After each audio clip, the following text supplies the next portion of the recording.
my goodness, 98? Whoa. Bishop d5 was mate. way. It has to give us... Mate! You voted mate! Chance, rook f7. Oh, whoa, no!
Norway, land of fjords, majestic mountains, cliffs and waterfalls. In addition to stunning geography, Norway is home to the greatest chess player who has ever lived, Magnus Carlsen. Since 2013, Norway has also hosted one of the strongest chess super tournaments in the world. And it is one for which Magnus has claimed the top prize in the last 4 years. Can anyone stop him? This time, he'll meet one of his toughest challengers ever at his home tournament, with 9 rivals all hungry to beat the best. From Carlsen's fiercest online rival today, in their first classical over-the-board battle in nearly 4 years, Hikaru Nakamura, to the young star Carlsen once handpicked as his most worthy championship opponent, Alireza Firouzja. 2 more young stars are trying to follow in his footsteps, So-Abdusattorov and Gukesh. 2 established stars have already won a super tournament in 2023, Anish Giri and Fabiano Caruana. 2 more long-time headliners seek to take their next turn atop a major tournament, Wesley So and Mamedyarov. Finally, Carlsen's countryman and friend, Tari, rounds out the field. Who will come out on top? Will Carlsen run the table yet again, or will someone else usurp the throne? This is Norway Chess.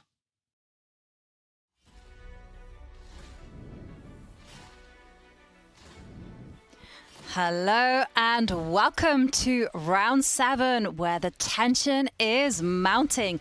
Fabiano Caruana has a commanding lead. Only 3 rounds are remaining, so every move will count. Let the chase for first place commence. I'm your host, International Master Jovanka Hauska, and as always, it's been a wonderful pleasure to be here in the Stavanger studio calling all the action alongside the legendary Grandmaster Judith Polgar and the fantastic commentator and Grandmaster David Howell. Now, Judith, it's been a dramatic few days, lots of twists and turns, but for the chasing pack, what do they have to do to secure those wins in the classical games? Well, it's very difficult. That we've seen for some time, as Magnus, for example, did not win a single classical game. We see that Fabiano is doing extremely well. At the same time, everybody is getting tired because it's already round 7. You have all these interesting moves and missed opportunities and blunders, whatever, behind you. But still, you have to be very strong. And for Fabiano, of course, he has to stay strong. At the same time, for example, if he's losing and Nakamura can take the lead. Absolutely. And Fabiano has a 2.5 point lead over Hikaru Nakamura. I mean, how can Fabiano maintain his composure to keep that lead? Yeah, it's tricky, Jovanka. Does he play it safe, maybe take a draw in the classical, but lose some of his momentum? Or will he just keep on full steam ahead and just take those risks? We've seen it before. He's been leading throughout the tournament, Fabiano. But 2 games ago, he slipped. He lost with the white pieces, and it would be disaster if that happened again. It's not easy. He's caught in 2 minds. We'll see his approach today. Absolutely. And we do have to take a recap of yesterday's results, because there was a lot of fun to be had on the tables. There were 4 Armageddons, and Fabiano Caruana actually scoring a massive comeback win in the classical game to take 3 points against Abdusattorov. So Judith, what were the highlights for you yesterday? Well, I have to tell you that I was quite amazed how Gukesh was playing. He felt like comfortable. He was the one who was trying to push in the classical game also at the end. And of course, the Armageddon, for example, it was amazing. He had 5 passed pawn yesterday. So that was maybe one of the interesting thing, because I'm very happy to follow and to see unfolding such a talent as Gukesh. Yeah, he's just 17 years old. And for you, David, there were 4 Armageddons on the table. Do you think anyone will have felt that their luck has changed? Well, there's a few people who will be cursing their luck, but for those who are on the upward trend, I would say Hikaru Nakamura, 2nd place in the world, briefly, just for one day. He'll be aiming to get that back today, of course, but he's been playing well yesterday, defeating Firouzja in the Armageddon, and Magnus. He got a bit lucky at times in the Armageddon, but for him, it's now all about the classical games. He'll feel luck turns if he wins today. Yes, definitely. And let's remind ourselves of the standings. And there is one man at the top of the table, Fabiano Caruana, with 13.5 points out of 18. But 2.5 points behind him is Hikaru Nakamura, who will be looking to win some more classical games. Alireza Firouzja on 3rd place, and Gukesh, just 17 years old, with 8.5 points in 4th place. And Magnus Carlsen, well, he's won the tournament 4 times in a row these previous years, but it's looking like it might be an uphill battle for him. He languishes in 6th place. And, well, this leads us very nicely to today's matchups at Norway Chess. So every day is a winner for you in terms of the actual chess fights. We see Magnus Carlsen playing white against Alireza Firouzja, Wesley So, Abdusattorov. So many fascinating encounters. Which one, Judah, are you eagerly anticipating?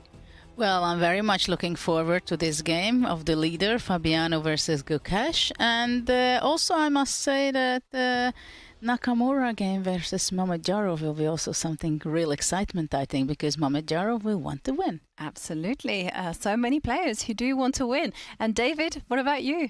Yeah, so many storylines. I also will be watching Nakamura closely, fighting not just for 1st place in this tournament, but 2nd place in the world rankings. And Anish Giri playing his former 2nd, Tari. Some mind games there, that's for sure. Oh, I can't wait for this.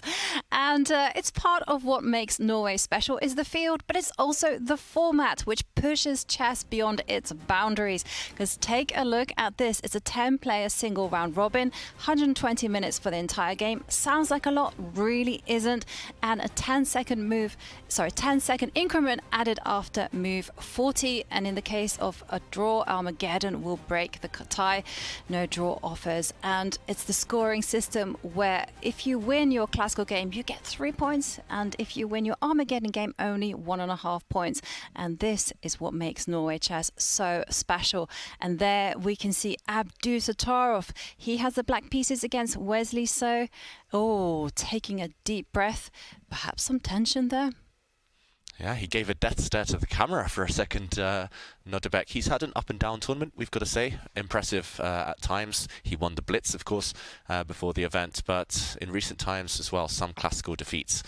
Smiling there as his opponent, Wesley, takes his seat. Yeah, both players look in good spirits. I'm expecting this one to be quite fiery if Abdusattorov gets his way. He loves a full-blooded fight there. Wesley maybe more solid throughout the tournament so far. Now Anish and Ariane, good friends. They are in good mood as well.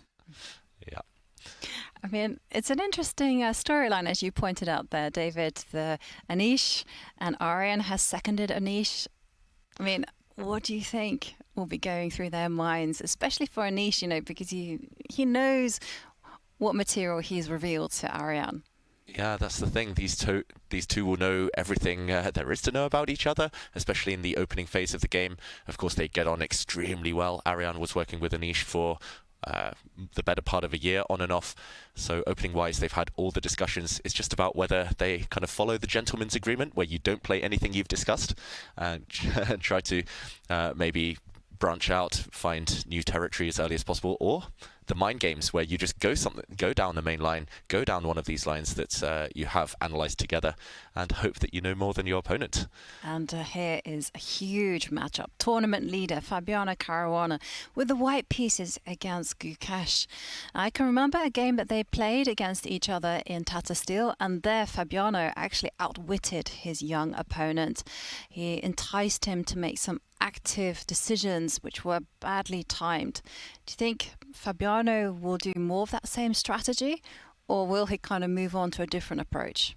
Well, I think Fabiano, as he's in a great form and he's extremely stable in his play, we could see that he has things under control. Somehow he has a good mindset here in this tournament. He's incredibly stable playing. He's not making very risky decisions, but he's very practical also at the same time. And he sees that he has a significant lead, of course. He knows one thing, that he cannot lose the classical game. That's very clear.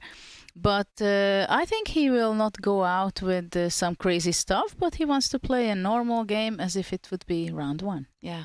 And there we see Magnus Carlsen and Alireza seated. And I have to ask you both a question. Has Magnus lifted his chair up to its highest? Just to assert physical dominance there to intimidate his opponent. He does look taller than normal, Magnus. He certainly does. I mean, Magnus is a tall guy, but he definitely does have an impressive stature on the board. Maybe it's the hair, gives him a few extra inches with his height there. Also, Alireza is very tall. Yeah, but I think when things are not going on your own way, and this is the tournament where we can say for Magnus is the case, you try to change everything. Okay. You change your pen, you change your hairstyle, he took off shaved his beard, you change the setting the height of your chair, you're changing your clothes, you're really trying everything. Yeah, actually you're right, Jovanka. Alireza, I think he's about 190 in terms of height, and he looks tiny compared to Magnus. What's happened here? Well, the players have given a handshake. A move has been made for Magnus. Magnus promptly taking it back. And the clock has been started, and Magnus opening with e4. This one will be such a fascinating battle because, as you actually mentioned in the run-up, Alireza Firouzja was someone that Magnus has hand-picked as his successor for a long time. Yeah, we all kind of think of Alireza as a potential future world champion. That being said, the last couple of years, it's been a bit mysterious. He's played a lot less. And meanwhile, the Sicilian on the board. Yeah, Alireza's played a lot less, maybe some inconsistent results, a bit up and down. And yeah, it's kind of fascinating as well, the head-to-head that these two guys have. I think we'll talk about that a bit later, but Magnus definitely, at least in classical chess, he's got a huge score against Alireza. And okay, what do we think of this opening choice? A small surprise? Firouzja playing the Sicilian, Judith? Yeah, I'm very happy to see this position on the board, and I'm curious whether Magnus will be going to the open Sicilian. Then we are going to be seeing Pausen, which I played. It was my line for many years. I had great successes with that. So I'm very curious if he's going to the Pausen or he wants to end up in the Sveshnikov, because with transposition we are able to get there. Yeah, and meanwhile, Magnus, I think, will not have expected this. Firouzja, it has been a theme in the tournament that kind of, if given a choice, he'll always press the chaos button. He'll always kind of keep things interesting and take these big risks, which actually suits Magnus's tournament situation right now. It suits them both. They both, of course, want to win. But interesting that Magnus... Whoa, that's not a mouse slip. I was going to say, interesting that Magnus pauses to think, but bishop to d3. What is the bishop doing there, stuck between its own pawns? I've seen it done before. I think Levon was trying this a few years ago, and the whole idea is to go c3, put the bishop back on c2, and get a well-timed d4 on the board. But I do like these sidelines. I was always a big fan of this c3 control the center setups. Well, at first I would think that this is for the Armageddon kind of preparation, bishop d3, and I believe that it looks much worse than it is, because at first it looks so unnatural, anti-chess kind of attitude to put the bishop on d3, but it's completely true what you said, Jovanka, that after white is going to be playing c3, bishop c2, d4, everything will be in order in white's position. Yeah, so it's a clumsy looking move, but it's just temporarily clumsy here, and it will for sure force Firouzja to think. Alireza, he has been a bit slow as well. He's been in many time scrambles. He's been in under time pressure in most of his games, so maybe this is a ploy by Magnus already as early as move 3, getting the opponent thinking on his own 2 feet. You said it, Judith, just changing everything, Magnus, his whole opening strategy as well. And also, of course, for Magnus, he wants to get some interesting game, complications. He knows exactly that most probably he will not be the winner of this tournament if things are going the way it went for Fabiano and Nakamura as well. But still, of course, he would want to have a great finish, having 3 out of 3 in the classical. So at least to show that he is the greatest and number 1 and it's not for... by chance. Yeah, it's not in the past. Bishop d3. Wow, here I'm just expecting normal development by black.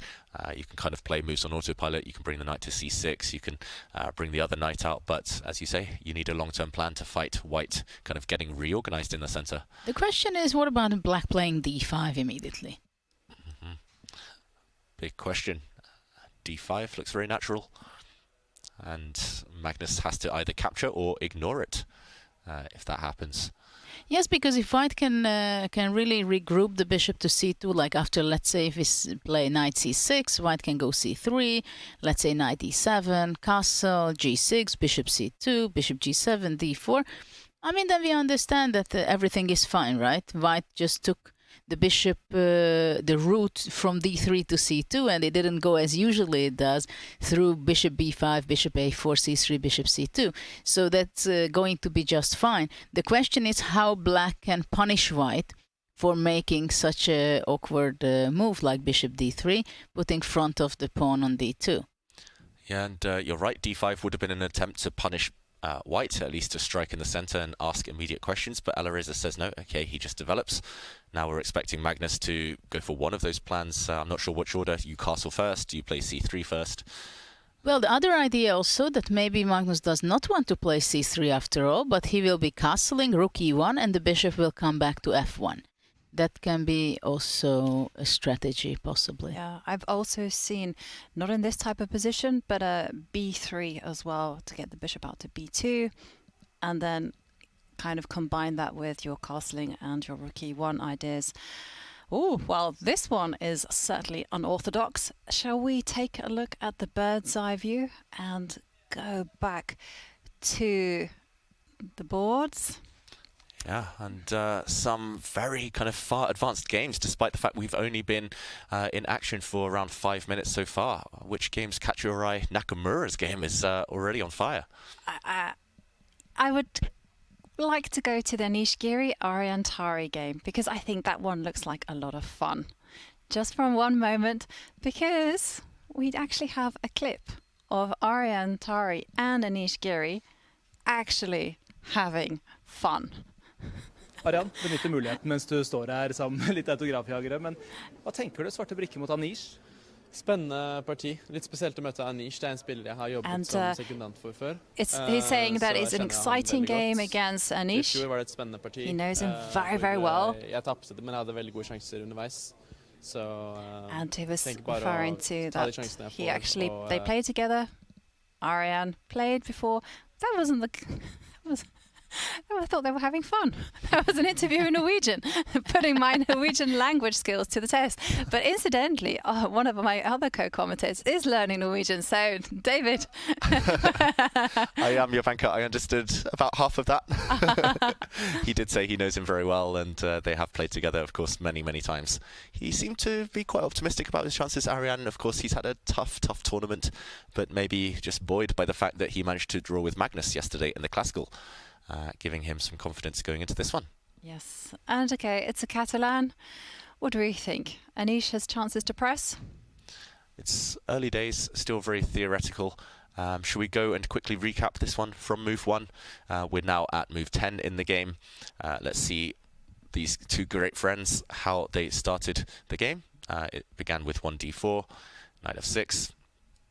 And here we see the start of the Catalan, and black accepting the gift, accepting the Queen's Gambit almost, and after c5, Queen to a4, one of the most theoretical moves here, is basically playing a reverse Grunfeld, some serious ideas along this diagonal if white can get the move knight to e5 in the position, so this diagonal blocked, bishop to d7, Queen takes c4, b5, the Queen retreats, there's a choice here, you could step back to d3, c3, and this position now on the board, and black has achieved a lot on the queen side, lots of pawn advances, pawn to c4. However, white now has an unchallenged pawn center. You could imagine the pawn coming forward to e4, rook to d1, things exploding very shortly. Anish also with some ideas of undermining black's pawn chain with a4, b3. So kind of pros and cons. Black's gained space, gained time against the white queen, but white also has a lot to be happy with. Well, I guess it's all theory, and it seems like so far Anish blitzed it out practically. Only 2 minutes spent until this point. He's not sitting at his table, so he feels very comfortable, probably. Yeah. Well, this one looks like a normal game, but let's go back to the bird's eye view and go to an abnormal game between Hikaru Nakamura and Mamedyarov, because the players have blitzed out 18 moves. And guys, is this all like crazy theory? I think so. At least I was familiar with the position up until 2 or 3 moves ago. Wow, this clash between the two kind of firebrands here, Hikaru and Shakria, is just exploded. It looks so random. If you show this position to kind of grandmasters maybe 50 years ago, they'll be like, what is this? This is just nonsense. This is chaos. But of course, it's computer approved, and the players have studied this very deeply. Black has sacrificed a piece. We're talking about the material imbalance just as we see it. A set of knights have left the board as well. White's king stuck in the center, and black has an attack and a pawn for white's knight. Compensation Judith, well, big threat on the board. Rook d5 threatening to slide across with rook f5, pinning the white queen. The speed continues. Queen to e4, we're at move 22, and we've only been in action for 9-10 minutes. This is crazy. Okay, we see people on like move, like less than move 10, and then these guys are on move 22, and wow, it seems like both sides have home cooked their preparation. Yeah, just for context, Magnus Carlsen against Alireza Firouzja is on move 4 right now, and this game is on move 22. Black to play. Well, probably shortly we're going to get some information from Hikaru in the confessional booth, hopefully, explaining until which point was it home preparation for him. He's not quite. No, I think he's observing the other games now. Okay. Yeah. Of course, our man on the ground has to look at everyone else's games and give us his thoughts. Yeah, and while both players are away from the board, I think we should catch up, just show how we got to this wild position. It was a very theoretical opening, one of the most topical openings out there these days. Oh, wow. Big move played by Alireza Firouzja. My eyes being caught there. We'll go back to that one shortly. But this game, Nakamura started with d4. He knows that Mamedyarov has been dabbling in the Queen's Gambit accepted for a long time, so Hikaru could predict that e4, e5 would appear on the board. This has been a big discussion, a big debate so far in Norway Chess. e5, Abdusattorov also playing this opening recently. This was met by knight f3, a check. Knight c3, the block, and now rather than the endgame approach, e takes d4, just trying to equalize, trying to kind of vacuum pieces off the board, we saw knight f6, knight takes e5 and b5. We also saw this earlier in the tournament. I think that was Alireza against Mamedyarov, perhaps. And yeah, that one was equally chaotic. Mamedyarov crashing to defeat despite having a good position after castles a4 met fire with fire here. C5 counterattack, hitting the white center while the white king is in the middle still. Bishop E3, trade of pawns, and queen to E7. I've looked at this position before, and this is all kind of top engine suggestion, of course, as you expect with modern chess. Black here threatening to actually trap the white queen in the center, so white gives the queen an escape square. A takes B5. Now we can escape via C4. And of course black gives up a second pawn, hits the white queen, gains a lot of time. Double attack now, and we see a piece sacrifice in a moment from black after knight back to C4, knight D7, rook to A6. Beautiful move, sliding across to C6, and this is where things get really spicy. I must admit, until this point I was familiar. Rook to A6, less so. Knight C5. Rook C6, double attack, hitting the queen and knight, and after queen F2, boom, knight takes E4. Black has to be quick. Black has to justify the 2-pawn deficit somehow, sacrificing an extra piece, throwing more fuel on the fire. And after knight takes e4, we see, let's just catch up with the game. A check, king f2, rook d5, threatening this pin. And queen to e4, the most recent move on the board. Well, it seems like it that the Shakria was prepared, of course, but after queen e4, maybe he is out of book. Yeah, Nakamura maybe looking one move deeper. Depth of preparation here is all important, of course. I should mention Nakamura once prepared 42 moves against me in a game. We got to move 42 and he had 2 hours or 3 hours even on his clock because he gained an extra hour, and I was sat there with 30 seconds left trying to survive. And I made a draw somehow by a miracle, but it's scary when Hikaru gets his preparation in. 42 moves. Yeah, and he said it was a draw. I held a fortress, and he was like, "Oh, the computer said +3 though." so Hikaru knows everything. Wow. Great researcher there. What do we make of this position? I don't know. I'm trying to catch up with the things what's going on. It seems like white has an extra piece. And well, rook f5 seems to be the most obvious at first, but the white king wants to sneak out to g1, right? Castling by hand, almost. Although the white rook in the corner, I guess, would be stuck if white does play king g1. So some long-term compensation, maybe. But black must be needing something over the next few moves. The stakes are so high, piece down. Well, for the moment we can say that how are the pieces are standing, right? This is the only thing I can start with. While we get our bearings. Yeah, I mean, white has a vulnerable king. Queen on e4, I think, stands fantastic in the center. Rook on c6, extremely active, very stable with the pawn on b5. Knight on c4, exceptionally well placed because it covers some important squares like the e5 square, so rook e5 is not possible at all. And white is ready in the next move. If let's say it would be white to move, white would definitely play developing move like bishop e2 and bishop f3, and the game is over. So this is a momentum very clearly that black has to show how to show the compensation, right? So this is why rook f5 or queen f6 also makes a lot of sense, to push the king back to g1, which makes the h1 rook it's not very active for the moment. It's sleeping, yeah. In the words of Tal. But it's also very difficult to spot a target in white's position because the black has a lot of loose pieces that they have to take care of.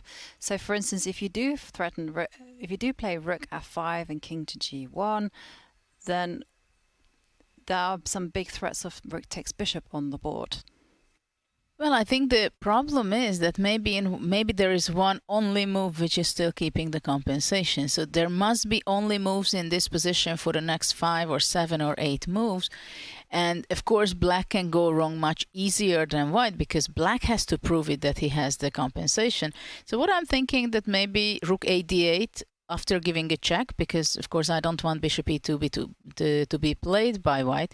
So what about playing rook f5 check, king g1, and then rook d8? And I want to come rook to d1. Yeah, let's put this on the board. So you want to give a check. Very natural move. And king g1, pretty much forced. And rook d8, you want to come in. And this is scary. So if I play bishop e2 to cover this square, I'm scared I'm going to get checkmated on the back rank somehow. But well, we'll see the evaluation bar drop. Very nice tries like bishop c4. Yeah, ooh, beautiful. Judith, setting you up here. If I take the black queen now, oh, free queen until... Oh, I blundered. Oh no, my Rook queen. D1. Okay. Boom. If you took that, I give up another one. Yeah. And But the funny checkmate. thing is, I just wanted to show it how funny line is. But actually, I think black is doing good. Bishop c4, because after rook c4, rook e5. Ooh, nice. Yeah, so this is a beautiful checkmate here. But even if white kind of avoids this trap, rook takes c4, you skewer me. Actually, so many targets on the e-file now. You regain the piece with interest. Yeah, winning attack here. Black simply playing a rook up, actually. We talked about this h1 rook. Yeah, but it's such a wild position, so there's a lot of dangers for both sides. So we have to be super concrete as well. But 1 second, I don't... yes. For the moment, if we go back to the starting position, after rook f5, king g1, bishop c4 would be the same idea already, which is working, but poor black, after rook c4, rook e5, the a8 rook is hanging. Yeah. So this is why it does not work for the moment. That's why you need to move this rook, improve this rook. And this is so interesting nowadays in chess, I think, that you see a position and you cannot have a judgment by intuition, because if that rook would be on b8, maybe black is just doing fine with rook c5. But we have queen f6 on the board. Yeah, queen f6 was the alternative check, which I was thinking about as well. And still the same ideas are in play. The king has to hide itself on g1. yeah, and it will be interesting the pace with which this game continues. King g1. I think Mamedyarov, he paused there just for a few minutes, recollecting his thoughts. It shows that he's still in preparation as well. I feared for him if Shakira hadn't gone deep enough, if he'd kind of looked up to this point but hadn't kind of figured out how to justify the piece sacrifice, then we might have seen a very quick Hikaru win. But nice that Mamedyarov, and kind of reaffirming that he played queen f6 quickly, and now he needs another move to back it up. Yeah, because there is a threat, right, of queen takes rook on the board for white. Ooh, queen takes rook, and this would be a simplifying tactic because the black queen would drop if black recaptures on d5. Yeah, nice spot there. Will black play rook d8, or he has something more concrete in mind? For example, rook d1 will be met by queen f3, I believe. Following the golden rule, right? You trade off queens when your king is in danger. But okay, so we should try these things out, because here it really is just the most forcing moves on the board. So what do we say? Rook d1 or rook to ad8? Introduce another piece. Let's show these, yeah, as you say, Jovanka, the most direct move. Rook d1 threatens checkmate, of course, in one move. But after Judith's queen f3, how do we keep the flame alive? How do we keep fighting here? Rook d8 is on the board. Ooh, yeah. This one There looks is like no a quick rush, trade. you know? No rush. Who needs pieces? But there's an expression, it's an Italian-based expression. It's like, make haste, but don't hurry. Okay, so rook d1 now, maybe threatened. Feels like white at some point needs to give the king some breathing space. I don't know why. I was about to say I'm going to push my pawn to h4, but Hikaru beats me to it. Bishop takes a7. It's time to grab pawns. At tempo, though. And you didn't say this. What happened to you? But I didn't have the chance to digest what was happening, Judith. I mean, Hikaru is just playing so quickly. No, this was the first time in life where you were scared to take that pawn. It's official. Hikaru is a pawn grabber. Shameless.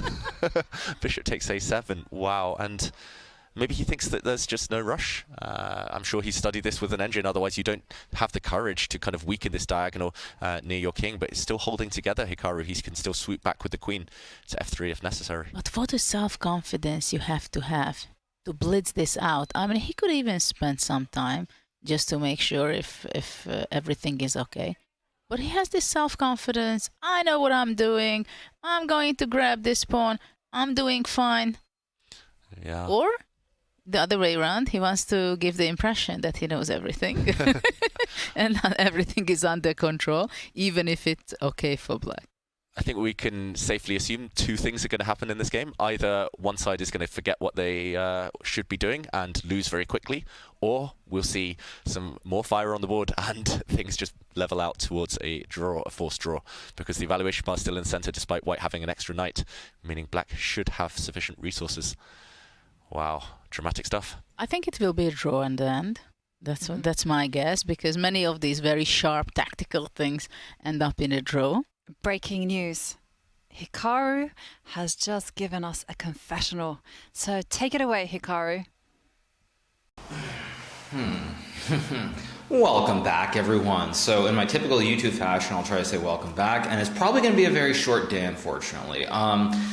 So I wasn't really sure what Chakra would play in the opening. He's played the Queen's Gambit accepted from both the white side and the black side of this tournament. He had the similar position against Alireza Firouzja very early on. He also played this against Wesley So yesterday with the white pieces. Now, I wasn't sure if he would do this, and basically I didn't really find anything super exciting here or elsewhere in E4 or C4, so I thought I would just play it and hope for the best.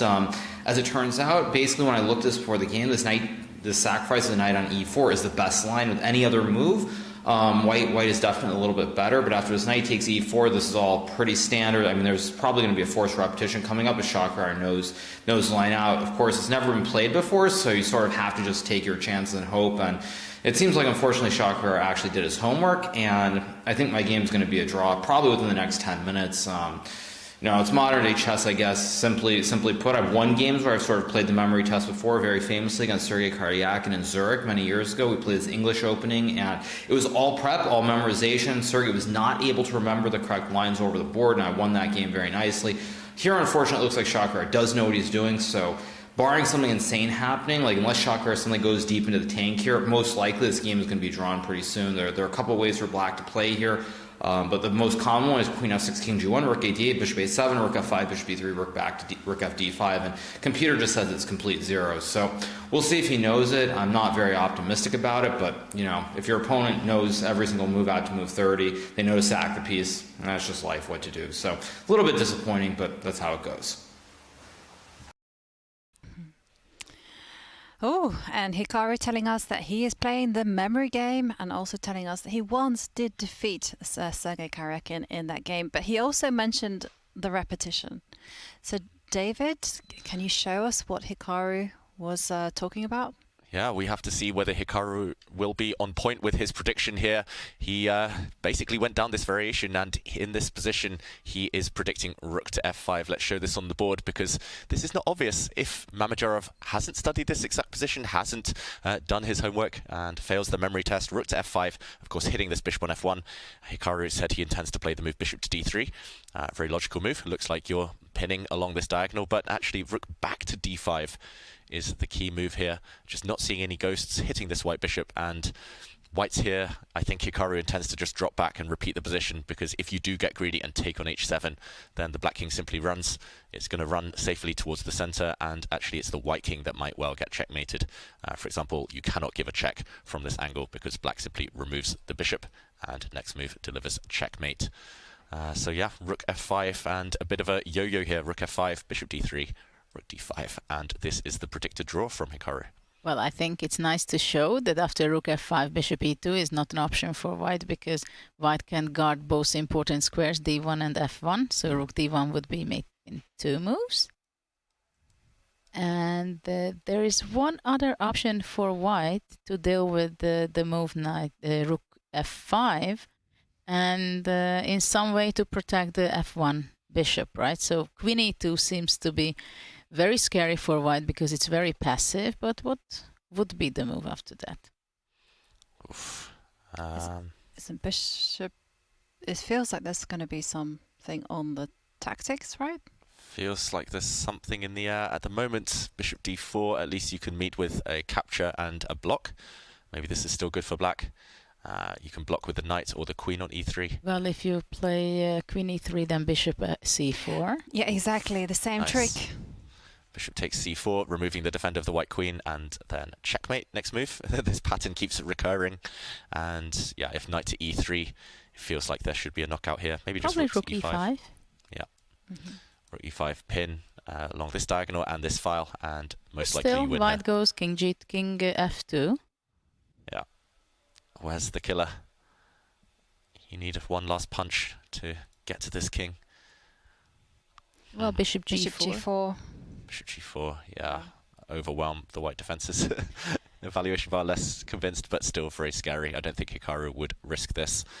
Well, interesting. We will keep you all updated whether Shaq does find the rook f5 and then the rook d5 repetition that he mentioned there. But in the meantime, let's head back to the bird's eye view because we have many other wonderful games in play. And shall we check out tournament leader Fabiano Caruana against 17-year-old Gukesh? Yeah, let's go there. This game also has seen many moves.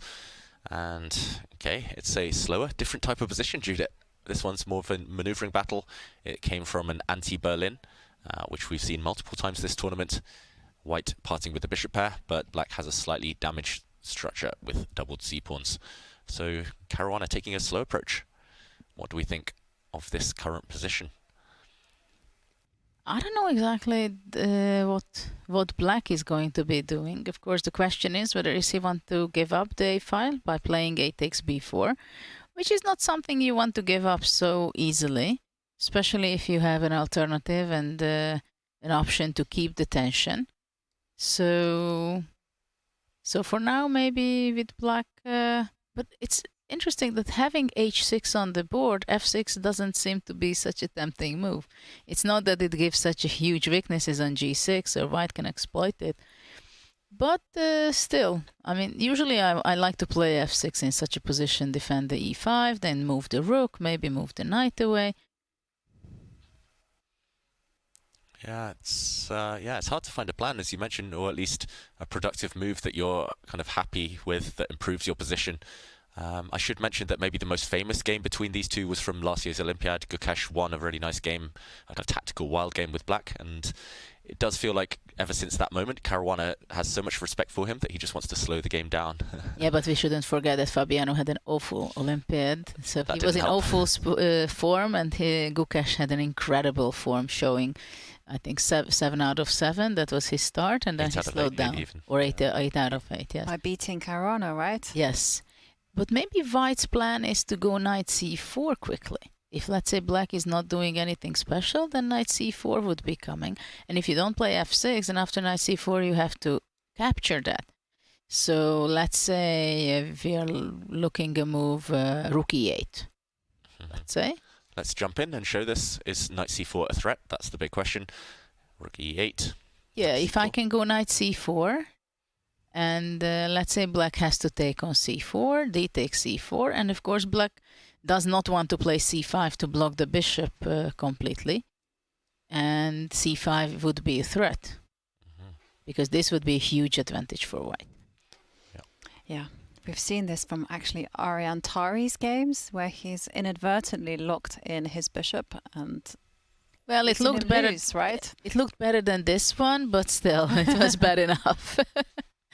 And we have a takes b4 on the board, so there was a capture. Yeah, and a quick recapture from Caruana. And so this is the other theme you were mentioning, Judith. Now the A file has opened. Actually, this question persists. Knight c4, it might well be kind of a theme over the next few moves. And black needs an answer to that one.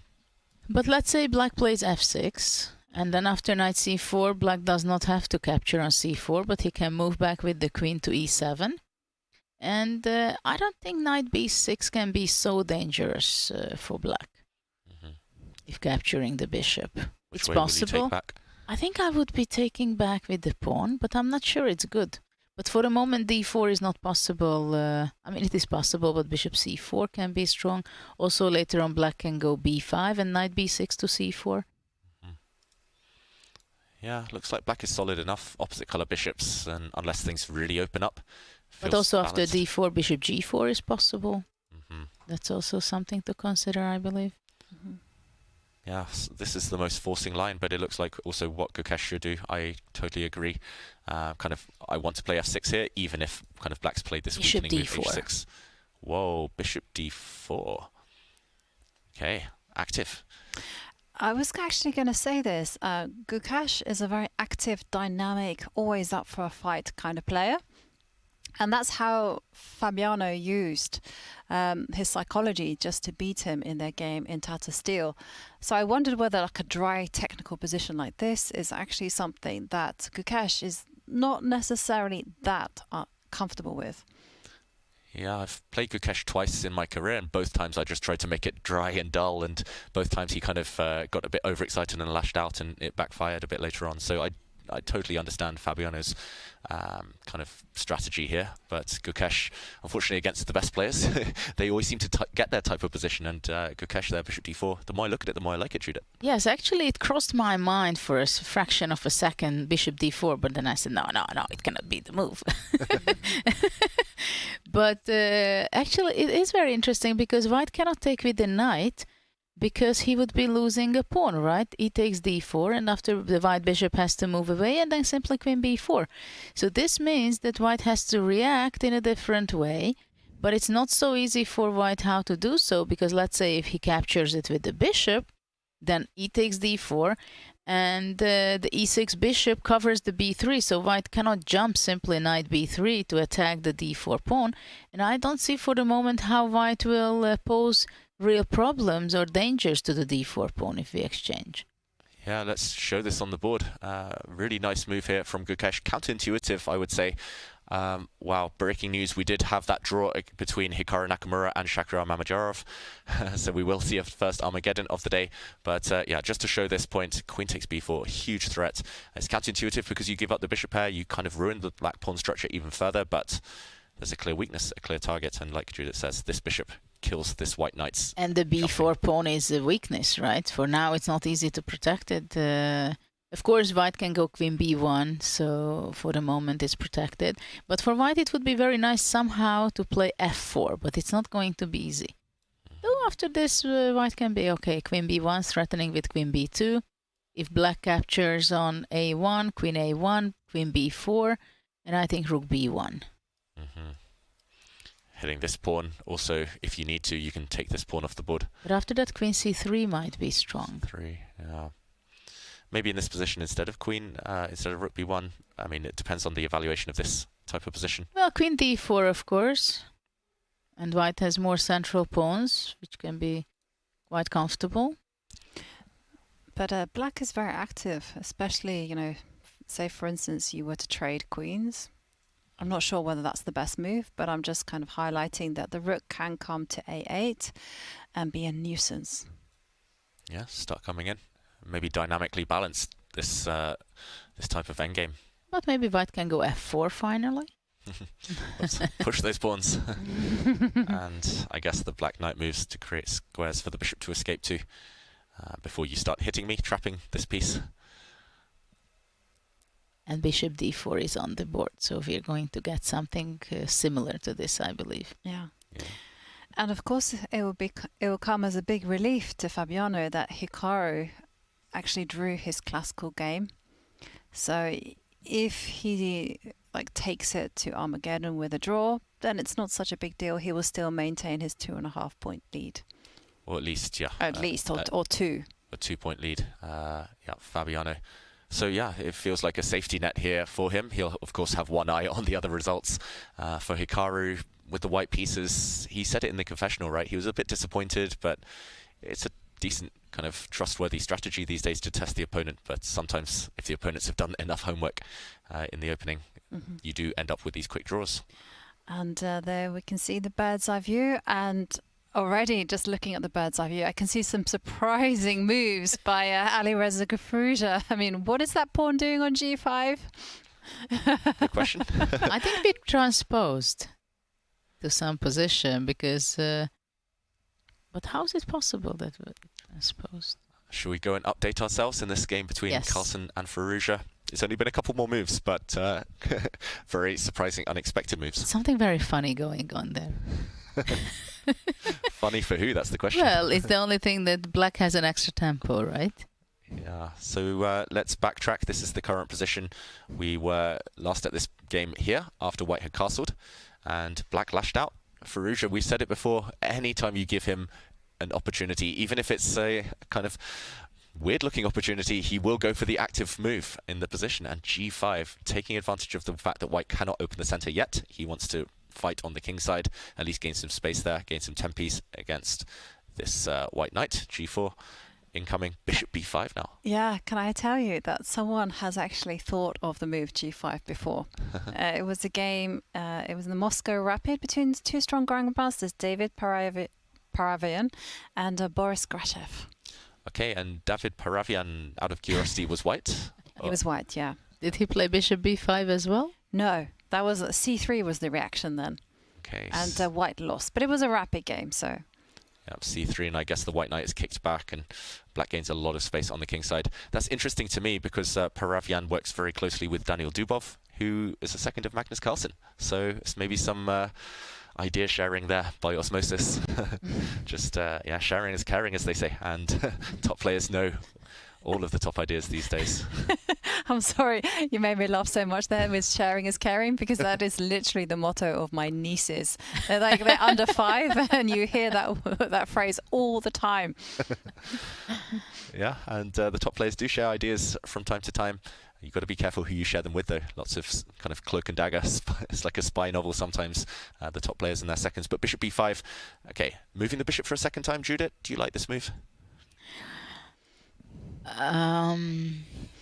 I don't know what's the idea behind it, but well, actually it has a straight idea to play d4, right? That's the key point, and also at some point he wants to eliminate the knight from c6.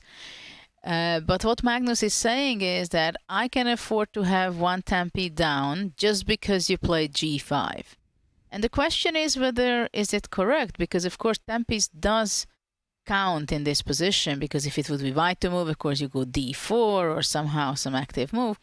At the same time, black played the bishop g7, and as we see, Firouzja to play these kind of moves does not need too much of provocation.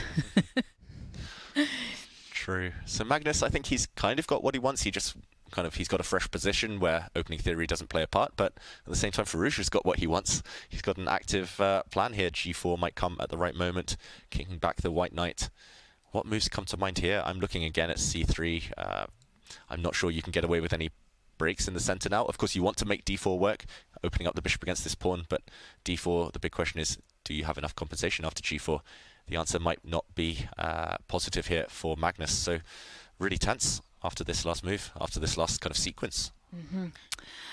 Oh, very tense start, very creative start from both players, I have to say. And I think it's the perfect time to take a break. There will be an Armageddon game happening in 15 minutes. But for now, let's mention the Junior Speed Chess Championship. The 2023 Speed Chess season begins with the Junior Speed Chess Championship on June the 13th.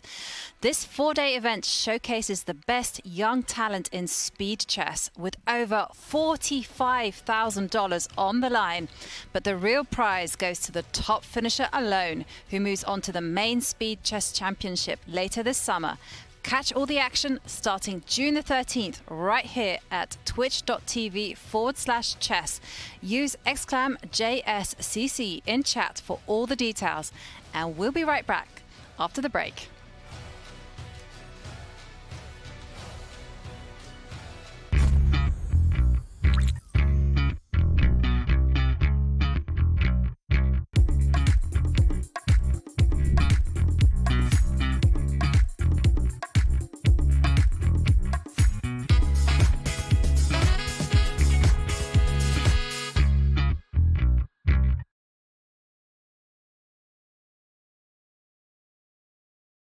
What's the best way to follow any chess event, from the Champions Chess Tour to the Candidates, Speed Chess Championship, Title Tuesday, FIDE World Championship, and so much more? Chess.com/events has all of the top chess tournaments played both over the board and online. Analyze and review games from the world's greatest players with live commentary, cloud analysis, Opening Explorer, and table bases. Find all the key event information, including schedules, prizes, results, news reports, player bios, tie breaks, and more. Even compete by voting for your predicted results. Explore chess.com/events today on web or with our iOS and Android apps and experience chess like never before. Hey, so what's your rating these days? About 2100. Wow, that's amazing. Puzzles. What?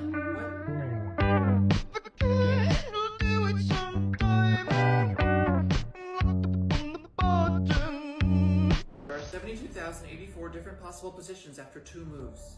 9 million different possible positions after 3 moves. 318 billion different possible positions after 4 moves. I'm gonna play the London. Seriously? I'm sorry.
Hello and welcome back. And I'm your host, International Master Ivanka Hauska.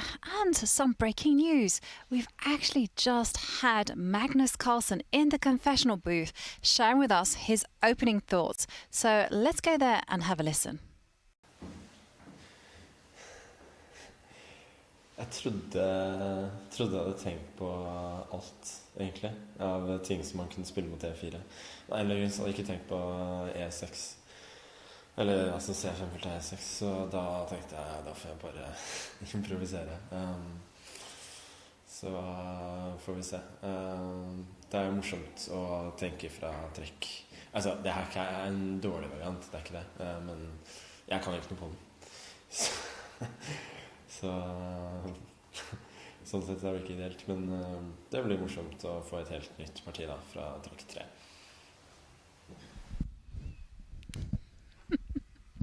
So So Magnus revealing that he didn't know anything. This is him just freestyling and winging it. Are we surprised? I love the expression he was giving, apart from revealing a secret kind of thing. I mean, he was just laughing on the whole situation that he's playing here in Norway Chess. He was probably spending hours of preparation, and move 3, it's out of book. Which is not very often that you can have a game from move 3 and hold your head in your hands. You know what he reminded me of there in the interview? It was a naughty schoolboy who hasn't done his homework. He knew bishop d3 was a move. He's just, whoops, I forgot to do the homework on it. But of course, he can make it work. He's strong enough. And I think it has the benefit of throwing Alireza on his own as well. And one move has been played there. Bishop takes c6, bishop for knight trade. This one, anything could still happen, of course, but Magnus will be trying to work things in his favour. Definitely. And now the pawn structure has relatively become familiar, except this inclusion of g5. Is there anything that Magnus or Alireza will be thinking about that will help them guide their pieces to the correct squares? Well, g5, of course, is not very common to stand. Yeah, exactly. At the same time, you know that I'm a big fan of g5 and g4 moves. So I can imagine very well that black can push g4 and h5 and develop, not necessarily castling at all. And it can be an interesting idea, or make it work to be interesting. But with Alireza also, that he always has very creative, interesting ideas. And this is what we're witnessing now. And well, we are like 50 minutes into play, and we already have our first Armageddon between Hikaru Nakamura and Shakhriyar Mamedyarov. And there is everything to play for here. White will have 10 minutes on. 10 minutes on the clock? Mm-hmm. Yeah, sorry, I was on the verge of saying 10 seconds, and I was like, no, you can't say 10 seconds. 10 minutes on the clock, and black will have 7 minutes. And this is the most important thing, that white will have to win. Black gets the draw odds, and the players are given a 1 second piece of hope, because they get some increment after move 40. And there we see Hikaru in a must-win situation. He can't obviously repeat the same line that he played in the classical game against Shak. And there you go, handshake, and they are off. And Hikaru playing the Reti opening and following up with b3. Yeah, this is his tried and tested blitz repertoire. He does this pretty much consistently online. Therefore, no big surprise for Mamedyarov. And a quick start to this game. Black occupying the center, white playing this kind of hybrid between the Reti and, well, bishop takes f6, wrecking the black pawn structure at the cost of the bishop pair, Judith. I find it very interesting and brave to go to this kind of system, go for the very slow play, because giving up the bishop pair is also something that you might be hesitant, right? But probably he knows what he's doing. He wants to develop his pieces. He knows that Shakhriyar is a player who makes the position complicated, so it's not that he wants to be so solid. But it seems like Hikaru wants to have something incredibly solid game and then play it out, and maybe playing for the time element of the Armageddon. And he's really utilizing the idea that when you're fighting against the bishop pair, you should set up your pawns on the same color complexion on the bishop that you don't have. So there you go. They're all on dark squares. But how is Hikaru actually going to win this? Because he has to make a break at some point in the game. He will have to make a break, and he first has to maneuver his knights to better squares. Black is rock solid here, of course. Maybe the one big target long term is the d5 pawn. This pawn is fixed in the center. If white's knights ever land up on better squares, okay, nice retreat there, knight e1, showing the point. Knight d3, knight f4, then this pawn could eventually become a long-term target. So I don't know. I have analysed these types of positions. Actually, I think I've looked at the exact position after bishop takes f6 myself. With computers, I'm not impressed, but Hikaru knows the exceptions. He knows which positions are easy to play, and he has vast experience from all of his blitz games online in this type of structure. That's why he's able to move so quickly, and we can see already Mamedyarov maybe less comfortable. He has played quite slowly up to this point. He has indeed, only 5.5 minutes on the clock, and Mamedyarov developing the light squared bishop, a great move. But already after knight f4, he will have to make a decision. Probably he wants to go bishop e4, centralizing the bishop, with provoking Nakamura, but it's not so easy for white to play f3, because then the bishop takes the knight and the e3 pawn will be vulnerable. So after bishop f4, what is he up to? Wow, creative. Bishop h3. Normally you want to get rid of the bishop pair here, but black's bishop may be a bit of a target for white's pieces, whereas the white bishop is needed to hit that d5 pawn later. Well, it's definitely an idea which comes well when you play an Armageddon game and you want to surprise your opponent. So the idea is that one time f3 will come, but probably before that white will develop his knight to d2. At the same time, there is a good chance that bishop f4 is the plan of Mamedyarov. And Hikaru retreating his knight to e2. His idea being, I guess, that if the bishop does land on f3, it can be chased away by the knight. Oh, and it's there already.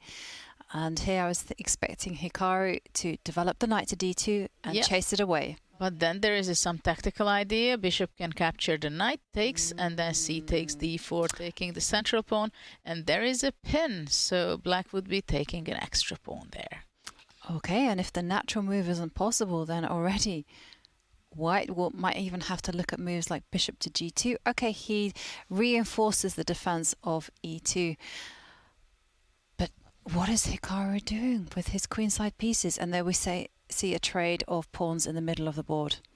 Yeah, I think Hikaru will admit himself that these objectively aren't the best moves for white, but he's just asking big questions of Mamedyarov. And if you look at the clock times, it's a 4-minute time advantage now. And, look at that! But queen d3, I was wondering. Also, wow, double exclamation mark there from bishop Shaq. d3, queen d3, bishop d4. Yeah.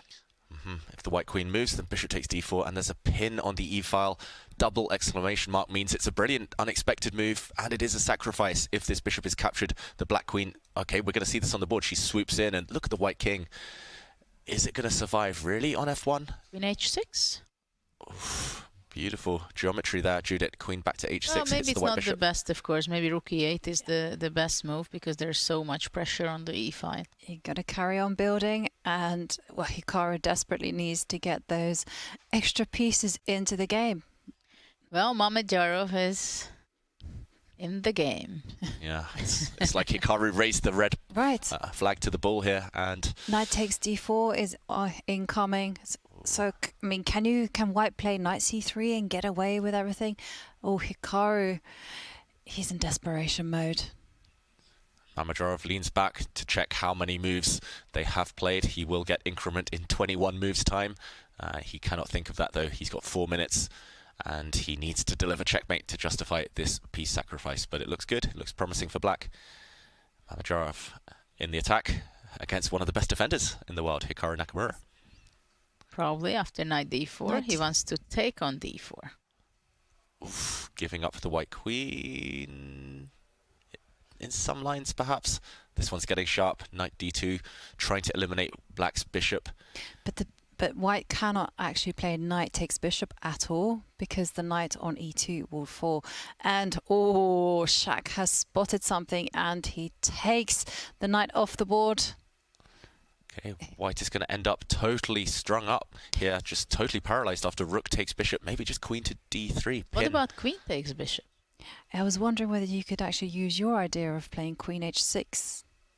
But maybe, yeah, queen h6 is actually... But then white, if white queen takes the rook, takes, king g7 and double attack the h6. And it's happening, it's on the board. What's he going to do? Oh, Shaq, what a move. And queen g2 will be possible to play. I didn't see that one. Yeah, I'm not so sure about this. Okay, Shaq now has got a third pawn, however, for his piece. The white king's still weak. Yeah, Mamedyarov, giving the opportunity for Naka to take the 2 rooks for the white queen. Nakamura said no. And what do you think? Is white just too tied up here to hope for an advantage? Well, Mamedyarov plays brilliantly, I think. Absolutely on a higher level than most of the Armageddon games, we can say, because it was a beautiful sacrifice and he's keep playing the best moves, I believe. Also later on, maybe f5 is something to consider. Completely take out the bishop's power on h3. And for white, it's very difficult to make a move, because now if king goes, for example, to g1, then queen d2, there is some tactics. And black just wants to play knight c2, for example, in the next move. Huge threat. You're right, Judith. Knight c2, knight if e3. black's knight jumps in. Yeah, all the forks in the world, and not easy here for Hikaru to guard against those. You can see finally he's slowed down, eating up his time, trying to find any defensive resource. Not easy. Knight c2, a killer threat. Oof. Well, Shak is down to 3:46 in time, but I think looking his body language, he feels extremely comfortable right now. Oh, and Hikaru moving his bishop to g4, but that doesn't deal with the threat of knight c2, does it? It doesn't deal with knight c2. It also asks the question, what if f5, if black just pushes a pawn to hit this bishop? But Shak does, of course, jump in, and Nakamura, okay, giving up material. Trying to consolidate, but black has too much pawns. Black has 3 pawns and a rook for the 2 pieces. And what would be your pick, to leave a set of rooks on the board or to take everything off? And Shak says, you know what? I don't care. I will let white have that rook on the board. Black should not exchange queens now. Mm-hmm. Oh, and just as you say it, or Judith, in a better circumstances, right? But I would probably move away with the queen to d3 and after that rook c8. But you see, the computer doesn't like the rook c8 move. question mark given to that move. Mamedyarov does have draw odds, and he still has the advantage, so maybe in the grand scheme of things trading the queens was fine, but objectively with white's king being so weak, keeping the queens on would have made a lot of logical sense there. So Nakamura, can he work his endgame magic? The current material balance is white having a knight and bishop for black's rook and 3 pawns. That feels like too many pawns there, but Mamedyarov needs to find some active moves before white's pieces coordinate. Well, if he stays calm and keeps the position, now king e3 can be interesting, and after rook a to c3, king d4 marching ahead. That can be an opportunity. King e3 on the board. On the board. And I was wondering here whether black can actually step forward with the d pawn and give a check to the king. That I like, but white is going to be playing king d3, and maybe black will play somehow give up that pawn on purpose, and possibly playing rook check when the king takes the pawn and then the rook, for example, goes back. But now I think it's critical moment how Shak will play, but exactly he's going to be going on your way. Yeah, but the more I looked at it, the more I didn't really like it. Because the pawn on d4 is a target in the long run, and the white knight now can jump to the c4 square. And that's why you see Shak give a check, but the king can step up the board and grab the pawn. White's king leading from the front here, but at least he has won a pawn, and if he can somehow coordinate again, maybe move his knight forward, there's going to be checks. Hikaru is giving a great fight after having a very difficult opening and the blunder. But chat reminding us all that a draw isn't good enough for Hikaru. But that's the thing, Mamedyarov is perhaps thinking too much of the draw. He had winning opportunities, he could have kept the queens on, gone for checkmate. At least momentum is on white's side. Whether objectively a win is possible, that's another question. But it's all about momentum in these Armageddon games. 2 minutes only for Shak here. I mean, it's going to be time scramble for the rest of time in this game. Okay, first rotating his knight, as you would say, Nakamura, retreating his knight back to f1, covering his kingside pawns, and bishop to d5. Very interesting decision, I must say, but rook e2 would be very good, I think. Big threat there, maybe, Judith. Black's pawn's coming. How is white going to escape from this pin, this self-imposed pin that he's put on his bishop? Well, Hikaru is untangling. He's lined up his rook to aid the bishop in his defense, and Hikaru just putting his pieces in safe squares. Oh, some hesitation from Shak. I've seen Hikaru win these types of positions so many times. It never starts off well, but the longer he survives, the greater his chances will become. And now the white king is ready to escape from some pins. Well, probably rook d3 will be on the board, just defending it. Ah, look at that. All the pieces cuddling up, huddling up together in the center. Black will have to play king f6, and probably he will be going back and forth. Look at this. White's king might start infiltrating on the queen side. I don't know. It feels like Shaki's just playing moves as quickly as possible. But he wants to play f4 now to exchange, so that was, I think, a very good move. Probably should have been played one move earlier. Mm-hmm. For the first time in a while, Shak has a plan to trade off all the kingside pawns. Probably White will be going rook d4, stopping this move f4. Black attacks the knight. Mm-hmm. Predicting everything here, Judith. And now the white knight lacks squares. Bit of a dilemma for Nakamura. Again, a draw not enough, otherwise he would simply step back with his rook. Okay, second time. Repetition. Ooh, he cannot repeat any longer, Nakamura. He needs a new idea. And the players have now passed move 40, and that means they will be getting that 1 second increment per move. Well, for Nakamura, it's very difficult to defend against f4. I think he will be going back to d4 with the rook, and after rook e2, king d3. No, he changes with the knight. Yeah. Regrouping. The problem is White's kingside pawns are so weak, so vulnerable, and White is a bit stuck in the center at the moment. So at the same time, Mamedyarov seems to be confused. Yeah, Shak just needs to move. 1 minute now. He gives a check, forcing the white king to make a decision. Has to step back, surely. Going too far forward, I think you'll get punished. And okay, quick instant reply by Mamedyarov. He's going for those white kingside pawns, but now the white king is running to their protection. Both are playing with the pawn in their hands. They are quite nervous. What's going on? Yeah, I can't blame them. I would be nervous as well. Right now, rook check. Mamedyarov needs this point if he wants to fight for the lead in the tournament. King f4. Oh, he's running into the lion's den here. But Mamedyarov just retreats, goes back. Well, there is a blunder opportunity for Nakamura with knight e3, then rook f2 check and f6 mate. Yeah. And Shak now under the minute, and Hikaru with some decisions to make while he pushes his a pawn forward. But you see the evaluation bar go in Black's favor. What is wrong with this pawn move? I think rook h1.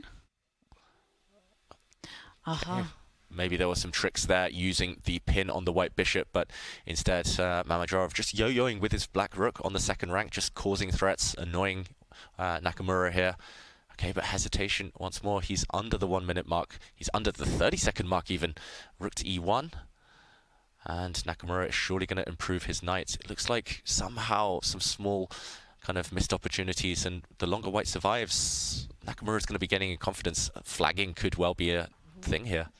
And just take a look at Shak's clock time. He's under 30 seconds and the moves are coming as quickly as they can be humanly made, advancing his king into the game. But it feels like this transition is somewhat easier for Shak because he can make those moves at tempo. Huge, huge gain for Mamedyarov getting the rooks off the board. Without White's rook, it's going to be harder to hold the pawns together. No passed pawns for White. Black's rook will have a lot of fun on all the open files. Still, it's anyone's game, you feel. Well, 30 seconds on the clock is crazy, and Black can lose some of the pawns, and knight e2 was very, very good move. Knight f4 now, grabbing the h5, though the white knight can get in danger after that. Is it time for Hikaru to start staking a claim on the a6 pawn? Yeah, White's bishop does keep that pawn under watchful gaze, and a check. Which way is White's king going, though? Big decision. Do you go back, block the black pawns, or do you go for glory with the white a pawn? And Shak, less than 10 seconds for Shak. He's nervous. You can feel the tension. He's in full focus. Rook moves. Okay, we repeat the position once more. It's getting very stressful. Pieces are not standing in the center of the square. Right, only seconds on the clock.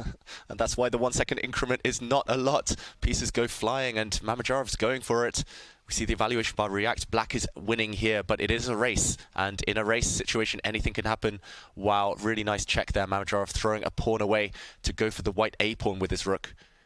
Oh, pawns are running all over the place here. White's a pawn, is it quick enough? The black rook's found itself trapped. It's incredible. the fight he's giving. He's trapped his own rook. Mamedyarov made that move. 1 second on the clock. White's making a new queen. It is. Anything can happen here. Wow. Can he save his knight, Nakamura? That's the question. Or will he promote? No, he wants the queen. Yeah. He's got to make a queen. He wants to move his knight, I think, but I don't think he should get too flamboyant here. Oh, wow. He does move his knight, threatening a knight fork. Queen and queen a6. And Mamedyarov loses on time. Oh, Hikaru wins the Armageddon game in the closing seconds, but what a battle. It looked like it was going to be a brilliancy from Mamedyarov, but Hikaru, just so resourceful, kept on defending, kept that game alive. And actually, Judith, you were completely correct. Nakamura's final move was a blunder, and or at least a mistake. And actually, Mamedyarov played an excellent move, just didn't play it in time. Rook to A2, we saw the final move that he tried to make, double exclamation mark, and actually he would have saved it. But the clock does decide. His time was so much down already that it was too long of a move to make. From F2 to A2, at this point it was hopeless. But well done by Nakamura, I must say. Yeah, I have to say I was impressed by his resourcefulness, the way that he held on, because, I mean, his position at one point looks like it was hopeless. Well, for me, it's not only 1 point, it's more or less the whole game. But after he started to push his pawns and stabilized, it was clear that Mamedyarov was kind of playing for a draw. He felt that something went wrong, but well done by Nakamura. Yeah, let's just do an action replay of those final fast, furious moves. And it was in this position. White has pushed the pawn, going forward. He's about to make a new queen. And maybe the best bet, although maybe a losing move, would have been rook to F1, going behind. And we would have seen the black rook give itself up for the white pawn. We might have seen a bishop and knight checkmate at the end there. Instead, rook takes, bishop happened, A7. The queen is unstoppable now. And after rook F2, Mamedyarov hoping to capture this knight. I think with a bit more time, Hikaru would simply have made a new queen, and after rook takes knight, he would have found a way, maybe starting... Wow, actually, yeah, winning move here. Double attack, you spotted it, Judith, hitting the rook at the same time. This would have been a winning opportunity, but Hikaru panicked, played the move knight to C3, covering this A2 square seemingly, but actually in reality, rook to A2 was a brilliant move, the only move to save the game from Mamedyarov. And if he had more time, he might well have drawn now, because knight takes rook is simply met by E2. Both sides make a queen, and white's knight is not enough to win the game. The black pawns should guarantee a draw. Even without them, this game would have ended peacefully. Wow, dramatic stuff on the final move, showing how crazy Armageddon chess can be. That was so frantic. It was chaotic at times. It was Armageddon chess. It was a real fight.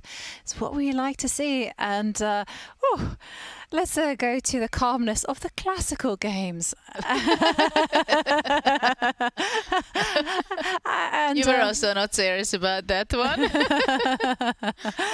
And let's have a quick recap on the bird's eye view. So lots of exciting moments. We see Alireza pushing forwards with his kingside pawns, and things have been traded in the game between Fabiano Caruana and Gukesh, whereas it could be lively in the Anish Giri against Aryan Tari, but we haven't checked up on one game at all.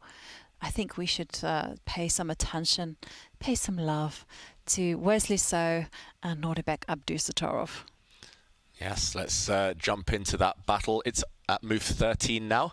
It's crazy. In, for example, the Magnus game, they've played 9 moves, whereas Nakamura has played 2 full games in the same amount of time. It just shows this format. So many surprises. And this is the current position at move 13 between So and Abdusattorov. Let's do a quick action replay before we delve into this position to try to get to the bottom of it. White is currently a pawn down. Another Queen's Gambit accepted. We have talked about this. It's the theme, the opening of the tournament, seemingly. This pawn was captured, E4, met by E5, as we saw in that first game between Nakamura and Mamedyarov. Knight F3, a capture this time, rather than a bishop check. And this is the result. Queen F6, Abdusattorov playing an extremely ambitious line. The queen protecting this pawn. Black often wants to move this bishop out the way and castle queenside, but this was hit by bishop G5. And after the queen sidestepped, knight to d2, both sides developing. And I think the first critical moment for me, at least, was after this pin. Black played a really controversial move, one that I would never have dreamt of unless helped by a computer here. Bishop d6, surely part of Abdusattorov's preparation. Walking into a fork with e5, a double attack here, but Black can counter by moving his knight out the way, for example to h5, hitting this bishop. So this was the tactical justification. This didn't happen in the game. Instead, Wesley took a calmer approach, as we're used to from him. Bishop g3, a trade, and after Black castled, rook to c1. So Black is a pawn up, but some serious pressure on the c6 knight, and this Black d4 pawn might well drop off in the near future. Judith, what do you make of this opening stage? Well, one thing is for sure that it's extremely interesting what is standing on the position right now. Well, white is very energetic, I believe. So black has to be in good shape and try to keep up the active play, because otherwise, if let's say knight g4 is something that black can play, but then white would be capturing the c6 knight and knight d4. So actually, knight g4 was played. Yeah, it's played. It's on the board, and it's given a question mark, not meaning it's a blunder, but just a mistake. I thought it's a little optimistic. Yeah. Worsening Black's position, apparently. You said it, Judith. Basically, the idea is to go for checkmate later on, getting into h2 somehow, but looks wildly ambitious for Black. Yeah. Oh, very intriguing game. And there we see the two players focused, ready for that action. I mean, this is going to get complicated. And in the meantime, we are joined by Grandmaster Hikaru Nakamura in the studio. And Hikaru, it was a short but intense day for you today.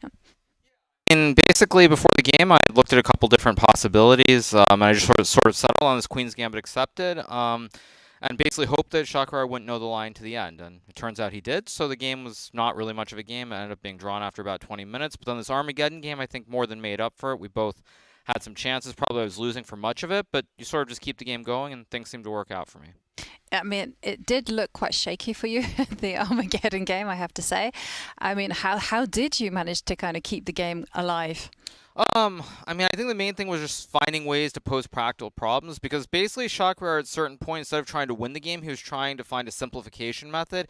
And so in this endgame with the rook, bishop, and knight versus the two rooks, he was always trying to go for this f4 and just take h4, and then it's very easy with all the pawns. So I just tried to prevent that and just keep the game going. And I knew that if he got really low on time, there was a good chance I would win, because 1 second increment is simply not enough. And but then at the end, of course, I blundered right back with this horrible knight c3 move. I just didn't see queen a6 at all. And yeah, he flagged, but yeah, it was a wild day. But in the end, it was actually quite funny, because the action of moving the rook to a2 was actually the losing move, because he lost on time.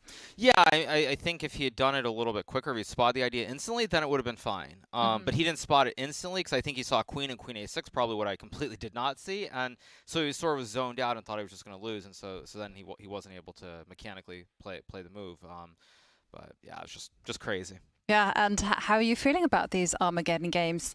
Yeah, I think overall my score now at least reflects how I've played. I think when I look at the overall tournament, at least before this round, the one game that I'm very unhappy with is the Armageddon against Wesley, where I was completely winning and then I threw it away.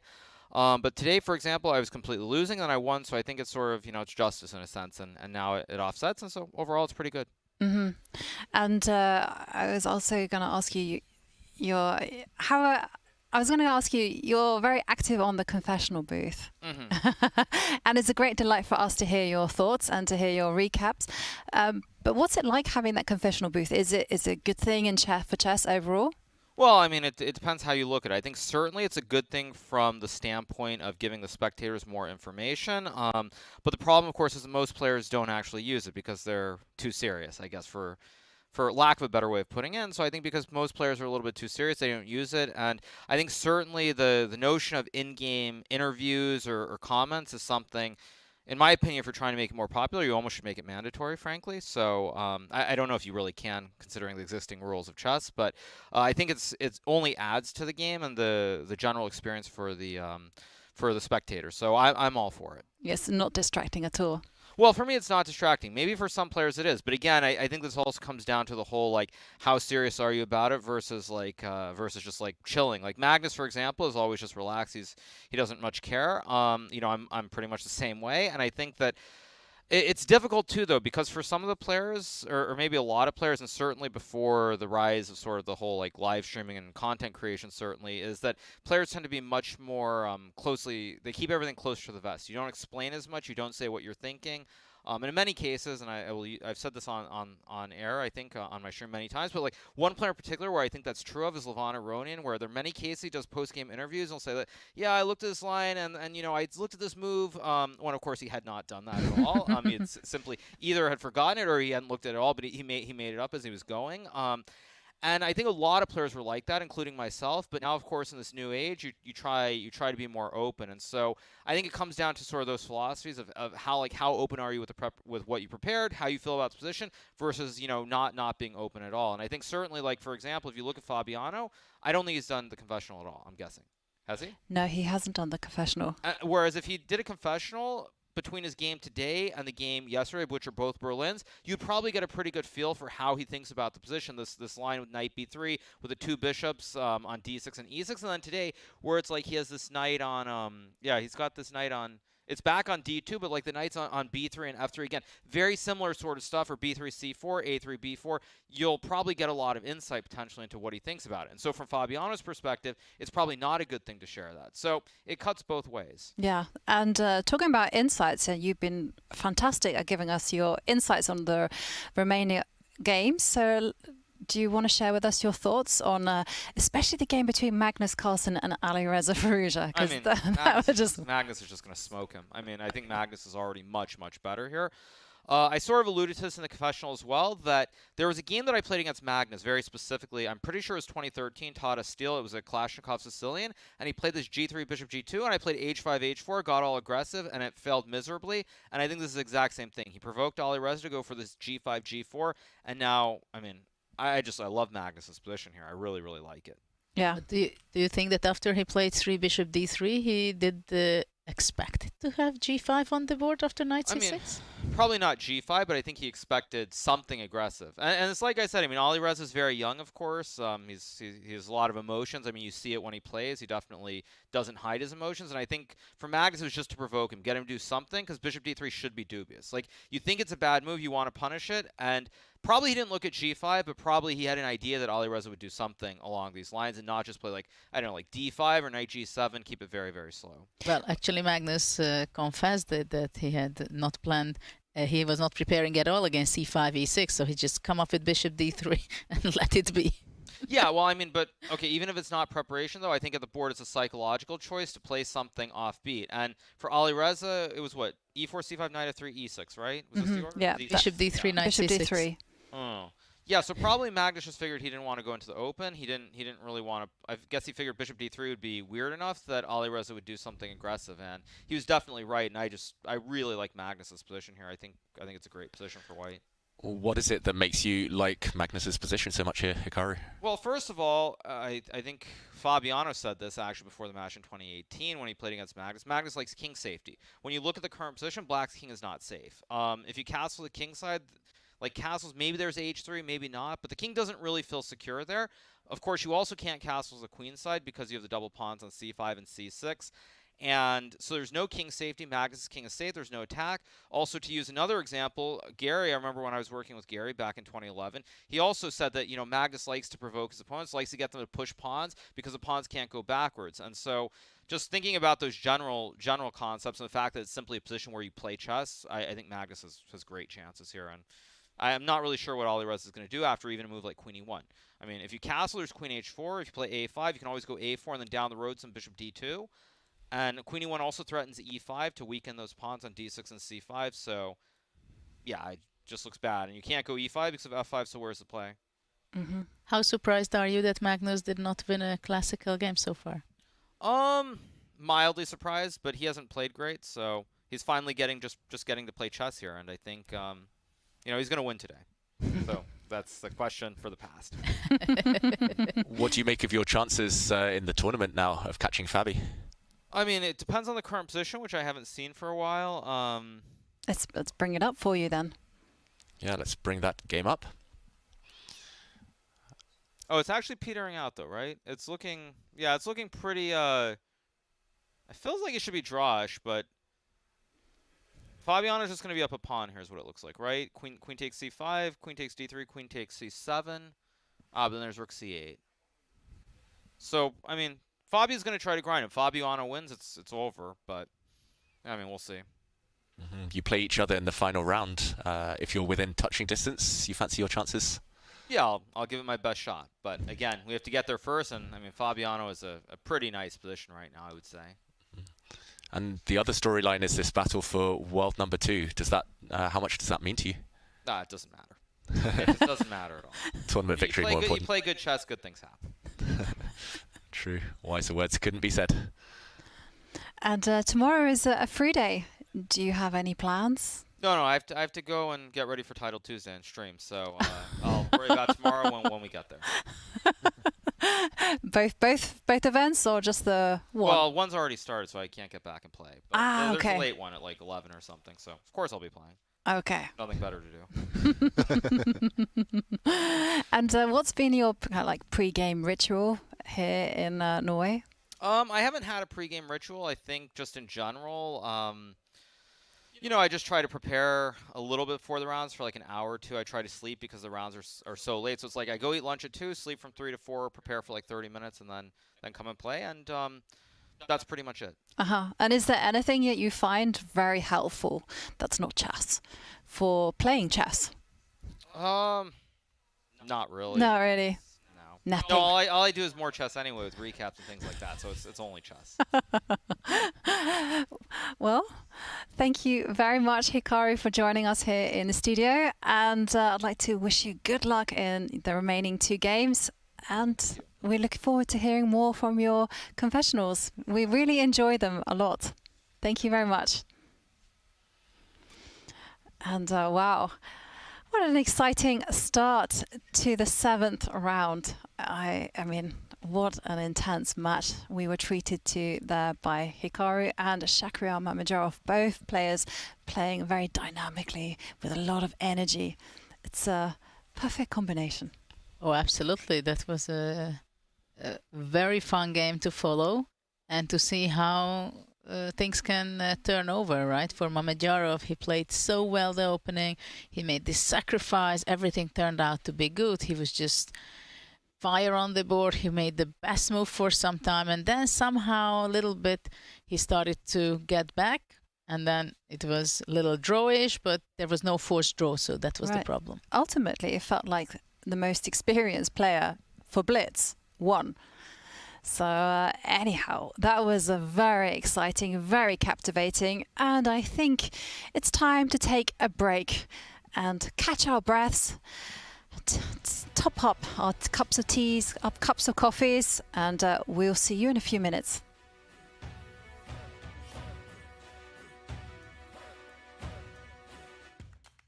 Struggling to improve your game? Chessable is the home for chess improvers. With hundreds of courses by incredible authors like world champion Magnus Carlsen, Christoph Selecki, Andras Toth, everyone's favorite social media troll known as Anish Giri, and so many more, Chessable can help you raise your game to the next level. You getting started on the fundamentals? You should check out everyone's first chess workbook. Maybe you want to stop letting all those points slip away in the endgame. 100 endgames you must know is the course for you. Did you not notice your king was in check and still can't figure out why the pieces won't move? Actually, Chessable can't help you with that. Maybe try refreshing your tab. Check out Chessable today and get 30 days of Pro for free. Go to chessable.com/begin.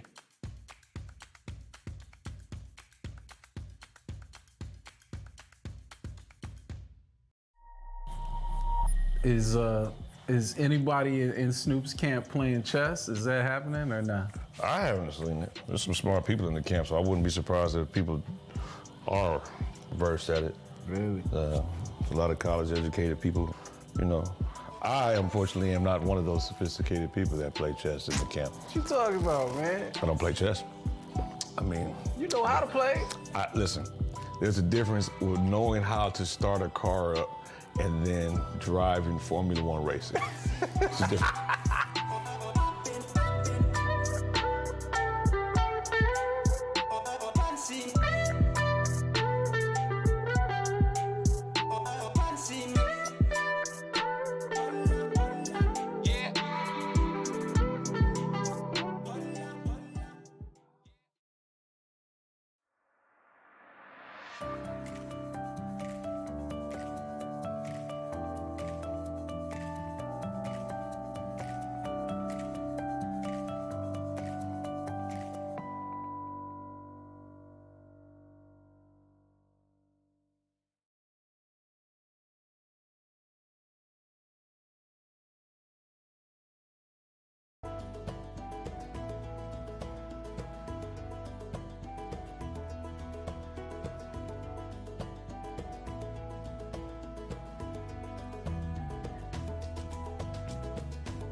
Norway, land of fjords, majestic mountains, cliffs and waterfalls. In addition to stunning geography, Norway is home to the greatest chess player who has ever lived, Magnus Carlsen. Since 2013, Norway has also hosted one of the strongest chess super tournaments in the world. And it is one for which Magnus has claimed the top prize in the last 4 years. Can anyone stop him? This time, he'll meet one of his toughest challengers ever at his home tournament, with 9 rivals all hungry to beat the best. From Carlsen's fiercest online rival today, in their first classical over-the-board battle in nearly 4 years, Hikaru Nakamura, to the young star Carlsen once handpicked as his most worthy championship opponent, Alireza Firouzja. 2 more young stars are trying to follow in his footsteps, So-Abdusattorov and Gukesh. 2 established stars have already won a super tournament in 2023, Anish Giri and Fabiano Caruana. 2 more long-time headliners seek to take their next turn atop a major tournament, Wesley So and Mamedyarov. Finally, Carlsen's countryman and friend, Tari, rounds out the field. Who will come out on top? Will Carlsen run the table yet again, or will someone else usurp the throne? This is Norway Chess.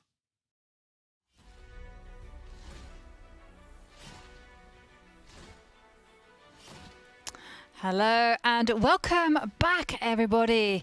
And it's been a fast and furious start to round 7. We've already had one match finish and it went all the way to Armageddon. It was short, it was sweet, but it was very intense. And there we saw Hikaru Nakamura defeat Shakhriyar Mamedyarov.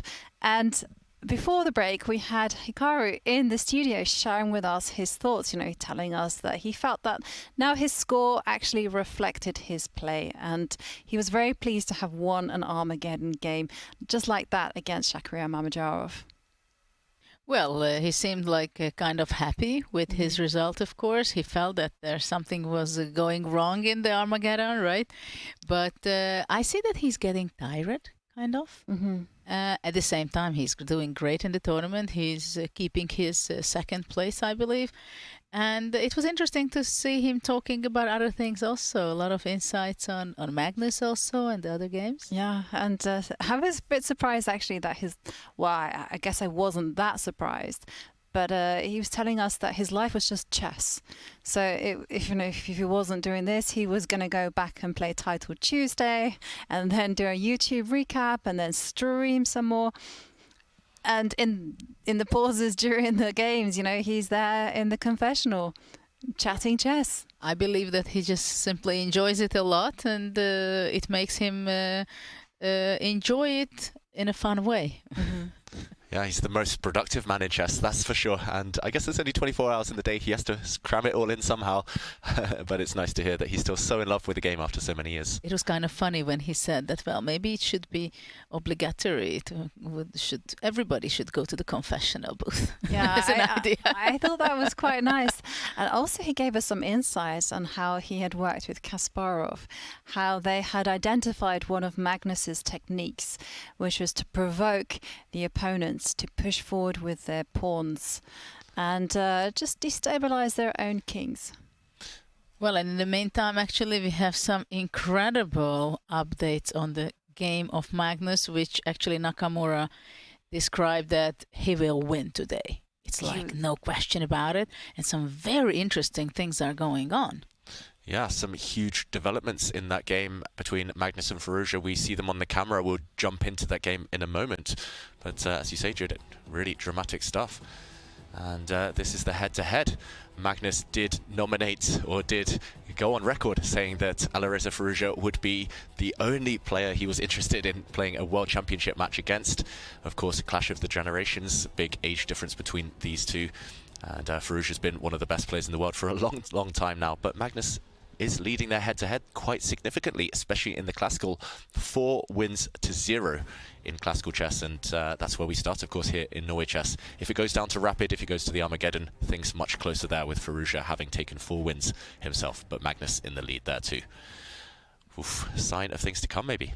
Well, I think when you have such a great result against someone and you play with the white pieces and you're number 1 in the world, you have all the self-confidence that maybe you can just repeat what he did in the previous 4 games or what he won. So it psychologically is an advantage to play when you have this kind of score against your opponent. And do you think that has influenced some of his decisions over the last couple of moves, Judith? I think we have to jump in and show those dramatic moments that have happened. Yes, probably it does, because when you have such a good score against your opponent, you know that maybe I can afford myself little riskier decisions. And that has been reflected in his last couple of moves. When Hikaru was with us, let's do an action replay here. Let's jump in. Hikaru was with us in this position after knight to e7, and here he was suggesting very logical moves such as queen to e1. I love that decision from Hikaru. Magnus found something even more ambitious, a pawn sacrifice. He played bishop to d2, and this of course drops the b2 pawn, but it wasn't a blunder, it was a well calculated sacrifice. Firouzja took up the challenge. Bishop takes pawn, trapping the white rook in the corner, but this was met by bishop to a5, not quite trapping the black queen, kicking her to d7, and now knight to d2. Yesterday we talked about the score sheets, how you would write certain moves down. Magnus for sure calling this knight 1 to d2 because there's 2 knights on the b file. And after knight 1 to d2, Judith, you're the attacker here. Great attacking chances for Well, Magnus. to tell you the truth, I'm really amazed by this decision, what Magnus did. Bishop d2, bishop a5, giving up a very important pawn after all on b2. And now there is a big question that is Firouzja going to capture and take the rook on a1? Because so far we've seen in most of these kind of situations when the exchange was offered, usually the players prefer to keep the bishop in such a cases.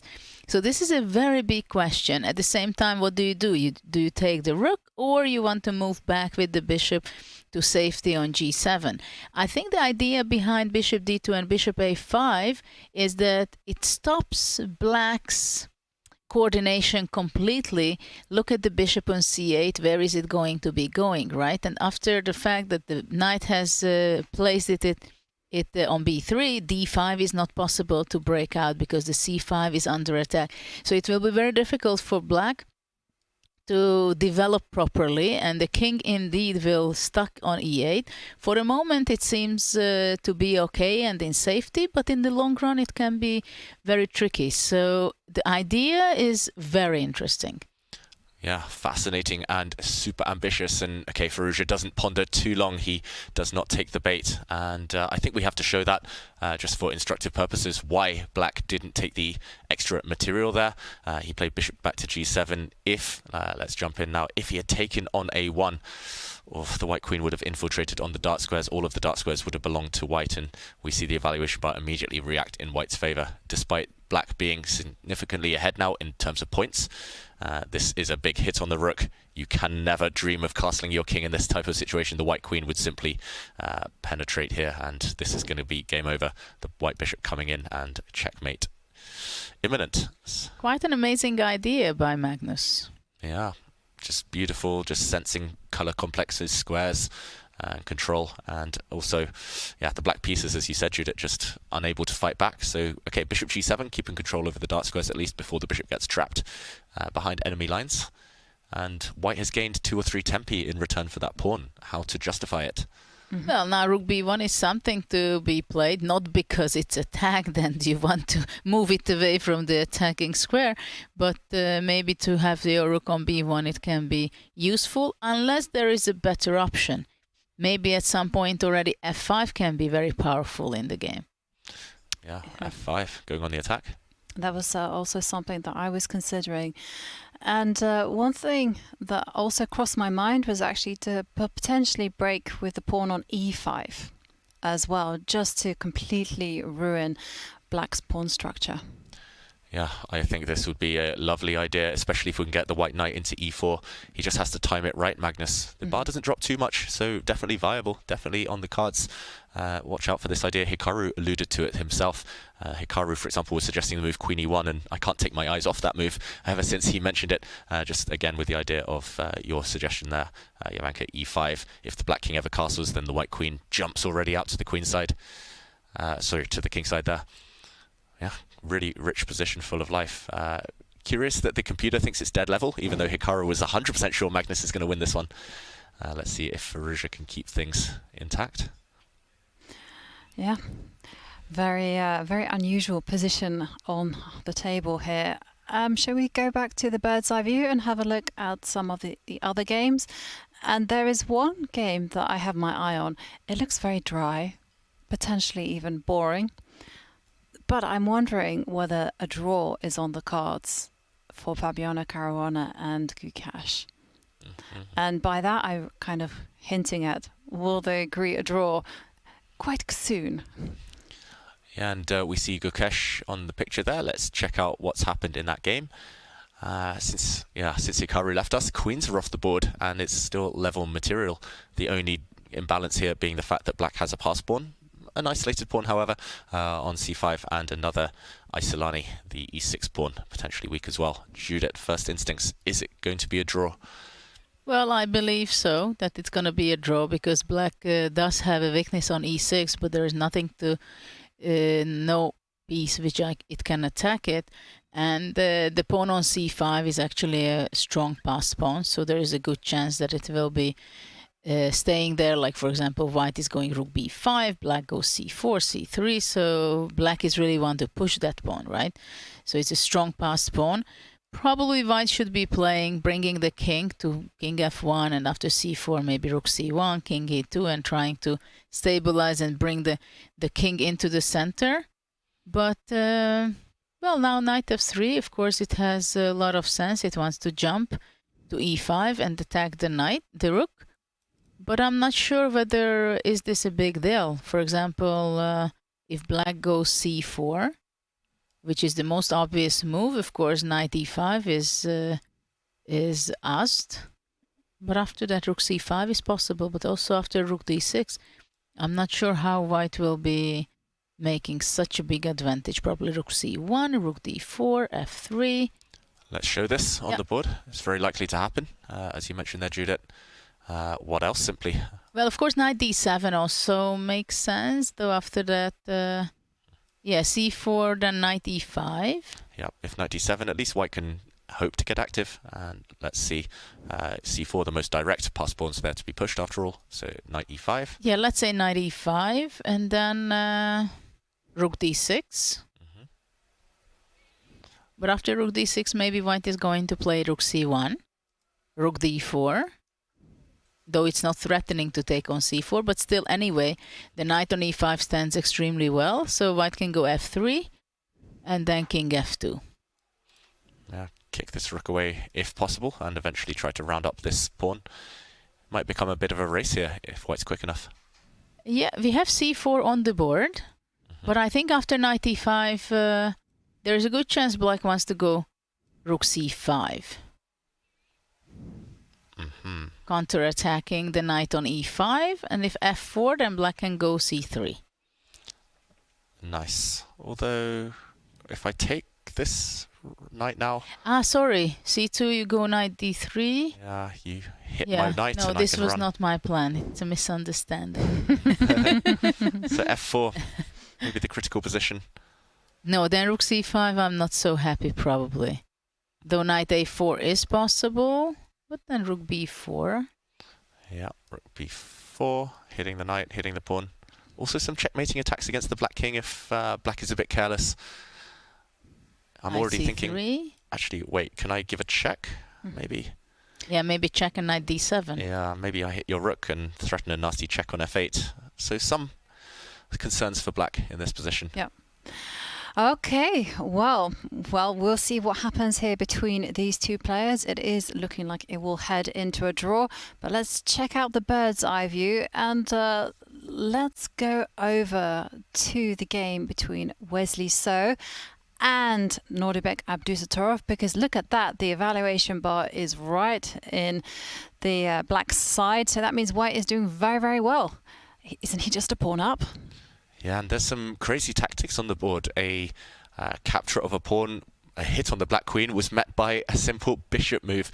And we could see the queens coming off in a really odd, convoluted way. There we see Wesley took the black queen and instantly Nodebek captures the white queen. And we'll do an action replay in a few moments. But Judah, I think Jovanka's right. It looks like black will eventually kind of come out of this down material. So many weak pawns in the black position. Well, that's very much how it seems so. Black has no material loss yet, I can say, but it's very close because the c7 pawn will be very weak. And at the same time, also, we can say, I think that d4 is also more of a weakness than a strong passed pawn. And also the pieces are kind of everywhere, right? The bishop on a4 is not stable. It should be standing somewhere on e6. The knight on g4 is basically went there about 7-8 moves ago with the ideas of attack, but there is nothing left from that. Yeah, I do like that you accidentally highlighted the e6 square, and I was like, yes, the knight should be standing on e6. If only they could be moved diagonal. I highlighted it there on purpose. Judith was saying the bishop wanted to be on e6, but something wants to be on e6, that's for sure, Jovanka. Yeah, a bishop here or a knight if possible, just anchored by a pawn. I think really instructive. Bishops, knights, they love to be protected by their pawns. And yeah, let's just do a quick action replay because we left this a few moves ago to see how we got here. Wesley's definitely turned things in his favor. And I think the culprit, the guilty party here was knight to g4, this ambitious move. You mentioned it, Judith, going for checkmate, trying to somehow get the queen across, bring it down to h2, but this square is simply protected and very straightforward play from Wesley. He simply captured a knight, wrecked the black pawn structure, queen to a4, hitting this pawn, hitting this d4 pawn, and queen to h6. Don't really understand it, I've got to say. Still no threats on the board. White's knights protect everything. Just allowed rook takes c6, and okay, a clever idea from Nordebek. This pin, this counter hit here, but yeah, this is the current position. Rook takes queen, bishop takes queen, and rook c1 is coming. Rook c5 is coming. And Wesley So is incredibly good player in such a positions, especially when he has just a little advantage, maybe big advantage. I'm not sure about that, but one thing is sure, that White is going to be placing his rook probably to c5 from h5. The d4 pawn probably will fall off, and somehow Black is in huge trouble. Yeah, no coordination, weak pawns. Yeah, looks like a bit of a disaster, especially against a technician like Wesley So. And the a4 bishop is really standing badly. Because, for example, after Black goes rook d8, if we just dive into some moves, White plays rook c5, I believe. After rook a d8, maybe rook a5 immediately wins material. But if, let's say, rook f d8 goes, go and be on the safe side somehow, then rook c5. And already now Black cannot defend with rook d7 because b3 is trapping the bishop. So you can feel how dangerously placed the bishop on a4. It needs time to get back to safety. But what about the pawns? Yeah, how do you defend this pawn within the next couple of moves on c7? How do you defend the d4 pawn now? Very difficult to think of a good counterplay. Yeah, the only thing that I can think of is actually, and again, it carries its risk. I mean, you've got to defend d4 for starters, as you both highlighted, and I was thinking c6 as being the only way to defend c7. So, you know, but you can't allow knight takes pawn. Yeah, after rook f d8, rook c5, you go c6. C6, and it's ugly. But then even then, rook c4 is just going to win material. Then bishop b5. Bishop b5, yes. So for now, I think rook f1 to c1. Maybe I can start with rook f1 to c1 here, hitting the pawn. Yes, that's also possible, because after c6, immediately b3 and a4 and grabbing the pawn, right? Yeah, this rook is really nice actually on h5. No need to commit it yet. It can swing anywhere it wants along the 5th rank. Well, difficult defense now for Abdusattorov, gotta say. Yeah, I have to agree with you both. I mean, the only thing that Abdusattorov can kind of thank his lucky stars for is maybe the pawn on d4. Maybe he says, okay, I'll give up the c pawn, get some counterplay, somehow or another. Pray. Yeah, pray. And the problem is you have this beautiful pass pawn on the d-file, but knights are the best blockaders, and White's knights keep that black pawn under lock and key. It's the rest of the position that is falling apart for Black, and I think we can see in the body language. I'm very curious how Nordebek will be able to create any counterplay, because it just looks so much that the position is falling apart. Yeah, looks like a very difficult job for Nordebek. But we'll see what he can manage. He is a fantastic player. He's a great technician. But there's one game we haven't really looked at for a long time. That's the game between Anish Giri, Arian Tari. Good friends. Also, Arian Tari was the second for Anish Giri. And there, how's it going for Arian? Arian's been having a very rough tournament so far. Is he on track to get some points? Well, there is a pawn up for Anish, right? So to start with. And we see a question mark there on the last move of Tari. And let's figure out why is that. But I have the feeling that White will keep simply a pawn up. Yeah, the question is whether Anish has more than just winning a pawn and going maybe into a rook endgame, for example. Anish leaning back in his chair there. And let's maybe do a recap. I just don't understand what Black has in mind after d takes e5. Yeah. Yes, we can go back and see how we got it. Yeah, first. Just a few moves. Let's go back because we left it here just 7-8 moves ago. Queen c2 and very natural moves. Rook c8, a4. trying to chip away at black's pawn chain. This erosion was blocked by a6, and after a trade of pawns, just some very, very natural moves here, and after knight c3, maybe the first big decision of the game, Arian giving up the pawn. This is how we reach this pawn down decision. He simply castled his king, ignoring the threat on b5, and after castles, maybe he'd underestimated that after knight takes b5 now, knight b4 does not win a piece because the black bishop on e7 has been lured away, has been tricked away, no longer defending the knight on b4. So white's queen and knight can save each other after the move, simply queen to d2. And after bishop takes knight, the black knight falls. And yeah, Judith, big question here. Black will have compensation due to the kind of presence of potentially opposite color bishops, but e5, very committal stuff. Yes, because I'm wondering, isn't that possible to take with the pawn and after bishop c3 to take e takes f6? And if bishop g2, then f takes g7. Takes. It's a bunch of captures, but at the very end, if we take one last rook, white takes another rook, and yeah, we get to this endgame with white being 2 pawns up, not just 1, and this is clearly winning 4 versus 2 on the king side. It's going to be an easy conversion, so he must have something in mind. Maybe, Judah, is it queen takes pawn here that he's hoping for? And the big question here would be... Yes, absolutely. This is the only move to be playing, but white seems to have a very good pawn. Yeah. It's an extra. What about queen c3, for example? That is one try.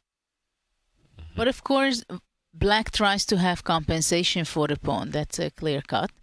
At the same time, I'm not sure he will be able to get enough compensation, because if there would be a rook endgame with 4 against 3, with 4 rooks on the board, I think that can be still very tricky. Yeah. Because with 1 pair of rooks, it's a draw. But with 2 pairs of rook, I think even then it would be a lot to play on, and I'm not sure black can get it. Yeah, well, it is looking like a struggle for Arian. But before the game started, we can see in this video that Anish and Arian had some fun during Tari's interview. And there you can see them laughing around. They are having a good giggle, some banter between the two. David, I have to ask, is it weird to play against your second?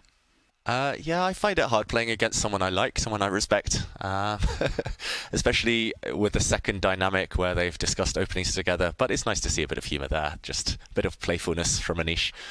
How about you, Judith? Did you enjoy that during your career, playing against a friend second? Well, I don't remember if I played too much with a trainer in one tournament. But it's, I think if you're professional, you can handle that and it goes okay. You think? Yeah. Because I was really curious, like recently, Dane Loren in his World Championship match, he was working with Richard. Richard was like that bastion of support. And then they went off and they played a tournament. And I was like, isn't that a bit weird? Yeah, of course, it depends on what level do you know each other. Because when I was playing a game with a training partner, I mean, we knew what to avoid and then everything was okay. Mm-hmm. Of course, we wanted to beat each other, but before and after the game, the relationship stayed the same. Yeah, in some cases, it can be very tricky also in Ding's situation, but I think they find a way, and if you have a healthy approach, then it goes well. And I have to ask, is it written into the contract? You cannot play this against me. Guys, do spill the secrets. I never had something like that. I always trusted common sense, but I can imagine that maybe some of the really top guys like Magnus, I can imagine that it might. Mm-hmm. Yeah, I won't reveal too much, but I have seen some contracts and some are stricter than others, let's say. I think some players really don't care. They're happy to let their seconds kind of reap the rewards of their work, but some are a bit stricter. No names included. Yeah, because we had this kind of situation. I remember when Fabiano Caruana, he was training with Rustam Kazimazhanov for a long time, and then there was a breakup. And kind of Rustam was kind of talking about the opening lines as being the children, so to speak. And they were in negotiations as to who could keep the children, who could visit their children every... And that actually brings us to yesterday when Fabiano played against Rustam Kasimjanov's new partner in crime, Abdusattorov. Interesting when there's a second who suddenly jumps around. I mean, Magnus, for example, has been working with Peter Heine Nielsen for years, who previously worked with Anand, Magnus's predecessor. So mind games there all over the place. And it's not just there as well, because of course Magnus has worked with Jan Gustafsson on the World Championship prep, and now Jan Gustafsson is a close second of Anish. So, all interconnected. Yeah, sharing is caring. Brings us all back to that. And meanwhile, Anish, he's enjoying his position despite the body language. I think Ariane has a lot of suffering ahead. Unfortunately for him, it feels like, again, another 2-result game. It seems to be the theme of his tournament ever since a missed opportunity in the early rounds. Every game he's fighting for the draw and nothing more. And looking at the bird's eye view, I can see that Judith and David, you've been spot on with some of your predictions. Fabiano, and the Nordebek game, Nordebek did go for that counterattack against the knight. And Hikaru actually mentioned when he was here with us before the break that he was really attracted to this Queen E1 move. And sure enough, that is the move that's appeared in the Magnus Carlsen Alireza Firouzja game. Yeah, it's not just any old move either. Magnus Carlsen's last move predicted, the idea predicted by Hikaru, has been awarded a double exclamation mark by the all-seeing, all-knowing computer. Impressive move there, and it's unexpected because it still continues this theme of giving up the exchange, tempting black to take this rook in the corner, which we've already showed that would actually transpose. That's definitely not a good idea. Beautiful move there, Queen E1. And incidentally, Magnus has been in the confessional booth. I think he did the audio in Norwegian, and basically a quick translation. He says he's very happy with himself. This bishop d2, bishop a5, and a knight d2 maneuver. Very important, he says. He thinks he's doing well, and he does close with a little caveat saying, but he's been proven wrong before. Yeah, and on-form Magnus would not add that last sentence, but he has had some very promising positions that he hasn't finished off this tournament, Judith. Well, yesterday he had a very promising position, which he misplayed it completely in the classical game versus Tari. But I feel that today he's really in his powerful Magnus mode. Mm-hmm. Looks that way so far, for sure. It certainly does. And I just, you just reminded me of a conversation that we had earlier on when we were talking about what are the qualities one needs to be able to get to the top in chess. Like, for instance, do you need to be confident? Or do you need to be aggressive? Do you need to be a perfectionist? What do you guys think?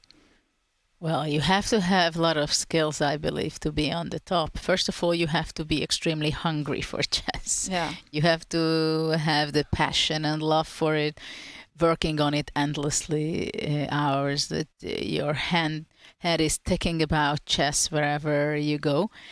And you do everything in order to perform the best you can. And of course, perseverance is something you have to have. You have to have resilience. You have to be someone who has good nerves, good sleeping habits, and keep the focus as much as possible and stay motivated. Yeah. Just to name a few. And for you, David? Yeah, all of the above. Okay. It's a combination. It's a combination of a lot of things. I think it's basically everything you need to be good at life, kind of good at business, good at sport. You need to kind of put it together for the chess as well. And you need to be versatile, just ready to adapt, ready to take the losses, take the hits, and to bounce back. And yeah, Hikaru showed it. You need to just eat, breathe, and sleep chess. Yes. And I'm kind of curious about the issue of confidence and confidence in your own ability, because I don't know why, but some video popped up of a famous footballer, Zlatan, who was well known for having massive ego. When he moved over to LA, he literally took out an advert which says, LA, you're welcome.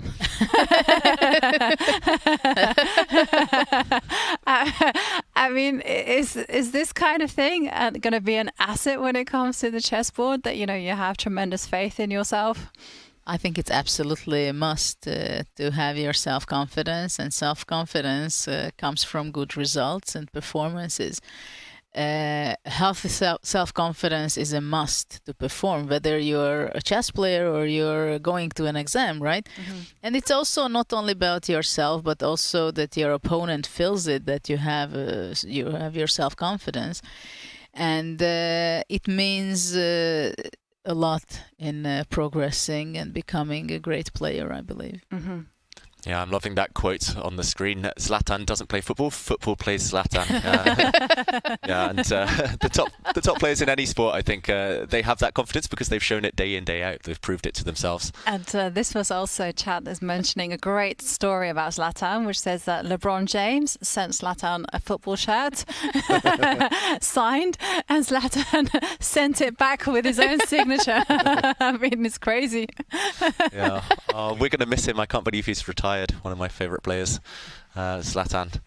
But yeah, it's it's definitely a case of who's the Zlatan in chess these days. All of them are kind of exuding the same self-confidence. Hikaru, Magnus, Alireza. I would even say, like, there's some players who are quietly confident, like Ding, I would put them. Although he did worry me during the World Championship when he actually was like super open about his mental state, and he said, you know what, I was confident, because he did some pre-game interviews where he was like, yeah, I'm happy to be here, feeling very confident, and then came game one, and then he was like, actually, you know what, I'm struggling and I don't like my hotel and I'm going to move out of my hotel. And everyone was like, whoa, never seen that before. You know, it was very interesting when I was reading that he was not sure that he really wants to become a world champion, and when he was playing, that after he's going to lose the match, he's going to be retired. Yeah. So when I was reading this, I was thinking, whether is he really serious? Because that would kind of explain some of the behaving things, what he was saying and the way he was acting. So I was wondering, I'm puzzled with that. Yes. Ever since. Well, we'll find out later on in the year what happens there. But the players are deep in thought, and now is the perfect time to take a break. So we'll see you in a few minutes. Stay tuned.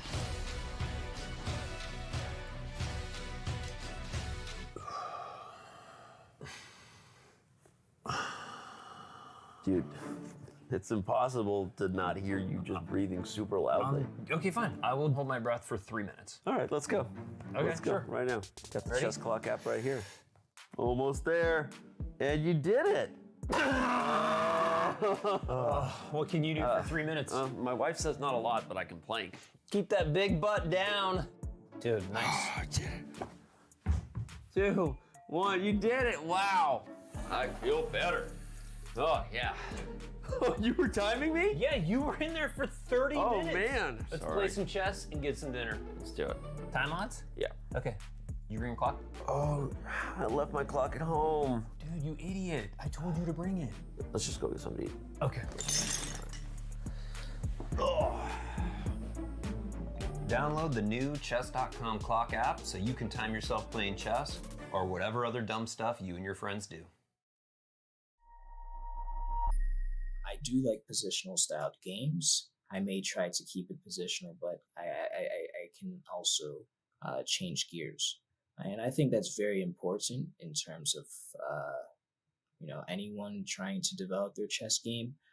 If you do find, style of play that you enjoy, that's good, but you could also try to sharpen it by implementing, another form of, into your bag, as we would call it, right?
Hello, and we are back in action, and it's been relatively calm after the storm that was Hikaru, Shakria, Mamedyarov. The players are deep in thought, all contemplating what they're going to be doing next.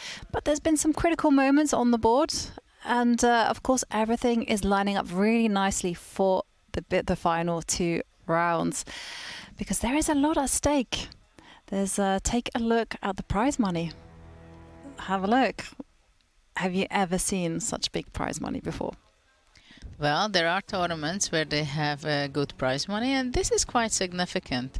Yeah, what we have here. Yeah, and first of all, let's refresh our minds on the standing. Fabiano Caruana is in the lead with 13.5 points out of 18. Hikaru Nakamura is in second, but because he defeated Shaq in that Armageddon, he now moves up to 12.5 points. So if Fabi, for some reason, loses, Hikaru is snapping at his heels.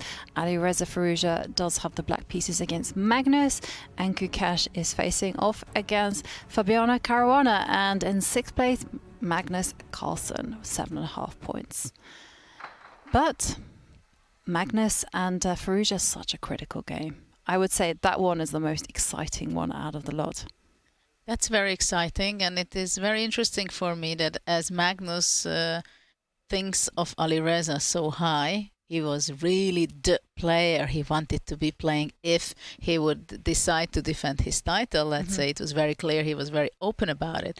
I think it means that maybe also he came today with the mindset that, okay, today it's going to be an interesting game, and finally I'm going to win, but for sure it's going to be a very interesting and challenging game, because with Firouzja we know that you don't have to provoke him too much to make some moves, like also today he was doing g5, right? So sometimes you play with opponents who you can make sure that they will make the game interesting. And with those people it's very good to play. Yeah, and we should remind ourselves what is at stake. It's not just the pride, the love, the glory, it's also a lot of money. First place will walk away with 750,000 krona. And second, 400,000 krona and a 2.5 million Norwegian krona total prize fund. That's very impressive. Yeah, that's a great prize fund, and this is usually what's going on in most of the events, online and offline events, that they have a very significant hundreds of thousands of dollars of prize money, and then it's divided. Who plays the best takes the most. Yeah, and when you say millions, Ivanka, it sounds like a lot. We should mention for our American audience out there, divided by 10 and you get pretty much the similar amount in dollars, so about $75,000. That's still a lot for first prize, and life-changing, especially for some of the younger players who need to fund their way, fund their coaching. For the more established stars, this is the norm. Yeah. Hopefully inspiring some of the younger viewers at home to get involved with chess. Absolutely.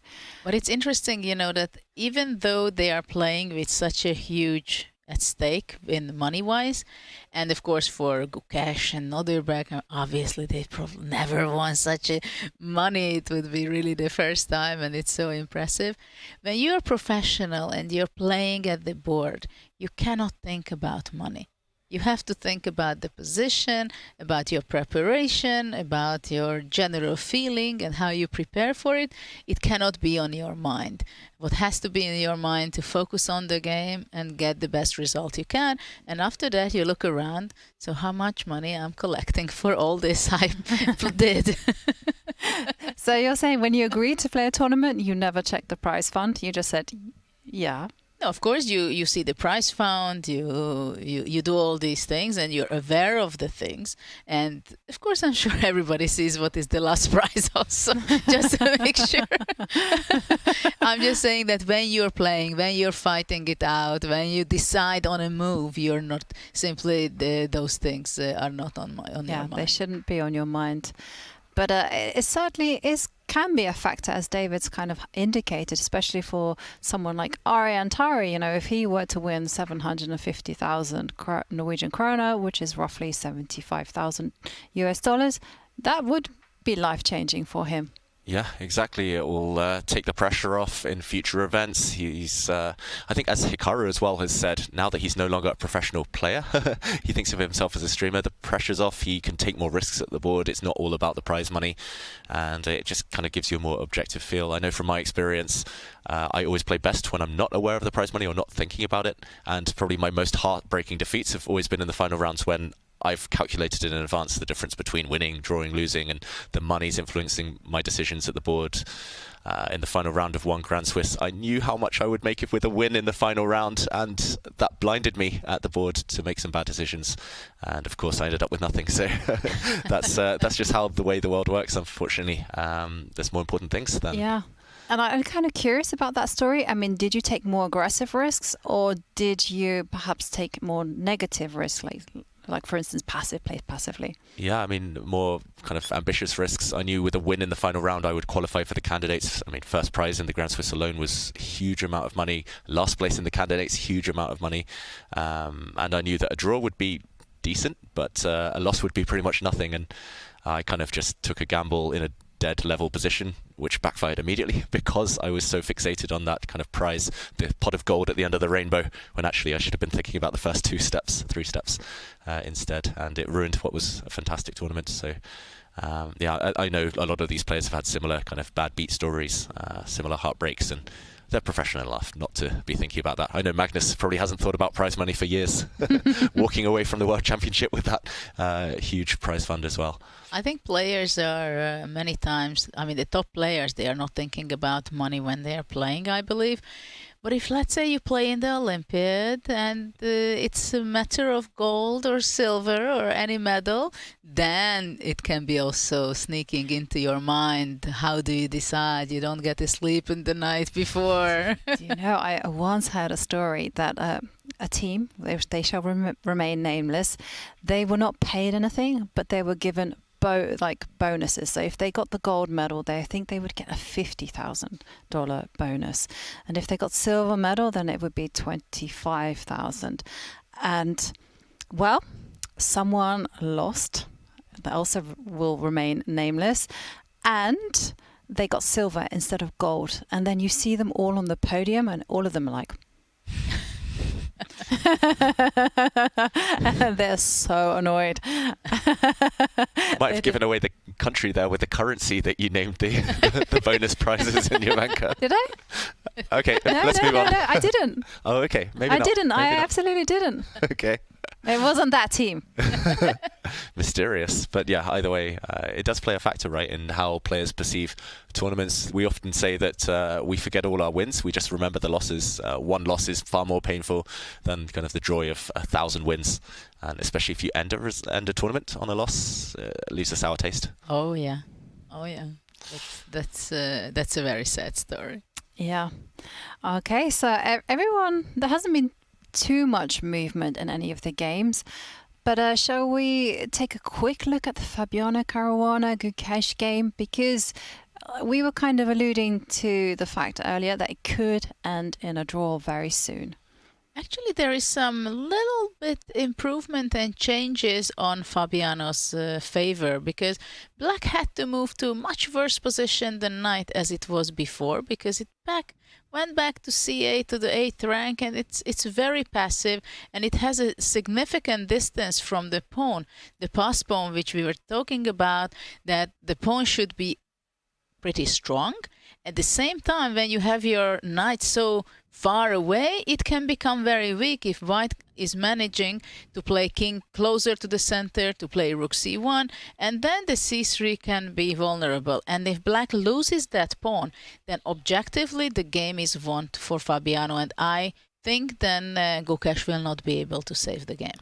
Yeah, we could see a key few moves here, Judah, as you mentioned. If Gukesh doesn't find the right path, then Fabi might win and pretty much seal the tournament with a couple of rounds to spare. And maybe we can also do an action replay because Gukesh found an only move. Endgames, they tend to be a bit dry in general, tend to be hard to understand. I struggled with endgames when I was young, but if we just backtrack to the previous position, we saw after the move f4, which you predicted, Judith, knight c8 was pretty much the only move to keep the balance. These endgames are so tricky. This is actually where 90% of games are decided in the final stages. And yeah, this was simply that rook b8 doesn't come with a check. Black could start running the pawn. And after king f2, c3, knight to d3. You mentioned that the stakes are high. Despite the fact this is quite simplified, Judith, what would you do? How would you defend this position as black? I think rook c4 is a must. This is what I'm thinking. Immediately looking for counter chances. So now the e4 pawn is attacked, and if let's say white plays king e3, then the knight can activate itself to d6, and immediately the position is seemingly looking much better than it was for black. Maybe knight has to go back to f2, but in that case the white's knight becomes passive. So this is how it goes back and forth, and I think this position is very fragile for Gukesh, so he has to be extremely precise in the next 3-4 moves in order to simplify or just get a position where he secures his draw. Mm-hmm. And these young players, they're so sharp, they're so good at calculating. Gukesh, of course, finds an alternative. They always defend the most active way, and this hit on the black rook was met by a counter-attacking move c2, pretty much forcing the white rook to make a decision, maybe step in front of the pawn. Fabi, instant move. This game has suddenly sped up, and maybe he's thinking about the same idea. There we go, rook to c4. He's just made the white rook passive first. Yeah, interesting development. Yes, I think this was the other way of doing it, but the main idea is to have the rook on this fourth rank. I think it's very important to look for counter chances because white's pawn structure is very strong in the center with e4 and f4, but if it's attacked, then it can be a problem for white. For example, if white goes king e3, if we look into some line, which actually does not happen, because simplification is gonna But Fabi doesn't push Gukesh, actually. He's just saying, let's trade off pawns. And is this now just more or less a draw offer from Fabi? Looks that way. I think so. Now we're expecting the black rook to go and capture this pawn on e4. It's hanging, why not? And white's rook is going to most likely take this black c-pawn, attacking the black knight, but the black knight will move, and 3 versus 3 on the same side. Symbolically, maybe slightly better for white, but I believe that after rook e4, white is going to play king f3 or first. g3, and only after that take on the pawn. Because if after black takes the pawn, and if white takes rook c2, then black can take with a check the f4 pawn and go back to f8 to defend the knight. Yep, so actually this pawn is hanging, and wow, we stay with this game for the handshake. It has happened, and it's a draw. Bit of a surprising end there, but fair result. Yeah, and it is indeed a fair result. Both players playing very well. And Fabi yesterday in the interview actually said, I don't know why I'm not getting Armageddons. I like them. Well, his wish has been granted. He will be playing an Armageddon with the white pieces. He will be in a must-win situation in approximately 20 minutes. So don't miss that one, guys.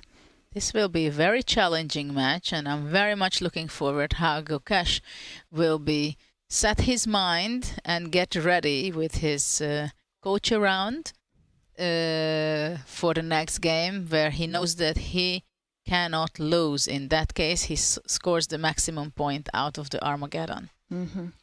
And let's head back to the bird's eye view. I mean, you guys really got your crystal ball out and predicted all the correct moves against Anish Giri and Tari. That's just as you said it would be. And I think the most interesting game is Magnus Carlsen against Alireza Firouzja. Should we dive back in there? Sure. I mean, it's not even a question, I think, that is so much action happening, and it's so interesting. The pawn structure, the pawn sacrifice, which was done by Magnus, the piece placement. So there are a lot to talk about that. While in the other games, it's going on their own path, which we discussed already. Yeah. Yeah, and this is the position we see in front of us. Magnus, with his last move, has just played rook to d1. So they've actually only been a couple of moves since we were last here.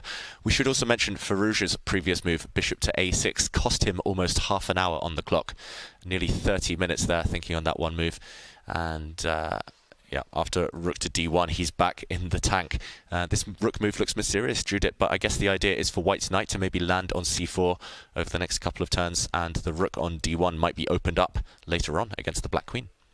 Well, first of all, probably white thought that he doesn't want to leave that rook there. So the question was whether rook b1 or rook d1, and I completely agree that probably knight c4 idea is what Magnus has in mind. But of course, there are a lot of options for white, because there are a lot of temptation to play f5 or to play e5 to break that pawn structure, and the d6 pawn will have to be deciding whether capturing on e5, but in any case the c5 pawn will be very weak. Also, maybe black sometimes would have this idea, if the rook would not be on d1, to play c4, sacrifice the pawn, and after that white captures to play c5 to make some space for the knight on c6, and then enter to the d4. And I think this is also why Magnus played rook d1, that it's a prophylactical move as well. For black, the problem is, I believe, that it's very hard to find a good plan. And every opening up the position, whether it's d5, e5, f5 or whatever, the black king, we should not forget that in the center it can get in trouble. Yeah. And I guess the big thing that Alireza is thinking about is, what is white's plan? So you've mentioned quite a few of them. And if black has an adequate response to all of those plans, then I guess Alireza has a free move. But so say, for instance, black does a dud move. I don't know what. Let's jump in and show what happens if black does play, yeah, a bit of a stinker here. Just a bit of a slow move. Rook to b8, for example. Okay, and so say white plays knight e5. e5. Okay. Let's go e5. The most aggressive move. And creating a square for the knight, undermining the c5 pawn. I like it, Judith. This is quite typical as well of this pawn structure. Right. What is also interesting, for example, after rook b8, also I was thinking just to play against your opponent, because this is also very important, and sometimes Magnus's strength is also that to play a4, for example, not even think about bishop b5 or rook b5 and sacrifice, let's say, on a5. Just an option. I'm not sure it's the best, because I'm very much eager to play e5 and break that pawn structure of black. Well, it's actually been positively encouraged by Firouzja, because he's now reacted with f5. Yeah, and this is desirable in general. He's kind of blocked off at least one of the white pawn pushes. White can't push f5. Also, the black king, we're talking about safe havens. The safest I can see at least is f7, and maybe even g6 later on. If the center really closes, the black king can at least hope, now that the f-file is blocked, to find a safe square. But it does, as you mentioned, Judith, encourage white to step forward now with e5. I don't know if you need to rush. Maybe you can keep the tension a move or two. Actually, I like f5 because it makes space for the king and generally for black's pieces. And also I believe that maybe f5 was also something to be worried at time to time. But yeah, after f5, of course, the first idea I would be looking at is e5 still. Though after e5, maybe d takes e5, f takes e5, and queen d5. Yeah, let's show this on the board. Is there a direct problem with the immediate e5? Because it's desirable, as mentioned here. Unfortunately, because of how our king stands, we don't really want to take on c5. This looks very strong, but it is met by a check. And the queen's come off the board. White's only way to save the knight. This is undesirable. You mentioned f takes e5, Judith, and now queen to d5. Hard to protect this pawn suddenly. Is there a way? Yeah, I mean, could you step back with a bishop? That's one way how to do it. Do you step forward with a bishop, maybe? Also, bishop c7. I also saw that one as well. Yeah. There's try to kick back this queen later on. Exactly, and then you can also play like knight c4 at the right time. Yeah. c4. Some juicy dark squares in the black camp to try and get to with the white pieces later on. Yeah, so if e5 does happen, maybe black shouldn't release the tension. Maybe black should just try and get the king to safety before it's too late. Is the king going to hide itself on g6? Yeah, I would love to if I were black. I'm not sure why, just aesthetically quite nice. Maybe black should be going next move, king f7 on e5. Yeah, king f7. Right. And maybe this is where Magnus's plan behind that mysterious rook move, knight c4, and suddenly there's some tension. If this knight is eliminated, at the very least we'll regain this pawn or this pawn, let's say d5 due to the pin, and now knight takes c5 happens. You could maybe foresee this being a logical sequence of moves, favouring white perhaps, but at least now we justify the placement of this rook opposite the queen. Yeah, I think Magnus will play e5, I have a feeling. Just I don't know how else to improve the position. I don't know, I just wanted to say that I'm not sure e5 will be played. Maybe he wants to play king h1, for example, just to forget about all these kind of ideas where black uses the d4 square taking something. Yeah. But then maybe f takes e4 and then black can forget about this problem forever, that white is going to play e5. Yeah, there's a pin, so we can't take with the pawn, which would be really nice and desirable. Suddenly, yeah, as you say, Judith, maybe we can block things, this black knight. Or maybe we don't need to rush with that one. Maybe there's a better move. Knight c5? Yeah, I just realised. Knight c5? I was tactically slow there, hitting the queen, hitting the bishop. And now something's collapsing. Maybe knight takes c6. The reason we played king h1, to have this queen d4 checks, right? Yeah, just so that in this position, yeah, there's nothing to hit on g1. I walked right into that one, but yeah, as long as kind of we don't allow knight takes c5 to happen, this is a beautiful outpost for the black knight later on f5. Still sharp, you've got to think. Very sharp. I mean, this is a really interesting game going on between Magnus and Alireza. So after f5, it is a question whether e5 immediately or can white go knight c4? Yeah. Also, same theme, justifying the fact this rook is on d1. I was wondering about taking here, which way you recapture, it gets sharp. This is what I was wondering. You can't take with the pawn anymore, you have to defend your knight, and if queen takes... I was thinking some crazy things, but I don't even dare to say it. Yeah, question is whether d5 works. What was the crazy thing, Judith? Say it, well, I dare knight you. d6 after fe, but I think that's going too far. Ooh, Tal would be impressed. I think that's too far. I was thinking that takes and de, but bishop d4 check. Otherwise, I would be, after queen b8, taking knight c5, giving up the exchange, but I think this exchange sacrifice is not that exchange sacrifice. It's not the same if you get the white square bishop of black or the black square bishop. Mm-hmm. Yeah, and this one not quite working. Black can plug the holes with tempo. Oh, let's give Magnus a bit of time to ponder e5. It's a committal decision, but it's a big one. Maybe he needs to go for it if he wants to win this game. Certainly looks that way. It's a very sharp position. There is one more question I would ask from you. What do you think about c4? It's a very committal move. Is it a good idea for white to kill the a6 bishop or not really? Well, e5 on the board. Our questions have been answered. Yes. And looking at my computer screen, it's being awarded an exclamation mark. Good move. Good move from Magnus. Also a logical move. Maybe the most kind of natural move in the position. It just depends on what Firouzja has up his sleeve. Clock times really do not favour black right now. That massive, massive thing on bishop a6 could come back to haunt him later. But for now, it's tense. And maybe black has some resources here. I mean, all the variations look so nice for white, though. Actually, I have a question. After the e5, maybe knight c5, right? So... maybe it's possible to take. Okay, let's... queen d4, queen f2. Let's jump in and show this. Jovanka, you had some thoughts as well. Yeah, basically. I will enlighten you later. Okay. The oracle. No, because I cheated. I thought this is very complicated, and I thought, you know what? Let's have a judge decide on what is the best move. So this double attack, you want to meet with a block? That's what I thought, yeah, queen f2. And if I take queens off... this makes any sense. And you take with... I thought with the king. King. You're hitting my bishop. I'll try and save it. Bishop c8. A bit of a sad move, but needs to be done, protecting this pawn as well. And how do you continue? It looks like you've got some various knight jumps that could be quite tempting. Yeah, knight c4, knight d6 is tempting, but it's like only check. It's only a check. This game is played for checkmate. You could take this pawn, you could drop back with the bishop if you want to maybe... Well, maybe this is a nice move, bishop c3. Yeah, but bishop c3, knight g6. Now we wish our king was back on g1.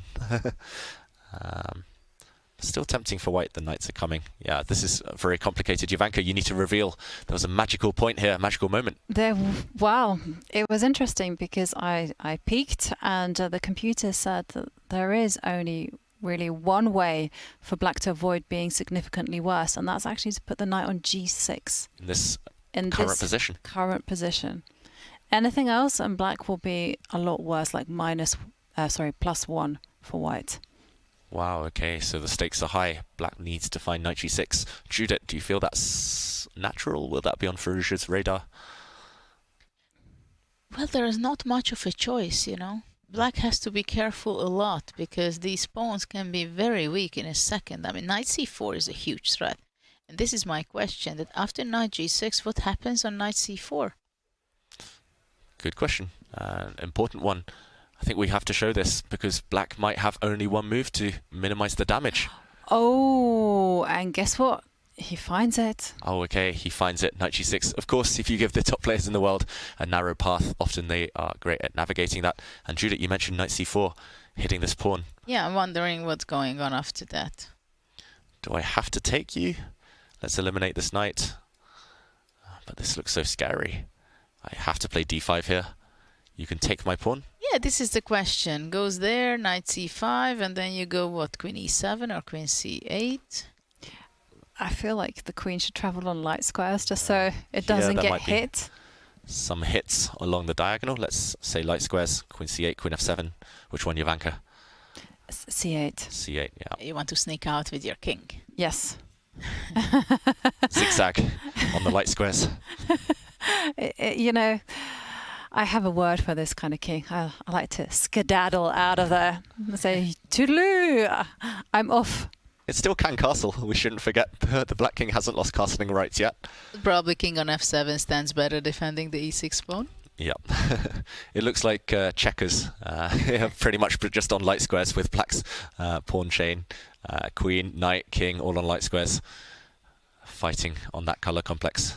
But yeah, good spot from Firouzja. Yeah, it's not so easy, but probably there is some other way also for black, maybe, after knight c4. Knight c4. Is there anything else for black? I'm struggling. It feels like taking here is surely going to be too risky. D takes e5. Actually, I wouldn't touch that one with the barge bar, although the evaluation bar says black is okay, but yeah, it looks scary because suddenly white can take this pawn with the knight, or it can just take back in the center. But black does have ideas there, maybe. Yeah, because you still have, after knight takes c5, you still have this queen d4 check up your sleeve. Yeah, it's double attack, most common tactic in chess. Yeah, this king on g1 makes all the trouble. Looks like Fischer random chess, but yeah, it's just white's shuffled the pieces on the wrong order on the first rank. This is annoying. And maybe if we take the other way, instead of knight takes c5, maybe the idea is to just take this knight off the board. It looks really ugly from a kind of aesthetic point of view for black, but if we just move, suddenly white's got some weaknesses himself. Yeah, and the e5 pawn is under attack, and if you have to come back bishop c3, it's going to be slow. Finally, I can castle. Yeah, suddenly, anything's still possible here, but it's not clear whose pieces are better. I like this black pawn chain suddenly. Yeah, so let's go back to knight g6. What happens if white captures on d6 immediately? Pawn takes pawn. What could be more natural? And if I take back? What about knight c4? That's one of my questions. Hit my queen. I will... Oh, I can't move, really. I wanted to play queen d5, but now you can retreat, maybe. And you hit my queen, and next move, if the queen retreats back, knight takes f5. There is a pin. Yeah. Knight f5. Whoops. So if I can't play knight... if I can't play queen d5 after knight to c4. Maybe it's something similar, but an improved version for white. Well, you have to go to queen, well, or queen e7 you can go. Or queen e7 immediately without capturing. Yes. Yeah. And then queen e3, let's say. Weaknesses. These doubled pawns are just so ugly. Often double pawns, kind of we breeze past them, but here's like the epitome of weaknesses, pawn islands. Yep. Well, it's a critical moment in that game, but we also have an Armageddon brewing. It is between Fabiano Caruana and Gukesh. And let's remind ourselves of the Armageddon format. White, that's Fabiano, will start with 10 minutes. Black will have 7 minutes. And there will be a 1 second increment after move 40. And this is the most important thing. Black does have draw odds. White is in a must-win situation, and the points will be like this: 1.5 points for a win and 1 point for an Armageddon loss. And the players now speeding up. They're playing into an anti-Berlin. It's a repeat of the line that they just played. Yep, we're off and totally repeating exactly the variation that we saw earlier in their classical encounter. And Fabi, he's switching up the move order maybe. Gukesh, the first to think. He doesn't have too much time. He needs to react very quickly here. Some threats potentially against white's black's e-pawn, sorry, in the next few moves. So black has to first decide which side he wants to castle on. The black knight goes back. And okay, he drops back his bishop. Fabi armed. He had this with black actually yesterday against Abdusattorov, so an expert on both colors. Well, now there's a question: is bishop b4 will be the move, or just rook b8, queen c8? Queen c8 is on the board. Yeah, this knight looks offside, misplaced, but it is tying down black's queen to this b7 pawn, and the b7 pawn cannot move because the c6 pawn would drop. So b3, really slow playing it here from Fabi. That's one strategy in Armageddon chess: just keep pieces on the board, make sure there are no pawn trades, and try to flag the opponent later. Yeah, and you put pressure on the opponent, you try to make him think, to decide some things, but it's very slow. Very slow. It is a very effective strategy when in the Armageddon games where white has 5 minutes and black has 4, especially online chess. But anyway, Gukesh stepping forward with the c-pawn. This is what white wants when he goes to knight c5, because b6 was not possible because of knight c6. So black pushed c5. So in the next move, he wants to push away the knight, I believe. Yeah, this is really bad news for the black bishop on e7, which is kind of entrapped now behind its own pawns. But at the same time, black rock solid. No pawn breaks for white in sight yet. And big first decision for Fabi. Is he really thinking about jumping into c6? It looks like the automatic move is to retreat. That's a suicide of the knight. Yeah, you've got to keep your knight protected. And he did so. Now he's moving the other direction. He's kind of done the odd switcheroo, pushed black on the queen side and suddenly switched the attention to the king side. Knight f5 in the air. Also some pawn breaks for the first time with f4 later on. It's so interesting that how is it possible? I mean, I was always having difficulties to understand that. Look, the pawn on c5, for some reason, it limits much more black's opportunities to play these positions than if the pawn would be on c6, right? So white even lost 2 tempes in order to force black to play c5. This I found always very interesting in this system. Yeah, and I've always loved this pawn chain as white. It's the V, just kind of protecting in both directions from c2 to e4 and c2 to a4. But of course, that means you're solid. But yeah, no breaks on that side. The queen side essentially closed for the next few moves. Fabi needs to go for the black king. There we go, queen f3. Well, black made space for one of his pieces for f8. I don't know if knight f8 will come. Most likely the bishop will be. Oh, knight b8. The knight retreating to its starting square, getting ready to jump to c6 and d4. Yep, a great route for that black knight into the center. Gukesh looking up there to check how many moves they've made. This seems to be a habit, just maybe a nervous nervous reaction from the players. He's only moved 16. He's not getting any increment anytime soon. But yeah, nice undeveloping move, retreating move there. Got to go back to come forward. Taking advantage of the fact that he had to play c5, right? So now there is a place for the knight on c6 and going into d4. Yeah, and white now breaking out with f4, trying to open some lines, and black's knight jumping in. Big threat on the board, which is reacted with rook f2. Fabi blocks everything there. And just quickly, our reporter Sverre caught up with Fabiano right before this Armageddon game. So let's have a quick listen to what Fabiano had to say. This half point is looking to become pretty important for the tournament situation. Any special plans for how you're going to attack this game? Well, I guess we'll see in a few minutes. I don't know. It's Armageddon. It should be exciting. I haven't played one since against Anish.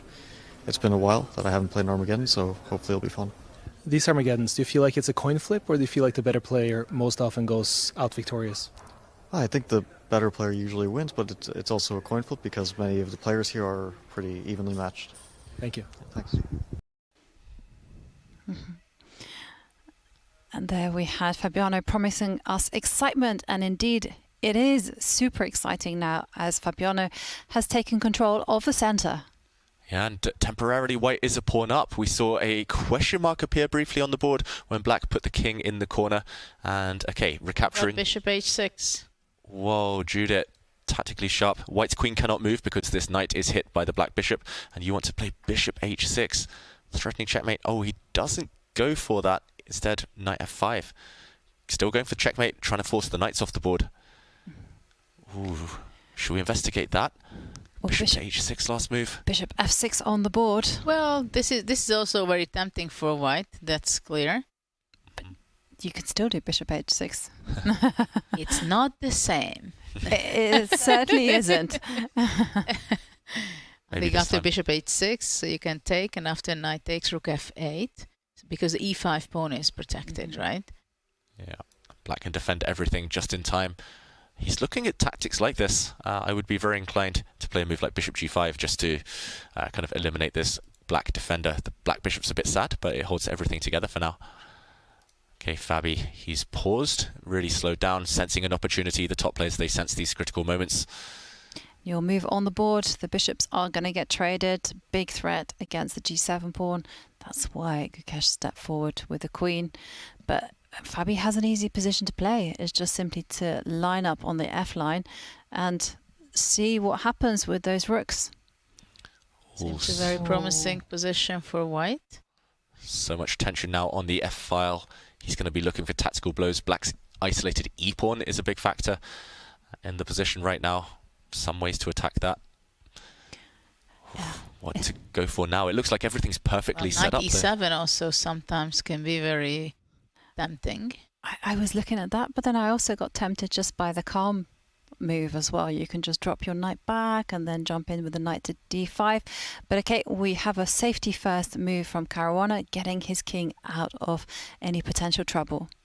Yeah, it feels a bit slow, however, and if Gukesh can survive eventually in the endgame, he'll have good chances. It feels like white needs to deliver a knockout while queens and rooks remain on the board. Don't forget that white also has a weak a-pawn later in the game. First, what to do with this white queen? I really like the move knight e6. It's a good defender. And if after queen g3, black would be going knight f4, blocking the rooks on the f file. Yeah, knight f4. Beautiful post for the knight, as long as white cannot evict it with a pawn. So maybe another square with the white queen. No, he does drop back to g3.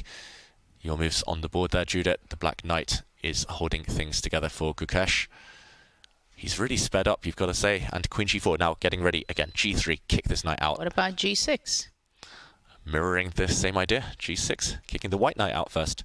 But black still has problems with the e5 pawn, so any endgame will also be very double-edged on account of that. And instead, Gukesh also preparing to line up his rooks or potentially use his rook to attack the white queen. Yeah, Fabi has to kick that black knight now. That's the whole point of his play. Gukesh, I've got to say, defending really well. He had a difficult position. It looked like everything was falling apart, but suddenly... It's very difficult to play it with the black side, I believe. He's doing a good job, though. 3 minute 40 against just under 5 minutes for Fabi. Knight to e3 retreating. This is your point, Jovanka. If the queen trade happens on white's terms, then the white knight repeats and kind of replaces this white queen on g4, and the black e5 pawn would be doomed. So queen takes queen off the table. And the idea for white, if there is no exchange, then probably g3 can be the move and knight plays to d5. But now the e3 knight is attacked, counter-attacked by Gukesh. Preventing white from jumping in with the knight to d5 because of tactical reasons. It's interesting idea. I mean, presumably White was a step forward and defend that knight. I believe that maybe White will decide to go back, because if rook f3, for example, then the rook on f6 on the 6th rank, it can be chasing the queen. In that case, rook g6, rook h6, rook f6, pushing the white queen back. And of course, Fabiano is in a must-win situation. A draw is completely insufficient. Yeah, he needs to just repeat, just go back. Fabi's really slowed down. His 3-minute time advantage at the start of this Armageddon has dwindled down to 1 minute, less than a minute now. And okay, second time we've seen this position, and he changes it up. Does play g3 as predicted, Judith. Now the black knight has to make a decision. Going back as well. And White's knight, the superior of the two, but still no breakthrough. Still lacking a direct plan. Well, Black improved his position significantly. I think g3 is something that maybe White was not so comfortable having that pawn. You don't have tactics possibilities, like for instance, knight takes pawn. On g7. On g7, it's not quite working out, is it? Rook g6 maybe is always on the cards here. Black's rook sliding across. Oh, okay, he hesitates, Fabi there, but does step back with his knight, offering a rook trade. To take or not to take, Judith? To take. Take. Get those rooks off the board as quickly as possible. I think to take is better, because otherwise, if rook moves away, queen h5 and the e5 pawn is in danger. Yeah, Gukesh just mulling over his options here. We're expecting him to try and take as many rooks off the board as possible. Long-term, Black is okay.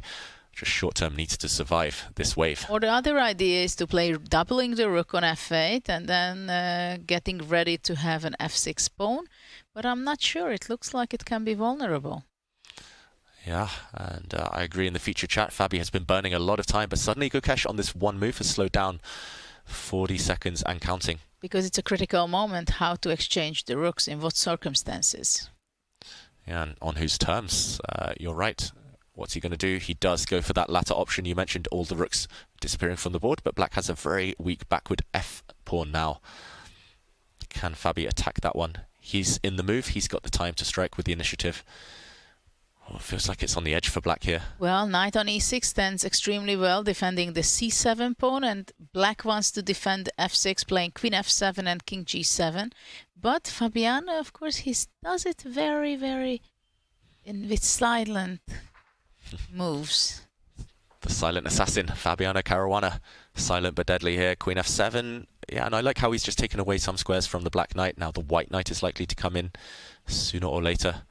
Yeah, but I feel that Gukesh has been very crafty with his last move. He's gotten out of the pin and getting ready to jump forward with his own knight into the center. Yeah. But in time, so far, he's doing a pretty good job managing his time. He's nearly 1 minute behind, but he's still handling it well. Mm-hmm. Now the question is, h5, is it a good move or it's too dangerous? Black. Kick away that white queen, gains space, gains time, but maybe a weakness long term. Yeah, big decision and not an easy one to make in Armageddon chess. Fabi just moving his king. Is he going on a king walk all the way to the queen side, maybe? Well, that's a good journey to start with. And apparently a missed opportunity for Fabiano there, but still looks like white has the advantage, and it's a static advantage. It's going to endure for a long, long time here. Okay, queen trade. To trade or not to trade? Not to trade, that's for sure. And Fabi White goes away. cannot trade the queens unless he's winning a pawn immediately. Yeah, white's queen more active than its counterpart. Normally that's a good indicator of whether to take pieces off the board. Well, now the question is, will knight d4 possible, but then queen c8, queen g7, c3, and white knight shows up on f5? That can be dangerous. Yeah, it's too scary to allow the white pieces in, and wow, h5, giving the black knight more squares, but he wants to plant that pawn on the h6 square, trapping the black king. This is the reason I was hesitating to play h5 with black. Big, big questions now for Gukesh to answer, and only 1 minute to do so. He blocks the advance of white's h-pawn. Huge weakness on g6. Now white wants to have replacement. Now made space for the knight on f5. Yeah, that white knight is coming. But knight g7 can be something to look for the h5 pawn. Enough to check black goes queen e8. Yeah, he has to do something. I think he has to allow the white queen in behind, but Gukesh is a scary decision to make, only 50 seconds. Yeah. And he steps up with the king. He just has to hold this position if he wants to walk away with an Armageddon victory. And it's looking like Fabiano is in full control, both on the clock and on the board. At the same time, Gukesh is not giving easily his skin. He's fighting. Well, Fabi jumping forward with his knight. Is now the time for Gukesh to offer a knight trade? That's a big question. To offer it, and from where? Onto knight d4 or to knight g7? You need to get rid of that white knight by any means possible, and Judith says it. Yeah, 2 moves to do so. He's got to choose. He's got to just trust his instincts here under 30 seconds. After no time knight to calculate. d4, I think knight d6 can be a dangerous continuation for white. And a big shout out to Robert Hess. Hello. Fabi is playing this game extremely well. Yeah, extremely calmly, just full control, never panicking, slowly improving his position. I totally agree. And knight g7 given a question mark by the computer, but why? It looks solid. It looks like he's forcing the knight trade. White's h5 pawn also vulnerable. Gukesh under 20 seconds, but he will be getting that 1 second move increment. And Fabiano giving a few checks just to build up some time on the clock. And look at that, the c6 pawn has fallen. Yeah, he's a pawn up now, and white does have the option of trading queens in a lot of positions to convert his advantage. This is going to be a tough endgame to hold. Only 16 seconds for Gukesh. It does not look good for him because the king march is going to be going all the way to f5 eventually. But look at Fabiano. He just improves the position of his queen. And as David highlighted, that king march is very much on the board. Okay, Gukesh attacking the h5 pawn. Yeah, and the king march, you predicted it, Judith. It's happening, and it transpires that actually black has no checks here. You just have to wait. Gukesh so passive. That's been the story of the game so far. Black just on the defensive. It's about whether Fabi can continue marching in later on. First, the white king is tied down to the defense of this h-pawn. You need to finesse it a bit. How to do so? Okay, sidesteps any checks. Very logical stuff. And he needs a breakthrough. Still no passed pawns for white. That's maybe the next step. Yeah, and Gukesh just 4 seconds left on the clock.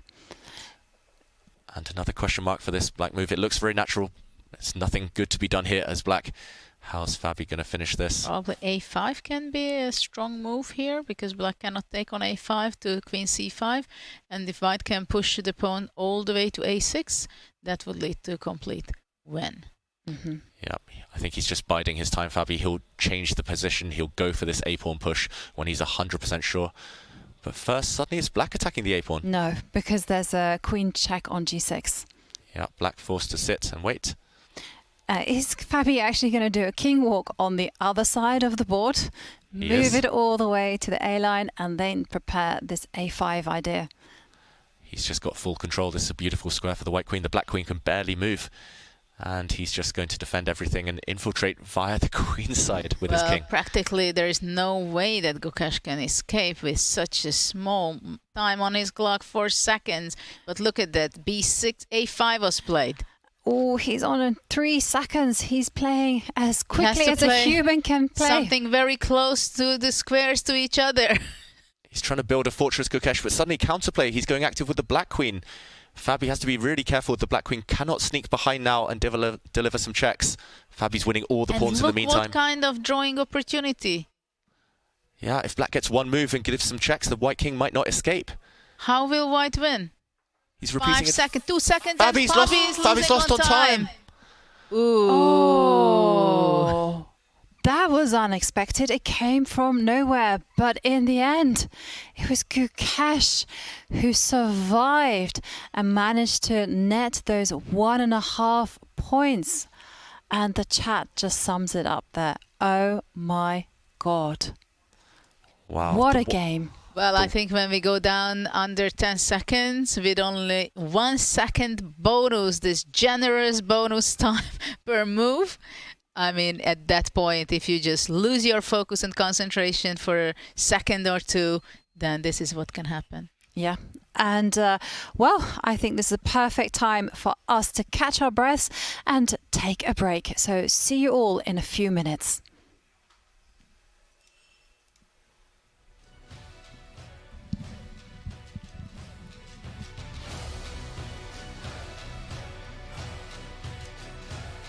Do you wish playing a chess game with a friend was as easy as sending them a text? Well, good news. Now it is. With Chess.com's new iMessage app, you can start and play a game directly in iMessage. Your friend doesn't even need a Chess.com account. It's just tap and play. Head over to go.chess.com/iMessage or use the command iMessage in chat to learn more. Chess Kid is fun. Chess is great for the brain, but it's also fun to play. And Chess Kid makes it easy to have fun. Whether your child is a total beginner or a prodigy, they can hop on and find a well-matched opponent from around the world at any time. Chess Kid is the safe, parent-approved way for your child to play chess online. Chess Kid is educational. To kids, it feels just like playing, but chess is a great way to learn patience, strategy, and critical thinking. Chess Kid features a comprehensive training program that guides kids to level up on their way to mastery. There are more than 50,000 chess puzzles and a whole library of entertaining videos that teach strategies, tactics, openings, and endgames specifically for kids. Chess Kid is easy. Whether you're a parent helping your child, a coach managing dozens of kids, or a school of hundreds. Signing up is free and easy, so what are you waiting for? I remember that day. It was unreal. I definitely felt like I was walking on air. Yeah, it was like such a beautiful feeling because I won the first championship that was actually combining women and men into the same section. So in addition to winning the title and the money, which I really needed, it was like something like $9,500, but I was like a college student at the time, and like literally that was like all the money I had in my bank account after cashing that check. So that was really cool. And then also I got an IM norm. So it was like a little bit of everything.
Hello and welcome back. Ooh, what an exciting Armageddon we had there. And we are very lucky to have here in the studio Gukesh, who actually defeated Fabiano Caruana in perhaps one of the wildest Armageddons I've seen in a long time. Wow. So talk us through the whole match. The classical game, I think it was quite... it was just good prep, and I equalized quite easily with after the opening, and okay, he was trying for some chances in the endgame, but okay, I think I was accurate enough with knight c8, and yeah, it was just a draw. And after that Armageddon, he deviated from the classical game with h3. Yeah. And I was not I could not remember what to do, and I got a bit of unpleasant position, especially in this time control, where there is no like clear plan, and I just move around pieces. And after that he got everything he could have hoped for, and of course I was completely lost. But which was the point where you thought that things may go wrong and go downhill? Already, can we look at the board? It's up there. Yeah, already here I was kind of worried because, okay, his plan is super clear, and I can get my knight to d4, but then he has rook f2, and I have to make sure that I don't allow knight f5, and c7 is kind of weak. So already here I was a bit worried. And I did not react well from here. I think I got a very bad position, and and in the end, we were thinking about bishop h6 here. Yeah, I saw bishop h6 actually, but I think he didn't spot it. Bishop h6, maybe I have to go rook g8, but then rook f7. Oh, wait, there's knight e2. Whoops. Oops. Yeah. Oh, sorry. Sorry. But, okay, he can go bishop g5, queen g5, rook e8, rook f1. And yeah, similar. Yeah. No, rook e8, rook f7 is there, so... So I have to go queen e6 or something. Queen e6 and rook f1. It's similar to the game, it's anyways very unpleasant. Yeah, and this Queen Endgame, were you confident of holding it when the clocks were ticking down? No, I thought I was lost, but okay, I had like 2 possible moves, so I was playing it and just hoping for something. And when it came down to 10 seconds, I thought I might have a chance, because from a long distance, from already this point, I spotted that Queen A1 might be just a perpetual, so I was trying to get it, and he didn't spot it on time, I think. And okay, he can take on b6 now that I see it, but in which position? I think instead of queen e7, just queen b6, so that after it's still not clear. No, queen a1, queen c5, queen b1, king c3, queen e1, king b2. It's escaping. So. Yeah, but it was so logical for him to take the f6 pawn with all these checks, and he could still take. Okay, he can go queen e8, queen g6, queen f6, take on b6, and and that's over. But apparently, this position is still a draw, though. Suddenly a draw after queen a1. Yeah, I had spotted this queen a1 is a draw, but it's difficult under time pressure, right? Yeah. But it's incredible that you actually saw this resource so quickly and with like literally seconds on the clock. And no, because like when I was playing this queen f7, queen e8, I had already spotted when he started the king walk that I already spotted that somehow if I get my queen to a1, it's a draw. I mean, it might be a draw, so. So hope is a plan. That's fascinating, switching from kind of passive defense, like it's hard to get out of that mindset, and then suddenly going on the kind of going active. It's it's always important, right? Well, let's go back to the bird's eye view, and just your quick thoughts on some of the remaining games, especially the game between Magnus Carlsen and Alireza Firouzja. Yeah, I was quite interested in this game actually because Magnus played 3 bishop d3 and it was a completely random position and Alireza just went for g5 and we got an exciting position. And I guess now, okay, my first thought is white should be really better. How confident are you? Because we had Hikaru in. Hikaru said absolutely, 100%. It was only move 12. I paraphrase, but you get my gist. White will win. If I don't see the evaluation bar, I would say white is just clearly winning. But okay. I don't know what is the resource that black has now. I think, well, we do see the question mark in front of us with Queen c3, white's last move, and apparently... Yeah, this isn't me, don't worry. I haven't suddenly become a genius. C5. C5. You spotted it before I could wow. reveal. Nice one. Wow. C5. Suddenly there's a threat of queen takes bishop because... okay, that's really nice, yeah. Yeah, Magnus has put his queen on just a vulnerable square. For example, knight takes pawn, impossible now due to queen takes bishop. So it might have been important to go queen b4 instead of queen c3, yeah? Yeah, I think you're right. Queen b4 or just any safe square and big advantage for white. Oof. Okay. Queen c3 is just a blunder, I think. Yeah? Do you think Alireza will find this? You know these guys really well after Queen c3. Will he spot c5? You can never say, but if someone I have to pick to choose, find this move, it would be Alireza. So. You would find it also in a second. You did it just now, but I think hopefully. When you have such an awful position with black, you find c5. Yeah. And there we can see the current leaderboard. Caruana is now 14.5 points, but you're there in third place with 10 points. How are you going to approach the remaining 2 rounds? I'll try to play good chess. I've been playing good chess, I think. But okay, I didn't get many wins. But yeah, if I keep playing good chess, I guess the wins will come at some point. And any plans for the rest day tomorrow? Not really. Maybe some walk as usual. Yeah. Okay. And Gukesh, I have to ask, you've had 5 Armageddons, you've won 4 of them, and you were so close to beating Magnus as well. Do you have any tips, secrets, how you've become so good at that time control, that format? Not very sure. I've played a lot of Armageddon actually. Actually, the only Armageddon I remember I lost was against Anton Hikaru in one of the Champions Chess Tour events. But I guess I've had a very good record in Armageddon, so maybe it's just the confidence. Yeah. Well, confidence, it certainly does provide elo points, and it brings you luck because you're always positive about your position. But I have to thank you, Gukesh, for your time and for coming to visit us in the studio. And well done once more on defeating Fabiano Caruana. So, and enjoy your free day tomorrow. Yeah, thank you. Thanks. Good luck. Thank you. Well, that was an interesting moment there where we actually managed to get the thoughts of Gukesh. And were you also impressed by how quickly Gukesh spotted that c5 resource? Yeah, absolutely. And I have the feeling that Magnus spotted it as well. Oh. He knows it, and now he's thinking. You think body language giving it away here? I don't know. He stood up and left the board, and then he came back, but I have the feeling that he spotted it immediately.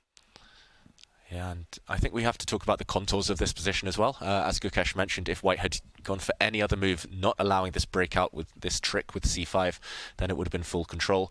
Even if black wins a pawn on the c4 square, it's not going to help. It's not going to solve all the problems. White's knight is just going to have a beautiful square, a beautiful outpost on c5. White's bishop is already entrenched in the black position.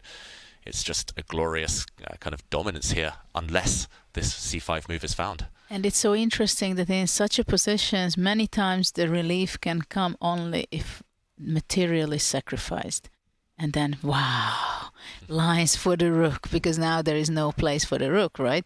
b8 is covered by the bishop, and there is no space for the rook. But suddenly after f5... He misses it. He doesn't spot it. Wow. Huge miss by Firouzja. It is difficult to kind of spot these one-off tactical shots when things suddenly change unexpectedly, but... And huge relief for Magnus. Yeah, he needed to find it. It's just one of those positions. We'll have to ask him after the game, because I'm not quite sure that Magnus spotted this resource. Because it's, you're putting your piece on prees. Those moves are very difficult to see. I would bet that Magnus saw it immediately. What about you? You know him very well. Yeah, I think Magnus would have seen it for sure. No, the question is, did he see it now during the game? Oh, yes. D5. Magnus. Yes, it. I think after he's played Queen C3. That's my. You think? Yeah. Yeah. Body language. It's as if he was trying to keep a straight face, trying. He says, "I'm leaving the board. I don't show it." Exactly. And that is classical chess wisdom. If something's changed, if you realise you've blundered, just don't do anything different. Don't kind of allow your opponent to get out of. Is this the reason he plays poker, to practice? Maybe. He's been bluffing a bit this tournament. And now, actually, Firouzja found a similar idea. Black was threatening to take this bishop on d6 due to this pin along the diagonal, but Magnus, of course, ends that idea. He plays c5. And look how fast he played c5. He thought, c5, you will never, ever play c5 in this game. Over. You had one chance, one-time chance. No way. Well, it makes a lot of sense, right? You cement that bishop onto d6. No one is ever getting that piece out, and the knight will come to d4. And it's going to be paradise along the b-line. Only now Magnus leaves the board, once he survived that nervous moment. As you say, Jovanka, knight d4. This is like a granite statue built in honor of the bishop. It's just controlling everything. It controls the whole game. And yeah, the arrival of the knight, like you said, rook b1 coming. Black is stuck, unable to fight here. It's going to be slow, but certain, the demise. Well, basically we can say that white is winning strategically. And, okay, one move threat there. Firouzja needs some counterplay. He hits this white pawn. He's banking on the fact that white might play a move like g3, and black can hope to open the h-file later on. But maybe Magnus doesn't need to. Even if he does, it takes an eternity for black to arrange any kingside counterplay. No space to shuffle. Yeah, I mean, the queen on a6 also stands very sad, very far away from the king's side. And it cannot do too much anyway. Yeah, we should also mention if you ever take this pawn on a2, you will get trapped. The white rook will simply slide across. And meanwhile, we do have a result from Wesley So and Abdusattorov. It's been in the pipeline for many hours now, but Wesley So did beat Abdusattorov to collect an important 3 points. Yeah, Abdusattorov, it's been a tough couple of days. A few losses now, and Wesley taking a win. Yeah. Just jumping on the mistakes. Feels like Abdusattorov was too ambitious in the opening and it backfired. But what happened to Nordebek? Because, he started off with a bang. He won the Blitz tournament and it looked like he was going to be riding high, and the tournament just hasn't worked out well for him. Yesterday, he kind of self-imploded against Fabiano Caruana. He just took risks which were completely unnecessary. Yeah, it seems like he has a difficult tournament now towards the end. Maybe he's also getting tired and he somehow does not feel the how he should be playing. I mean, today it's very clear that he had a very bad opening choice, because practically I think it was move 12 for 13 where he was having problems already. And it's not only that his position was worse, but he didn't have really any counter chances. And that is really painful to play that way, that you have a bad opening and after that practically you're just sitting and waiting that your opponent is converting his advantage into victory. And it was so much of Wesley So style, how to play very slowly. He's not in a rush. He's going to make it slowly. And it's just so painful to sit there on the other side. Yeah. Well, it was an important victory for Wesley, who now, with those 3 points, will just go march up the standings. And there are 2 classical games remaining. This one by Magnus Carlsen, and also the game against Anish and Ariane. Shall we take a quick peek at that other game and see what's happening there? And if we were talking about this, I was mentioning it. What happens if there is 4 pawns versus 3 and having the 4 rooks on the board? And what is very interesting is that black has the double pawns on the f5, right? And the question is whether, is it better for black to have these double pawns, or would it be better to have it on g6? Because sometimes the double f pawns is not bringing so much pain for black. And for defensive ideas, actually, it can work pretty well. Yeah, I think you're completely right, Judith. From my experience, at least with single rook endgames, for example, if it was just one pair of rooks, actually having the double F pawns makes it far easier to draw. You don't even have to think. White cannot create a passed pawn. It takes too long for white to ever kind of push pawns forward and trade off these two F pawns. But with doubled rooks, more open lines towards the black king, maybe some avenues of attack, maybe more targets for the white pieces. Kind of with that in mind, Ariane would love to just play a move like rook b4 and force a trade if Anish could not resist that, if he could not find a way to avoid the rook exchange. But yeah, for now, with both rooks on the board, feels like more chances. I think that there should be some chances for white, having both rooks or four rooks on the board. If let's say white goes rook d4. Shall we jump in and show some potential ideas? Rook d4, what's the plan, Judith? Well, I have several plans. Of course, rook d7 would be great for white to double the rook on the 7s, but for the moment, rook b7 would be there. And the other plan is to go double the rook on the 8th rank, so to go rook g8 and somehow go after the f7 pawn. But I'm not sure, first of all, that I can get there. And even if I get there, if it can be something serious to bother black's king and position. Well, one thing that immediately springs out to me about this idea is that white does have a safe place for the king to hide. So I'm thinking if white somehow manages to double the rooks on the 8th line and put a pawn on f4 and a king on f3, the king is very safe. Yeah, but this is a big question whether white will be able to do this with the safe circumstances, because probably black can go, for example, rook a6, and later on when the white rook goes to the 8th rank, then trying to look for counter chance, doubling the black rooks on the 2nd rank. So black will always look for counter chances. At the same time, now rook g8, king h6, rook c4 can be very unpleasant for black. Or at least it looks scary, because if, let's say, black goes rook f5 looking for counter chances on f2, white would be going rook h4 check, rook h5, and then white can exchange on h5, and after rook g7, white collects one more pawn, and with that the point as well. I think maybe the thing that's making Anish pause right now is if we go back to the current position, a move like rook d4, he's going to go for the perpetual chase of one of the white rooks. I think that's why he's aligned his rooks like this, Ariane Tari, really cleverly on b6 and b5. For example, he can drop back, say to this rook, where are you going? If the white rook wants the 7th rank, he'll say, okay, where are you going? And he'll follow until the rook has to pretty much use the c4 square. But then rook g4 would be possible to play after rook b8, and then you cannot pull your rook to g5 to stop the check, but you have to go to h6, and then already I can come back with the rook maybe to c4, and your king is on the side, so can I have something over there? This is true. Maybe some chances. I was hoping that I could block with rook g5, but then I will no longer be able to chase you later.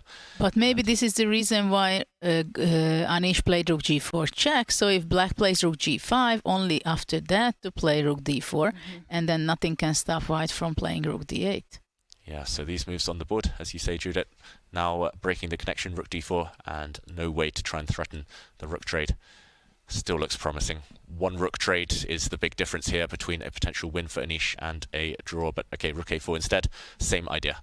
He's going behind, and he'll still pose huge problems for Anish, for Ariane to draw. But let's see what happens if rook b2. Yeah, it was important to go rook b2, because if you go rook f5, f4, my idea. Yeah, that's a good idea, I think. Yep, so rook b2. And the big question is, does white have time? Black is threatening now to go for this pawn. Still not easy. Still not straightforward. It's not one-way traffic. This is annoying, this plan of counterplay. Maybe it's time to go back, rook f4, and just go for this pawn instead. Or to play e4. What do you think about e4? Yeah, breaking the structure, but... Because after e4, you cannot go with the rook anywhere where you can double on the 2nd rank. This is important, and maybe this is why he went to a4. Look at the clever move. Because if the rook would be on d4, then black would play rook a5 and double on the 2nd rank. What a fine move. This is the idea. Yeah, just to show it on the board. Now Black's rook has an extra file with which to sneak around the back. But in the game, yeah, if... Oh, what a neat idea. Rook b2, e4, and this black rook is controlled. He's sophisticated, Anish. He's really classy in life and in endgames, clearly. Yeah, still difficult. And suddenly mating ideas, as you pointed out, Jovanka, later on against the black king. So what happens if after rook a4, black goes rook d5? So I also try to be clever. But now you've had to spend a move on rook d5. It takes you 2 moves to attack the f-pawn. Maybe I can go behind now. Still one track mind. Okay, rook b2. But I didn't waste it time. That's what you want to say. Now this black rook has wasted a bit of time. Check, so now I can and go then back. rook a4. And lawnmower checkmate. Yeah. Wow. Actually, the price of one move, the price of one tempo might be extremely high here. I love this rook a4. Yeah, it looks like everything's the same, but there's always a difference, right? There's always an idea behind these top players' moves. And this would be deadly for black. Yeah, sophisticated play. But I have to say it's also very principled as well, because generally you do want to put your rooks far away, give yourself maximum checking distance. So... Okay, I have one more question. I'm resisting. So what about rook f5? Okay, rook f5. Let's show this. Or you just go e4. No, on e4, rook e5. Okay, e4. Yeah, rook e5. Now maybe Jovanka's idea. Is that too brave? Jovanka wanted to play f4 immediately instead of e4. Yeah, but it's okay. No? Look, the bar went up. I can take credit. All pawn pushes are good right now. And let's say black's rook moves. Where do I go? To e7. H5. Okay, let's say I go back to e7. What to do next? Why is the engine loving white so much in this? Maybe white wants to go king f3. And again, a nice journey with the king. All the way to h5. And then just give checkmate with rook a8, rook g8. Beautiful stuff. Will anybody stop me? No, I'm going to let it happen.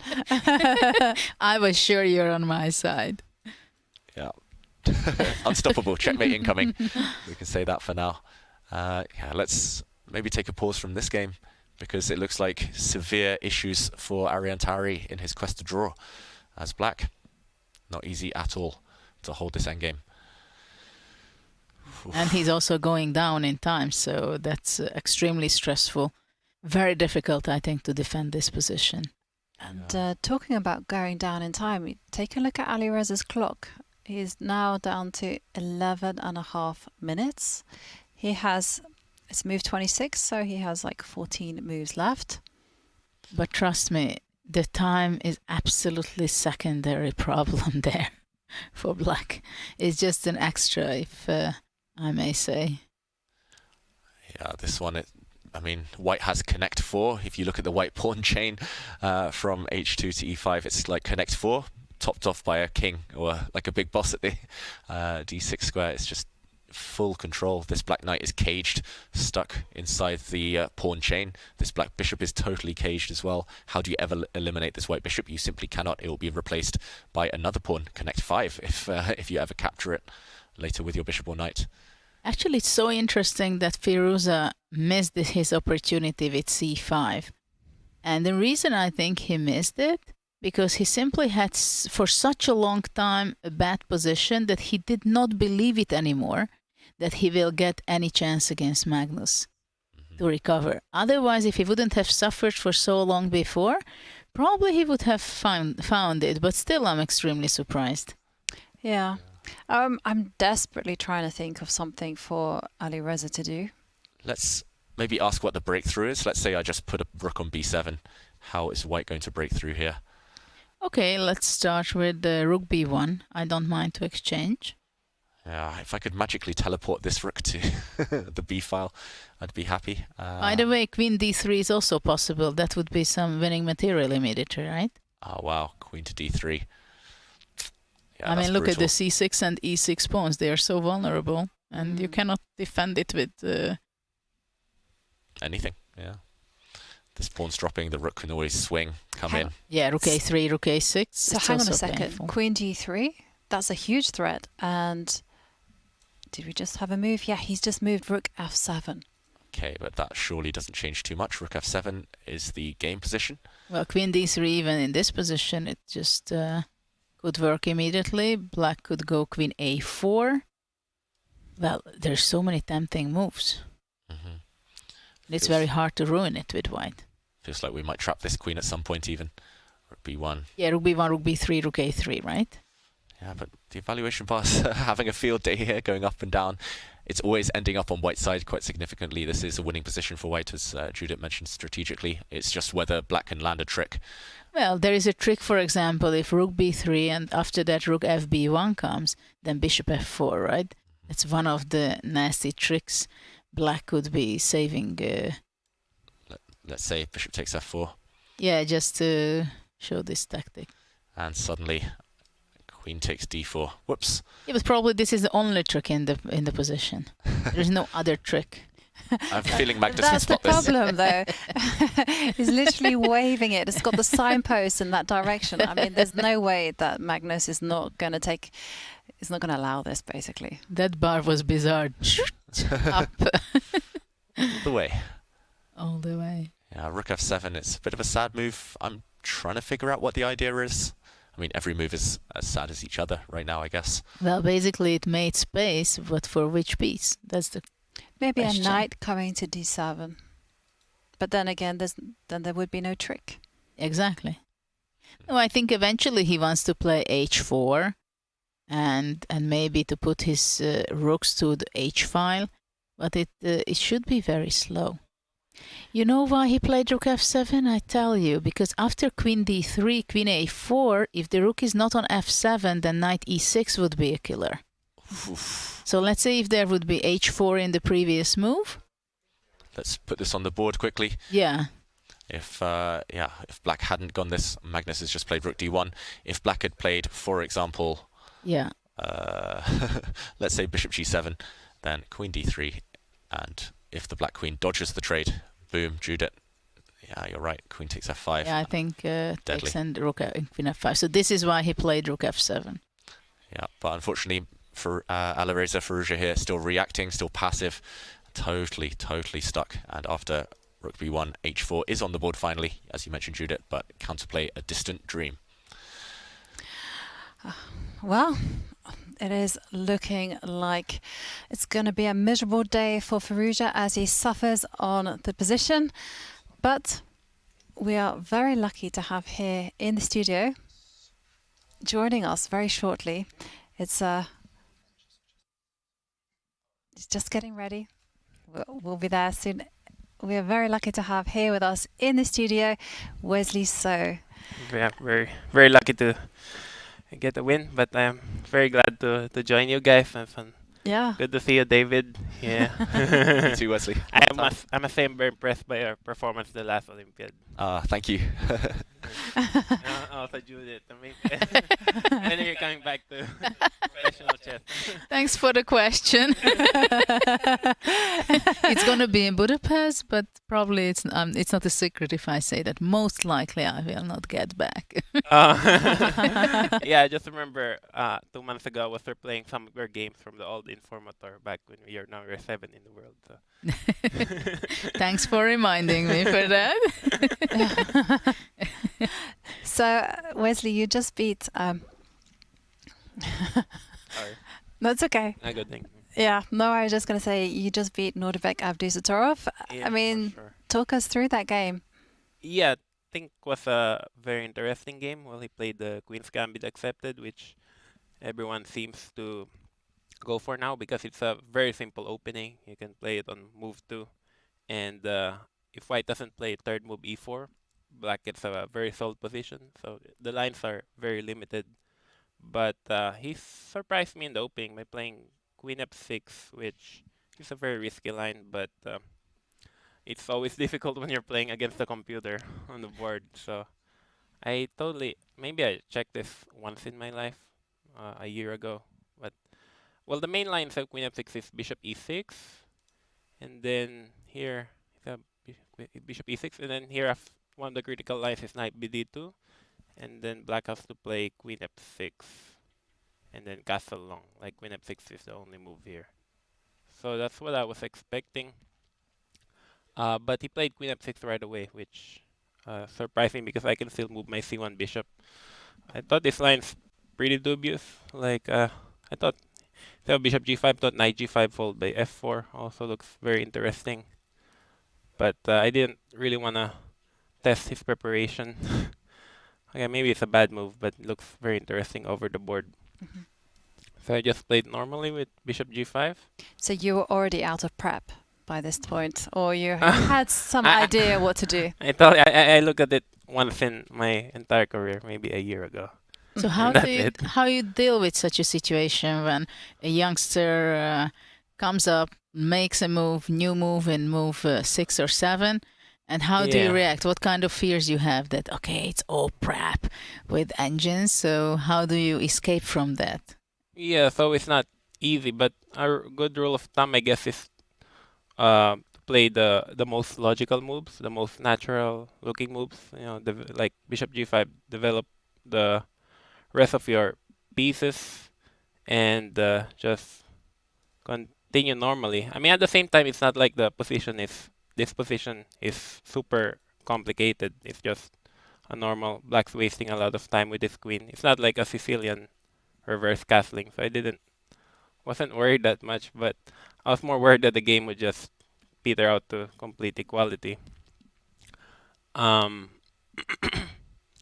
it depends what kind of position, but thought white is supposed to be slightly better here. Yeah, I don't know, maybe bishop b5 is good.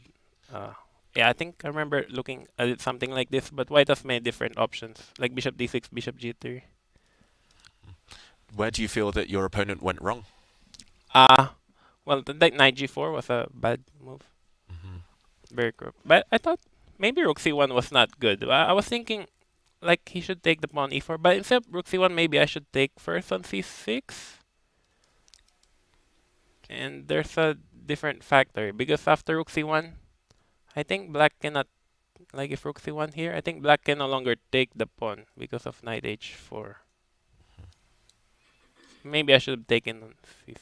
Queen e6, rook e1, unless I'm missing something. Seems like black is losing a piece. f5? f5 and g5 maybe? Yeah, f5 and g5, huh? Yeah, but scary for black to play. Yeah, g5. Knight f5. Yeah. Judith sees it right away, huh? I remember he said he had all these tactical problems posted on the walls. Yeah. Right? After inning. I mean, I'm a big fan of g5, but there are limits. Yeah, so I probably played rook c1 way too quickly because I wanted to watch the Armageddon game of Hikaru. So maybe I should have taken for because here black I think can take on e4. And then the point is after knight h4 he's got queen g5 or something. Yeah. Queen g5. Attacking my bishop. Big difference. And you mentioned knight g4 was a mistake. Were you pretty confident after that? Yeah, it looks so bad. Unless I'm crazy. No, we don't think you are. Yeah, the knight g4 looks so bad. Like, I don't know where his preparation went wrong, but I think Beck, ever since his dominating performance in Waikansei, he's struggling a little bit. I guess he's a fantastic player, and he's very tactical, and, he plays like a machine. But at the same time, for very young players are still struggling to find their footing in professional life. I thought this endgame looks completely lost for black. Like, I was very happy when I got this. I got rid of all the nasty pieces, the queens, the bishops, the knights. But I mean, I knew I could. I know there's a good chance I could always mess this up, but this position looks like 1-0 to me because f4 bring the king, and the rook's on a5. But apparently the computer gives 1.5, f6. So I think after f6, maybe it doesn't really have a good target. f6, rook c7, rook f7, takes, e6. I thought his last chance was king takes f6. And then try to... Rook d5? Rook d5. Rook then- b8 and rook b4? Yeah, exactly. Rook b8, b3. Rook b4. Then Not much hope, though. no. King f1, king e6, and then Rook a5. Rook a5. Rook a5, king e2, king d3. Rook b7, king e2. Yeah. Yeah, if I can't win this game, then I'll never ever win a game. Very impressive. But let's move on to the bird's eye view because we have still 2 classical games ongoing. One game, of course, between Magnus and Alireza. Well, first of all, what did you think of the opening between these two? Yeah, I thought Magnus pre-moved Bishop d3.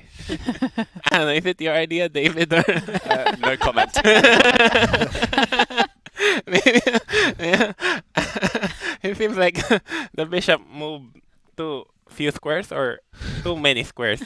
I thought bishop e2 makes a lot more sense, but yeah, I think maybe Magnus just didn't prepare at all today. Woke up an hour before the game and just decided to play whatever. I mean, he couldn't have expected Alireza to play the Sicilian with e6 in any case, because Alireza's been playing mostly e5 or some Najdorf, I think. Well, he hasn't played Najdorf in a while, but he couldn't have predicted Sicilian with e6, so I don't know what Bishop d3 is about, but... Incidentally, you read Magnus right, because he went to the confessional and he said, he hadn't predicted the Sicilian with e6, and so he just was like, okay, I'm going to freestyle it and play bishop d3. Okay, but he knew this idea beforehand, like he's seen some games, maybe he's played some practice games, maybe it's David's idea. Stop getting me in trouble. Because, I mean, no one in their right mind would... no one would ever find bishop d3 over the board, but... So that's why it's my idea, right? Because no one in their right mind would. But Alireza is crazy also by playing g5, which is either better or worse for black. But I thought g5 was a very good move. Like, black is trying to take over, but things fell apart so quickly. Like, I'm sure black has so many, many more better ways to try to equalize, like maybe d5 on move 3. I don't know. Did you kind of assume that Magnus would win this early on? Because Hikaru joined us and he said already move 11, 12, Magnus is going to win, even though the evaluation was roughly level. Well, what was the position? Move 11. Ooh. But we have action. We have action on the board. He had to do something, right? Yeah, he's just gonna lose on the clock if he doesn't do anything. The bishop on the queen is almost trapped on a4. Probably, yeah. I mean, I probably would play the chicken queen b3 and get off all that, just to make sure you don't ever get mated. Queen b3 is not good. Because I mean, c6 is falling. I would play it too, Wesley. Engine doesn't like it. Then why don't you play queen a6 and grab the pawn? Huh? Well, actually, on the live board, Magnus also, again, follows your advice. Simplify the position, get the queens off. I like it. Yeah, like, I would play queen b3 every single day, but I didn't expect Magnus to play it so quickly. I think it's also psychological. He's just playing on the clock. I mean, yesterday he almost lost on time. He had half a second. But he was winning almost before. Oh yeah, he was winning when the bishops got traded. Just queen f4. Very surprised that he missed that. Actually, TV2 did a bit of analysis on that. He had 0.24 seconds left, Magnus, when he made the move. 0.24 seconds. Oh wow! Yeah. Just that's great. I was standing right there. He just totally forgot about his time. I thought he was gonna lose. Like if I screamed or jumped or did anything like that, you tempted? He would lose for sure. Like, I remember maybe not good idea to repeat, but maybe like 15 years ago, we used to have international opens in the Philippines, and then one of the Filipinos was playing Chinese grandmaster, and Chinese grandmaster had 5 seconds, and he just said down. And his opponent froze. That happened to me once too in one of my first international tournaments in Gibraltar. My opponent was like, "You lost on time," and I looked at it. I had like 3, 2, 1, and I was like, "Wait, I could have, I could have moved." Did you lose? I lost, yeah, because I was so freaked out. I was so shocked. Yeah, but yeah, at the same time, I wasn't sure who I was rooting for yesterday, so I didn't do anything. You mentioned some of the other games, Wesley. Have you been keeping an eye on all the other action, watching the Armageddons during the rounds? For sure. Yeah, today I watched all the Armageddon games because it was surprising. I'm not sure if Hikaru was playing safe today or he just wants to test his opening. Maybe he kind of wanted both, because I was looking at the same line last night. Oh, wow. Really? Yeah, because Norway plays the Queen's Gambit accepted. I also played the Queen's Gambit accepted, and this game was played by Maxim in Poland. He's been playing a lot of that lately. And he lost to Duda, Queen Sacrifice. Duda played Rook A4, Rook A6. And who was it? Also Anish Giri played it in Romania. So I was looking at the same line last night. But computer was giving like 0.20 after Rook A6. So I knew it was a draw at some point. But yeah. But is that your style to kind of play these very complicated openings which have all been analyzed out, or do you prefer a different approach to the opening? No, I think it's just the trend these days. I don't like memorizing too much. Like I don't like the Sicilian Najdorf where White has 15 tries on move 6, or I don't like all this opposite castling positions. So the Queen's Gambit accepted is a very good choice because I think one of the reasons everyone's playing it is because there are so little critical lines. There are so few critical lines compared to the Grunfeld, for example. And I think Ian Nepomniachtchi once mentioned to me that the Grunfeld, he had to study like 3 openings at some point because there's just so much theory.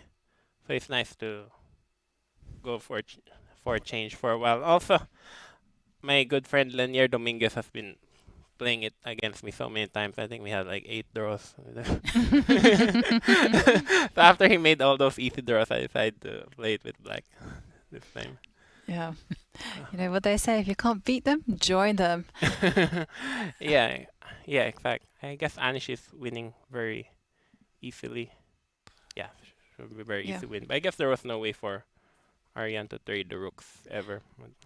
And out of curiosity, one of the special things about Norway Chess is the confessionals. Have you ever been tempted to enter the booth and confess your thoughts?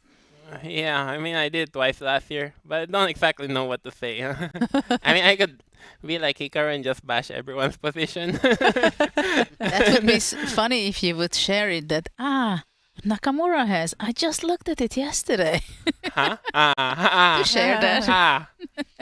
Yeah, I didn't think of that, but if you don't want to reveal any secret of your game, just look at the others.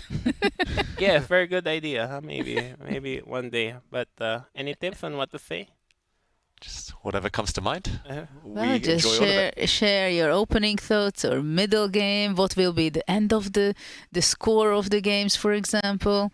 Predictions. Yeah, predictions. For example, Magnus's game. I mean, if you would see G5 on the board, move 5. I could say Bishop D3 was my idea. No, it was David's. I like that. Yeah, for sure. They never give us tips about what to say during the confessional, but it's certainly. Okay. Anyway, thank you very much, Wesley, for joining us in the studio and keeping us all entertained. And congratulations on your win. You're now number 3rd in the standings. Yeah, it's very nice to know I can still win a game. I think I had like 14 classical draws in a row. So as I said in the interview earlier, the only thing I hate more than drawing is losing a game. So, it's always an issue. Like you want to win games, but at the same time it's hard to get a position that's where you get too many chances. So I could always use a tip on that. Maybe Judith can. Yeah, how do you win a chess game? Huh? I mean, today I don't managed. remember already. I retired from competitive chess 9 years ago. This game nowadays, it's a different sport. Yeah, I think it's like basketball. Like I'm watching the NBA finals. I think the game just changed a lot in the last 10 years. I think my mom thinks that there will be more and more rapid and blitz games. And she keeps saying that there are no new classical tournaments coming up. I mean, what you have is what's always been around, and there has been a few that disappeared, like Bilbao or Dortmund, or also London. I mean, what happened there? So maybe rapid and blitz is the future in chess, but classical still remains my favorite. So we'll see. So you like this format here, Norway Chess, Wesley? Well, it's hard to say with this Armageddon. I think maybe one idea is you can lower the time control for the classical and then put the blitz game first before an immediate Armageddon. It's hard. I mean, the system is not perfect, but at the same time, it's very exciting. I think the point system doesn't make too much sense to me because you get 3 points for a win, but if you draw, the players split the 2.5 point difference. So it mathematically doesn't make too much sense. And also, it's very tiring for the players because you're playing 2 games every day. And maybe it makes sense to just sleep all day, not prepare at all. And that's like what Magnus did. So the system is not perfect, but certainly it makes very exciting. I mean, Yes. I don't watch an entire classical 4-hour match, but I will watch an Armageddon. Absolutely. And on that note, Wesley, once again, thank you so much for joining us and good luck for the remaining rounds.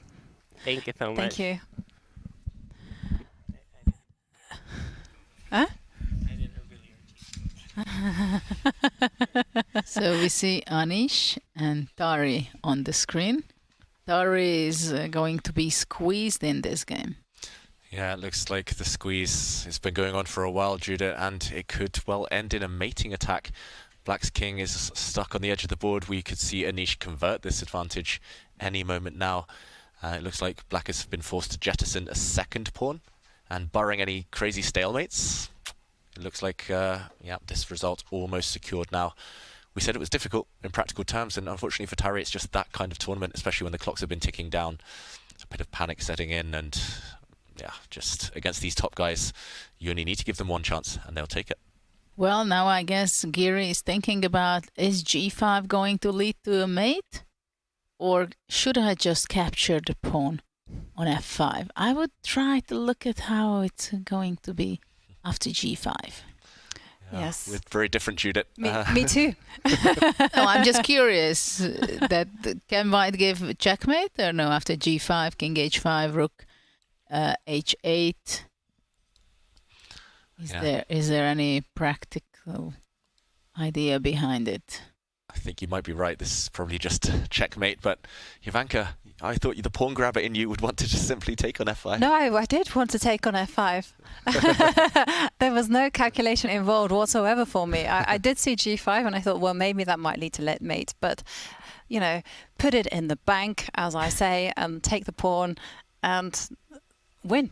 He wants to win beautifully. However, Anish, should we quickly jump in, Judith, Yes. show these checkmating attacks that you're going for? Well, let's see if it works. I'm not sure it works. Yep. Check, king h5. First of all, don't retreat. This is checkmate. The black king on g7 trapped. So king h5, as you say, rook h8. Hitting the pawn. I have to play h6, I guess. I can throw in a check, but you can just grab a pawn before running back. I think you can take this one safely. Yes, that was the plan. Just h6, and now checkmate again. me. So what about rook g8? Ooh, trying to lure me away. I will not take your rook. Yeah, you will move away to c6, right? Yep, I'll move somewhere.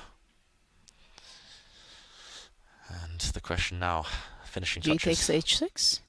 Yeah, this is probably just more than sufficient. Now I cannot play rook takes h6 just to show another pretty checkmating pattern. The lawnmower checkmate instead. Yeah, I mean I can give a couple of checks, but you just run. The white king is super safe. And surely sooner or later this pawn will promote. How do you get the rooks out the way? Well, maybe. But maybe there is just no way to defend black's position. Yeah, maybe white just plays it slowly. Rook G3. Yeah, just rook, and then Rook G3, Rook G4, Rook H3. Well, probably everything wins. That's the problem for black. And of course, what you guys said, G takes F5 just to grab the pawn. It is very tempting.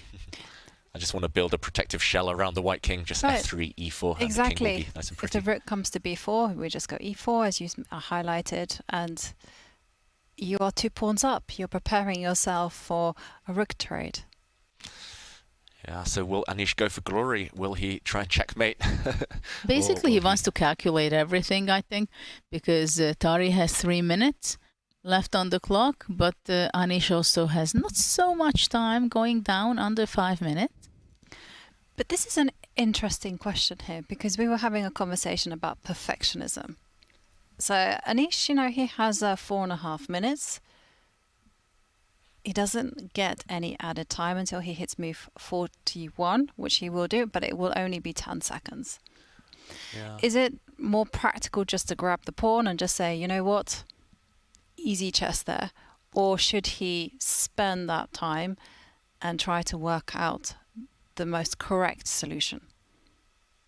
Usually I'd say invest the time. Why not? But 4 minutes when there's such an kind of easy, obvious alternative.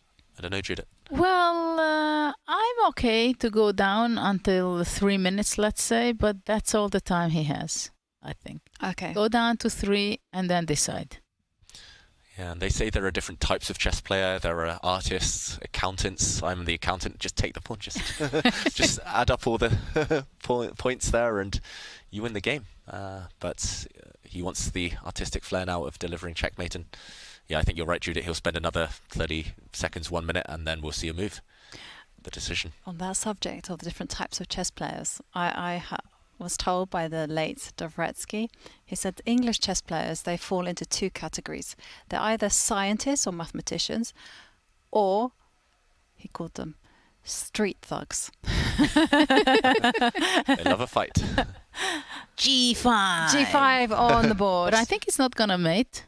But after king h5, rook h8, h6, if you can show it on the board, maybe white just wants to go rook f8. Attack the pawn on f7 and then simplify it with rook h6. Just collect you see? in this manner. No, sorry, I thought it's on the board, but it's only on our board.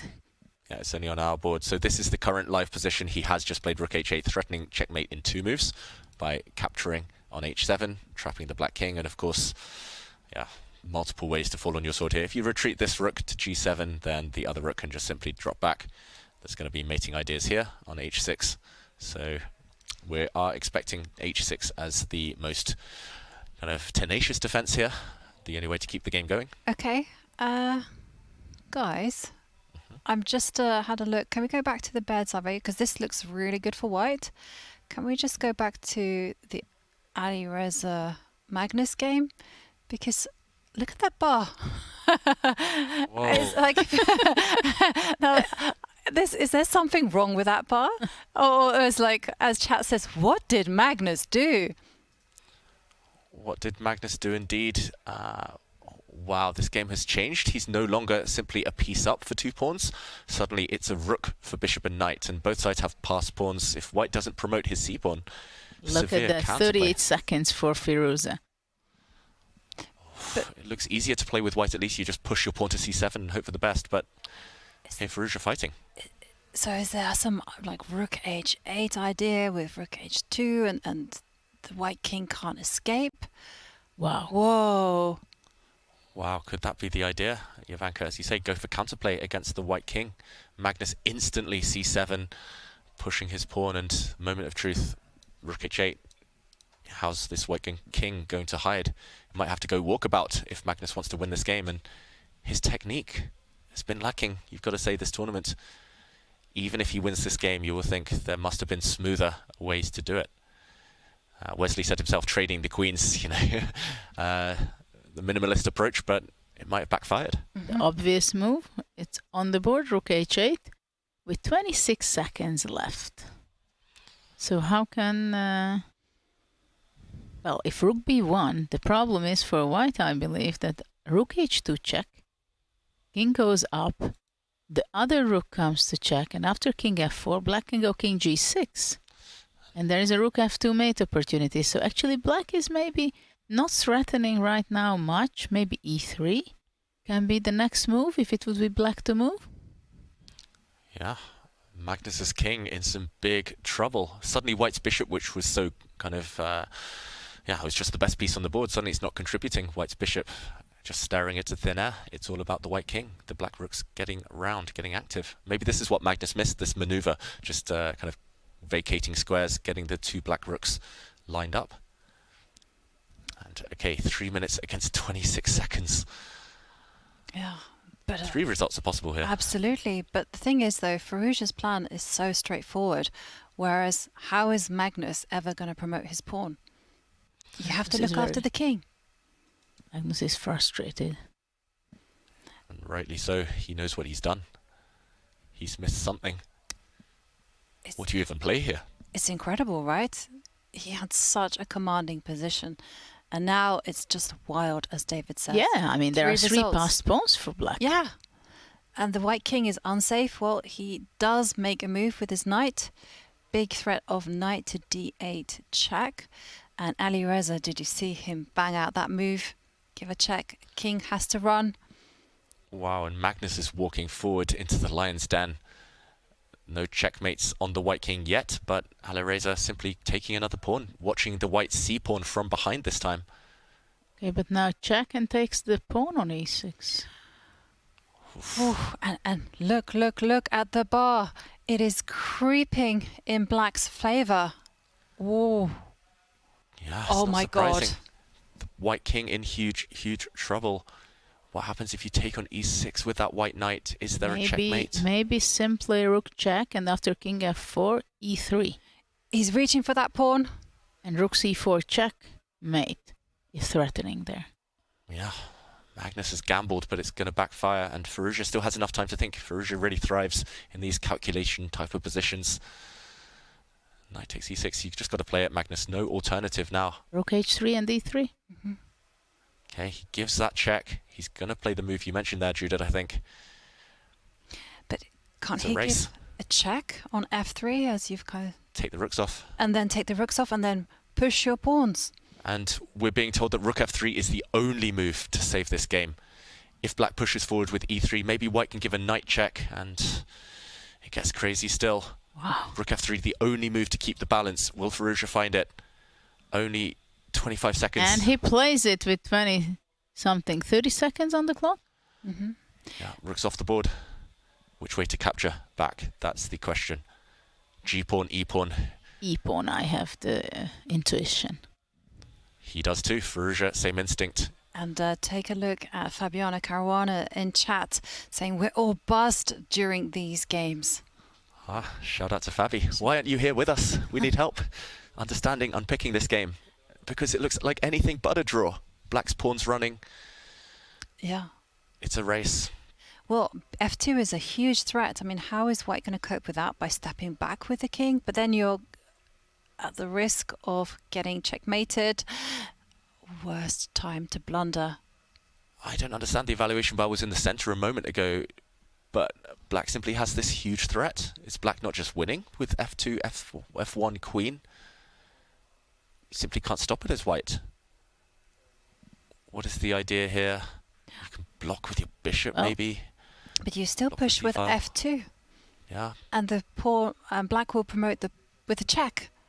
And he who checks first wins. Wow. And Fabi again telling us that this is not an ideal result. It certainly isn't. And it's incredible. Yeah, for the standings means Firouzja will make up some ground on Fabi. Well, Magnus, I would have put a lot of money. Hikaru said it himself.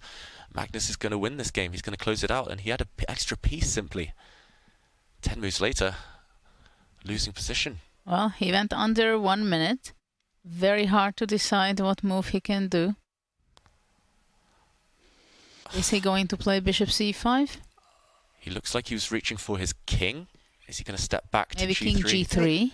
It says, but then rook g2 check. And king g3, it does allow an under promotion checkmate. That is beautiful from Fabi. I think we might have to show that on the board. Meanwhile, Magnus looks disgusted with himself, looking away from the board. Okay, a rook check from Firouzja first of all. And king h4. Was this a slip? Was this a... I think it was. I think he's going for a draw, Firouzja, because suddenly white is about to make a new queen. You don't have time to go back. Okay, we're being told that f2 was the only winning move, and Firouzja, you can tell on the body language. Then king g2 was the move. Yeah, shaking his head now, and we'll see this position repeat itself. Crazy stuff. Neither side can play for a win without too much risk here, and... Draw. Draw. Wow. Typical game where both players can be unhappy, right? So many twists and turns. Where to even start? I mean, it was the tales of the unexpected. It looked like complete one-way traffic for Magnus. He looked completely overwhelming. And then we tune in and Alireza has turned it around. It's like mission impossible. And now I think Magnus now demonstrating a win. This under promotion checkmate that Fabiano Caruana in chat, big shout out to Fabi, did mention. Yeah, so much to unpack from that game, and the players still discussing it as they get ready for that Armageddon. We should mention another result has ticked in now. Anish Giri did convert his advantage against Tari as expected, and just to show the closing stages, the final moves of this game, because it did look like Magnus Carlsen, after so many adventures, was crashing down to defeat. E takes f3 with the correct move, king back to g3, and f2 would have been the bone crusher here, promoting to a knight. If white, for example, let's say, makes a new queen, then suddenly a knight promotion, and this king is getting checkmated. Look at this. No matter where the king goes, it gets checkmated either on f4 or on h4. This would have been a beautiful finish. But after f2, king g2 was the move. Yeah, and this would have put Alireza off, surely. King g2. And then g3, I guess. g3, and black's rook is simply coming down, coming across, and rook c1, f1 queen would have won the game for Firouzja. Wow, dramatic stuff. Just not enough time to calculate through all the complications there for either side. Wow, what a missed opportunity by Magnus in this game. And it seemed like there is really one way, no question that he's going to be winning. What a save by Alireza, but a big help from Magnus. Yeah, when it rains it pours, and at the moment Magnus simply can't win a classical game, no matter how hard he tries. So close though in that one. Oh, more chess though for us. That'll be a treat. Armageddon.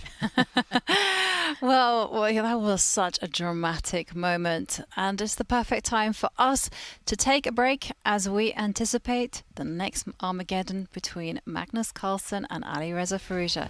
So don't go away.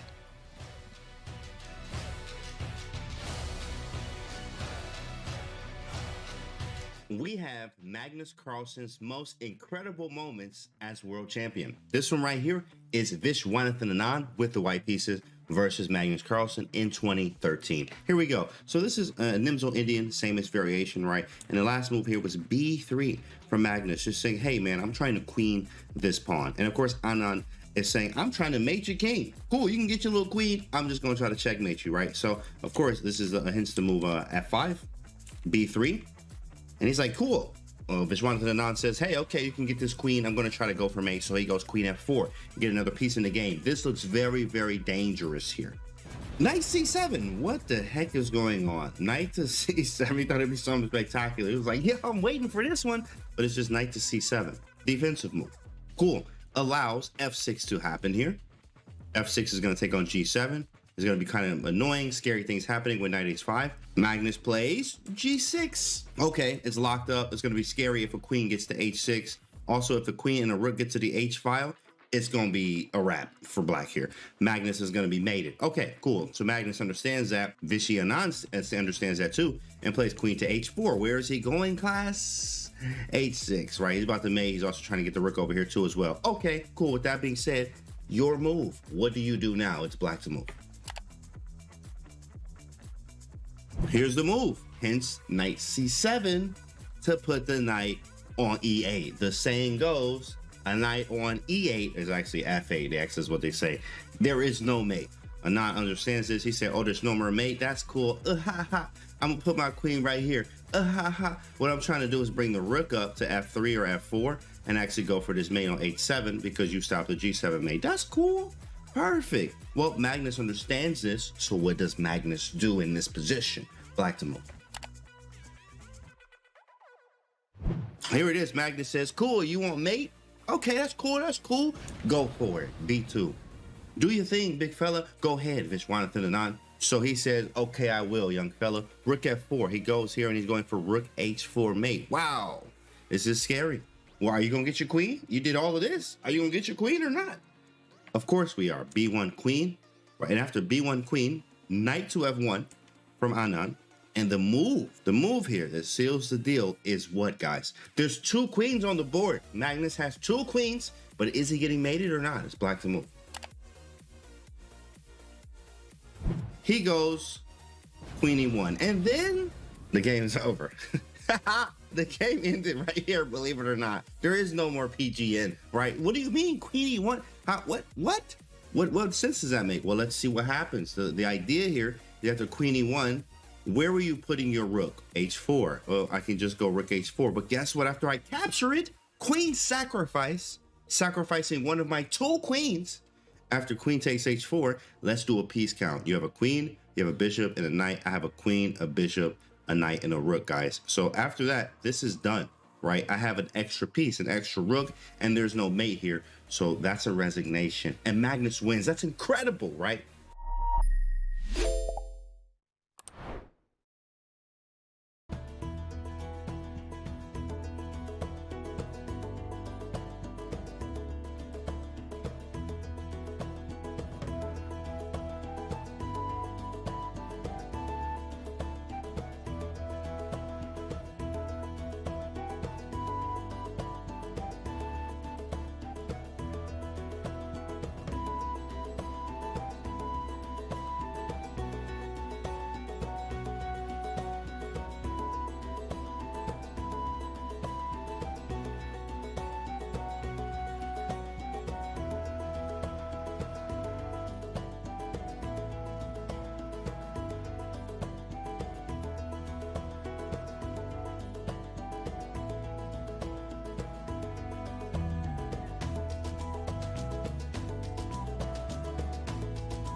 Hello and welcome back, and the chess adventure continues because we just had a very hair-raising game between Magnus Carlsen and Alireza Firouzja.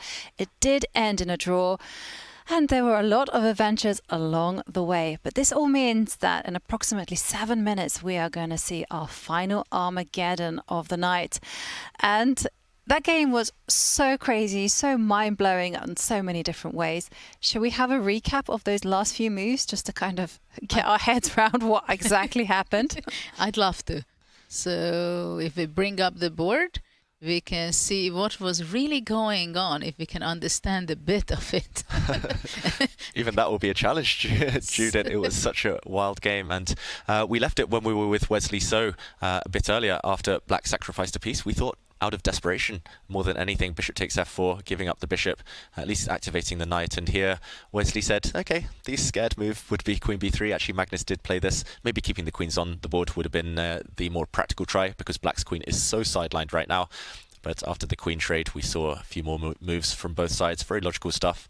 And it was here, after a knight check, the black knight regrouping and landing on e4, that Magnus maybe let it slip. Judah, in the break we were discussing, why did Magnus give up his rook for this knight? Well, I think it's interesting to point out, if you look at it in the last 3 moves, Black from f4, his knight was brought to e4, relocating it in a much better square through h3, g5, e4, and now creating an idea which is kind of scary, that Black can go rook to h3 with a check on g3, possibly a perpetual check, but even if things go very wrong, Black can go king f7, and even the other rook can show up on the h-file. So probably this made Magnus think that, okay, I don't want to deal with this knight on e4, but maybe with accurate play, maybe there is still some winning advantage, and this is why chess is so interesting nowadays also, because I'm sure the engine will say it's plus 5.3. If you make the only good moves, the winning moves, then of course it's very simple and easy, and it's easy to say, it's just the winning position. We don't even have to look at it because it's done, it's cooked. Of course, if we see a Magnus in good form, I think it should be the case as well. When the engine says that it's plus 5, or we see a winning position, he's going to be converting his advantage. But here something went wrong. Yeah, something went wrong, and he decided to take this knight off the board, no longer needing to deal with any of those knight forks, knight jumps. But suddenly, I think this is the plan that Magnus had underestimated after he stepped back with his knight.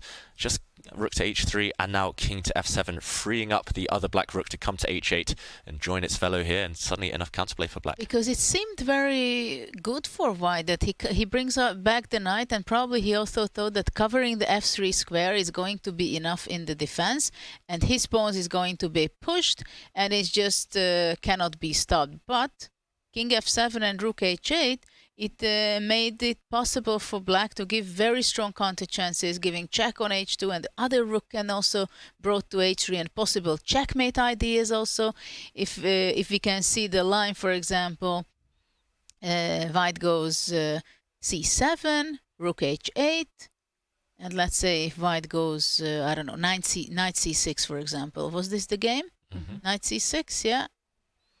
No, we were talking, if not knight c6, if rook b1, for example. Yeah. So that's what I would like to show. Then rook h2, king g3, rook 8 to h3, king f4. And if rook f2, then king would be sneaking out on g5, but Black can play king g6. And in the next move, rook f2 mate is a threat. So white does not have time to queen the pawn. And but maybe knight f5 is possible. Yeah, maybe just rook f1 as well, coming back to defend. Or rook f1 coming back to the defense. Yeah, rook this would have c3.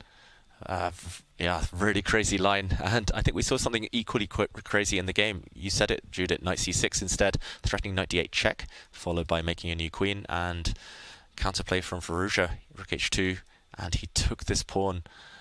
And this was where Magnus did blunder. Actually, he played a losing move, knight to d8 check, a very natural one, but maybe the only move to keep the balance. Difficult, and I'm not sure I would have found it with no time on the clock. Rook h1. Ooh. just And trying it's to a perpetual check probably with rook c3, right? Yeah, the idea is to deflect this black rook away so we can make a new queen, but so difficult to spot sacrifices like that. And as you mentioned, Judith, most likely the game would have ended in a draw here. Instead, we saw a draw in a crazier way. And okay, they're off. It's Armageddon. It is Armageddon, and Magnus starts with 10 minutes on the clock. Alireza has 7 minutes. And remember, Magnus playing with the white pieces is in a must-win situation. The players will get a 1-second move increment once they pass move 41. And oh, look at that. Bishop Magnus d3 on the board. with a sense of humor, putting his bishop on d3 for the second time today in front of its own d-pawn. And now we know the inspiration behind Magnus's opening choice in the first classical game. He clearly prepared this line against the Petrov, and he thought, okay, a bishop on d3 there wasn't bad. Why not play it against the Sicilian? But this is the Petrov. There have been a trade of e-pawns, and it's just a question about whether white is able to generate enough activity with his extra move here in a symmetrical position. Well, this is not a nice thing from Firouzja to play the Petrov, which is so drawy sometimes. And we would wanted to see something g5 and firework in this game also. But it seems like Firouzja is so happy to get away in the classical game that he says, okay, draw brings the victory in Armageddon. So let's be very solid. Wow, and black looks rock solid. I'm really surprised by Magnus's opening approach in a must-win situation, needing to win with white for the points here because he's allowed some trades already. And shout out to Eric Rosen in the chat. He says, oh, no Stafford gambit. Yeah, no Stafford gambit, unfortunately, at this level. Not yet, at least. Maybe in the last round, if Hikaru needs to beat Fabiano for tournament victory there, we will see an opening like that one. But okay, what do you think, Judith? Any chances for white to create an advantage? Well, Magnus has to create something. The question is where is he going to bring the bishop to develop? Is he going to play b3 and bishop b2? Or bishop to e3 or f4 later? But for the moment, he goes queen b3, attacking the b7 pawn. b7 swiftly defended. Queen c8. Yeah, black is a bit cramped, you've got to say. Maybe d5 and knight d4 is a very typical way of continuing the fight. And it's on the board. You call it, Judith, you predict it, and white's knight is going to find a beautiful outpost, or beautiful square at least, on d4, gaining time in the process. And you think Magnus will keep pieces on. Oh, wow, he trades off, creates a very strong d-pawn here for himself. Makes a lot of sense, because now if white is reaching c5 and rook c1 or rook d1, white has a very nice position. So this is why knight d7, immediately trying to block the opportunity for white to go c5. Yeah, black's knight wants to come around to c5 itself and hit this white queen. And yeah, both players playing extremely fast up to this point. Magnus has maintained his time advantage 3 extra minutes. I think rook e1 is a sensible move, but he goes rook c1, and after knight c5, I believe he wants to bring back the queen to d1 and later play b4. It makes a lot of sense. There's so many ways that Magnus can expand with his pawns, and Alireza actually playing b6. Yeah, weakening some squares, but at least holding up the advance of white's queenside majority there. It's going to be extremely difficult for Magnus to get that c5 break in a bit later. He's going to have to regroup his pieces. It's going to take a slower pace now, the game. Okay, first he jumps. Magnus He insists. I want to play c5. You're not going to stop that. And I like the way Alireza just goes, be my guest. I'm waiting for that. And here it is on the board. Wow, I've got to say I'm surprised. Magnus just going route 1, super direct here with c5. This is going to lead to a bunch of piece trades, but he's arguing that with his extra d-pawn here in the center, he's cramping down black's position, and black has some isolated pawns on the queen side. Well, right now it's not so easy. Where white is going to be moving his queen because the b2 pawn has to be defended. So queen a3 seems to be the best move for that, but you don't want to enter into the pin, right? Yeah, queen a3, you walk into that pin and it might take a while to break that tension. So what to do? If you step across to the c file, then after a bunch of exchanges, a bunch of trades on c5, the black rook is simply going to gobble up that pawn on b2. But after all, maybe it is possible to go queen to c3, let's say, and if everything is exchanged on c5 and rook captures the b2, d6 might be the move. And the great Whoa. Counterattack. Magnus does not move his queen out of the eye line of the black rook. Instead, bishop a6 hitting the black queen. Chaos for the first time in this game. Wow. Clever move, creative move. It is very clever, but I'm guessing that Firouzja obviously can't touch the white queen, has to just move his queen anywhere that protects the knight on d7. Yeah, and the question is here, if firstly you can move the queen, as you say, Jovanka, can we take this knight off the board? Because it protects the white bishop, it protects the white queen, and from there the knight is jumping to take the white queen. There's a lot of calculation to be done suddenly. Yes, which is usually something that you don't have time for in Armageddon. But he moved queen e8 because he wants to keep the queens on the board. Knight b7, I would think. And you can see that move did not meet with the computer's approval. It's been awarded a question mark, and knight b7. And knight b6 there, and look at the a7 weakness. Exactly. Oh, that pawn keeps dropping off in every game. Every day we see bishop takes a7 somehow happened. Hikaru played it in his game. I think we've seen it in various stages. And wow, big threat, as you say, Judith. Not easy to deal with. White's pieces look clumsy. This is a pin, a self-imposed pin. But for now, white has full control. Serious problems are posed to Alireza, I think, right now. We should mention Magnus is on 5 out of 5 in his Armageddons. He's won every single one so far in this tournament. Could it be 6 in a row? He can't win in Classical, but Armageddon, nothing, no one could stop him. Nothing going wrong there. Well, actually, these days he's more happy to play short and in time controls, it seems, and he also expresses this view. And, well, the result here shows, reflects that quite a bit. Wow, he's really invading the black camp, the black territory here. Rook c6. Look at that bishop, knight, rook for white. Just entrenched in the black queen side. And not easy for Firouzja to deal with this. Knight takes bishop. The white knight taking the black dark square bishop. Maybe a threat to win a pawn. Yeah. How to guard against that one. Firouzja's all tied up. Yeah, it's not so easy to look for counter chances for black. Queen e7 maybe protecting the d6 bishop, but also after that it seems like white can probably take on d6 and then grab the b6 knight, and it's going to cost a pawn for black. Yeah, I wonder whether there are also options of maybe retreating the bishop all the way back to c8 just to ask some questions to the knight and hopefully bank on some activity. After that, I think white should be capturing the knight first on b6 and only after that to capture the d6. And then black still is losing material. Yeah, black is likely going to lose a pawn no matter what, so Firouzja just has to find a version in which he's active, in which he can throw questions to Magnus. Clock time's not in his favour, down under 3 minutes now. Still a long, long time before he gets that valuable, priceless 1 second increment. It's going to be a struggle to even get there at this point. And he retreats the knight back to c8 with the idea of capturing, and still Firouzja's pawns are just a disaster there on the queen side. But perhaps Firouzja can generate some play on the king side once white moves the queen. White has the beloved bishop pair. It feels like if Magnus can weather the storm and not allow any counterplay, those white bishops are going to clean up. Just need to move the queen first, attacked by the black rook. Yeah, this is the question where white is moving the queen. I think in the next move somehow black wants to go bishop to e4 in the center and attack probably the d5 pawn, because for now the g2 pressure is not much. But I can imagine that black goes bishop e4, f5, queen g6 and looking for counter chances. Okay, and Magnus slides over to c3, very safe square. Your move on the board, Judith. He needs some counterplay, and he's survived a worse position than this already today, Firouzja. So he will be feeling optimistic if he can whip up some activity. What's Magnus going to do? Get capture on a7. You can take this pawn. He can take the pawn on c7. He has done. Took c7 first. But now the black queen has avenues in. Queen a4, you want to say?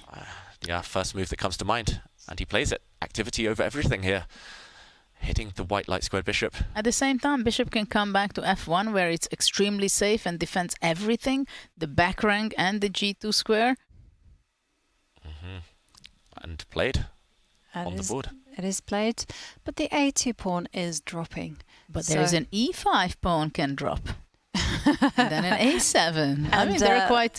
we're going to see that because that's exactly what's happened in the game. And the problem is for black, if queen d5 takes, then rook d7, and the piece is going to be falling off for Firouzja. Yeah, you cannot take that white pawn on d5. You will lose a piece. You get skewered at the end there. And Firouzja shaking his head for the first time in this game.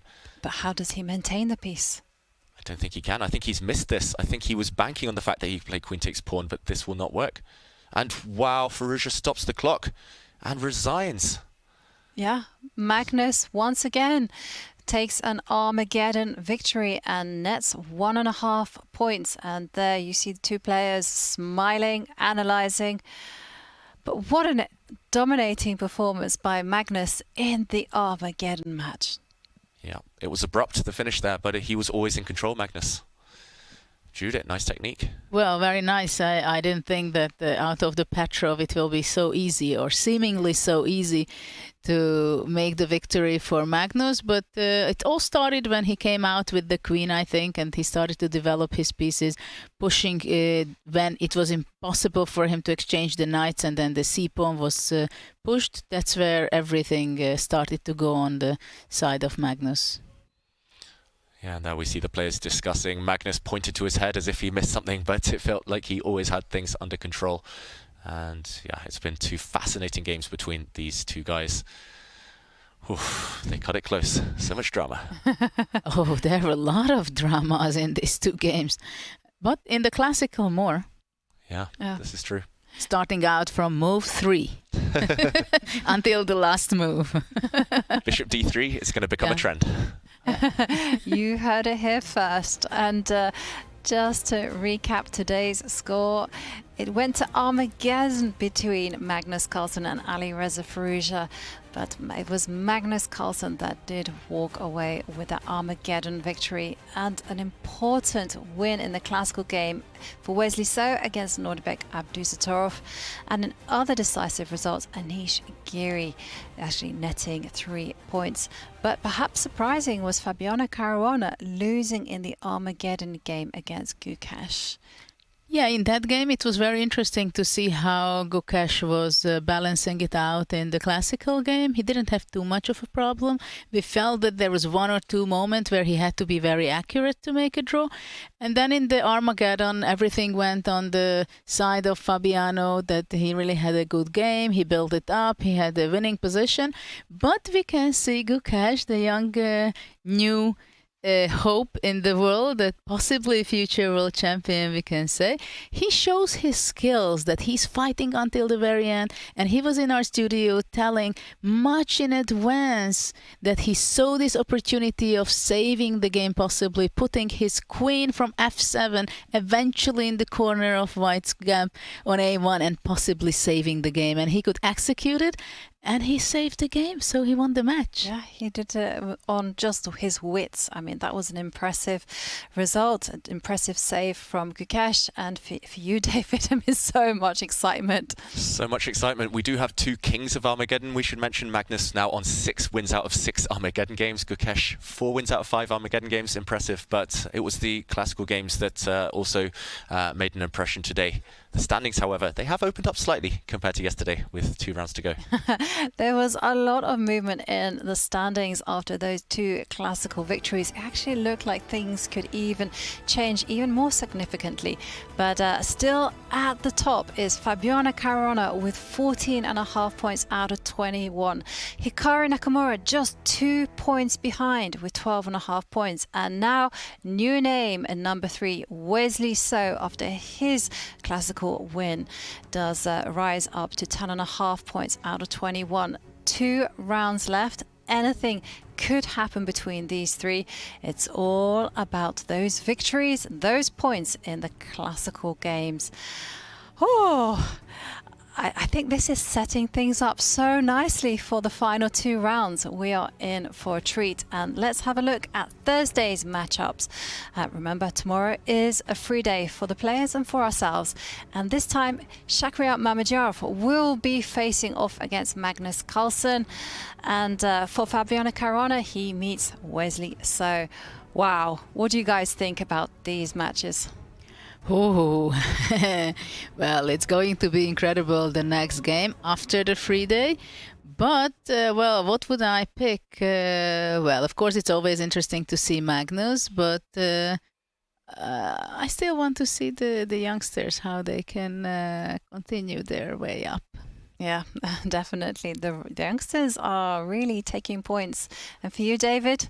Yeah, for me, it's going to be about whether Hikaru can continue the chase of Fabi. We had him in the studio today. It was fascinating to hear his thought processes there. Feels like he needs to take some risks, but after the rest day, he plays Abdusattorov, who also loves fire on the board. So it's going to be fascinating. Yes, definitely. We are certainly lined up for a lot of adventure. And as the pieces settle on the chessboard after an eventful day, we now look forward to a rest day. We're going to enjoy that one very much. And we will see you on Thursday, same time, same place, 5 p.m. Central European time. So thank you all for watching and see you then.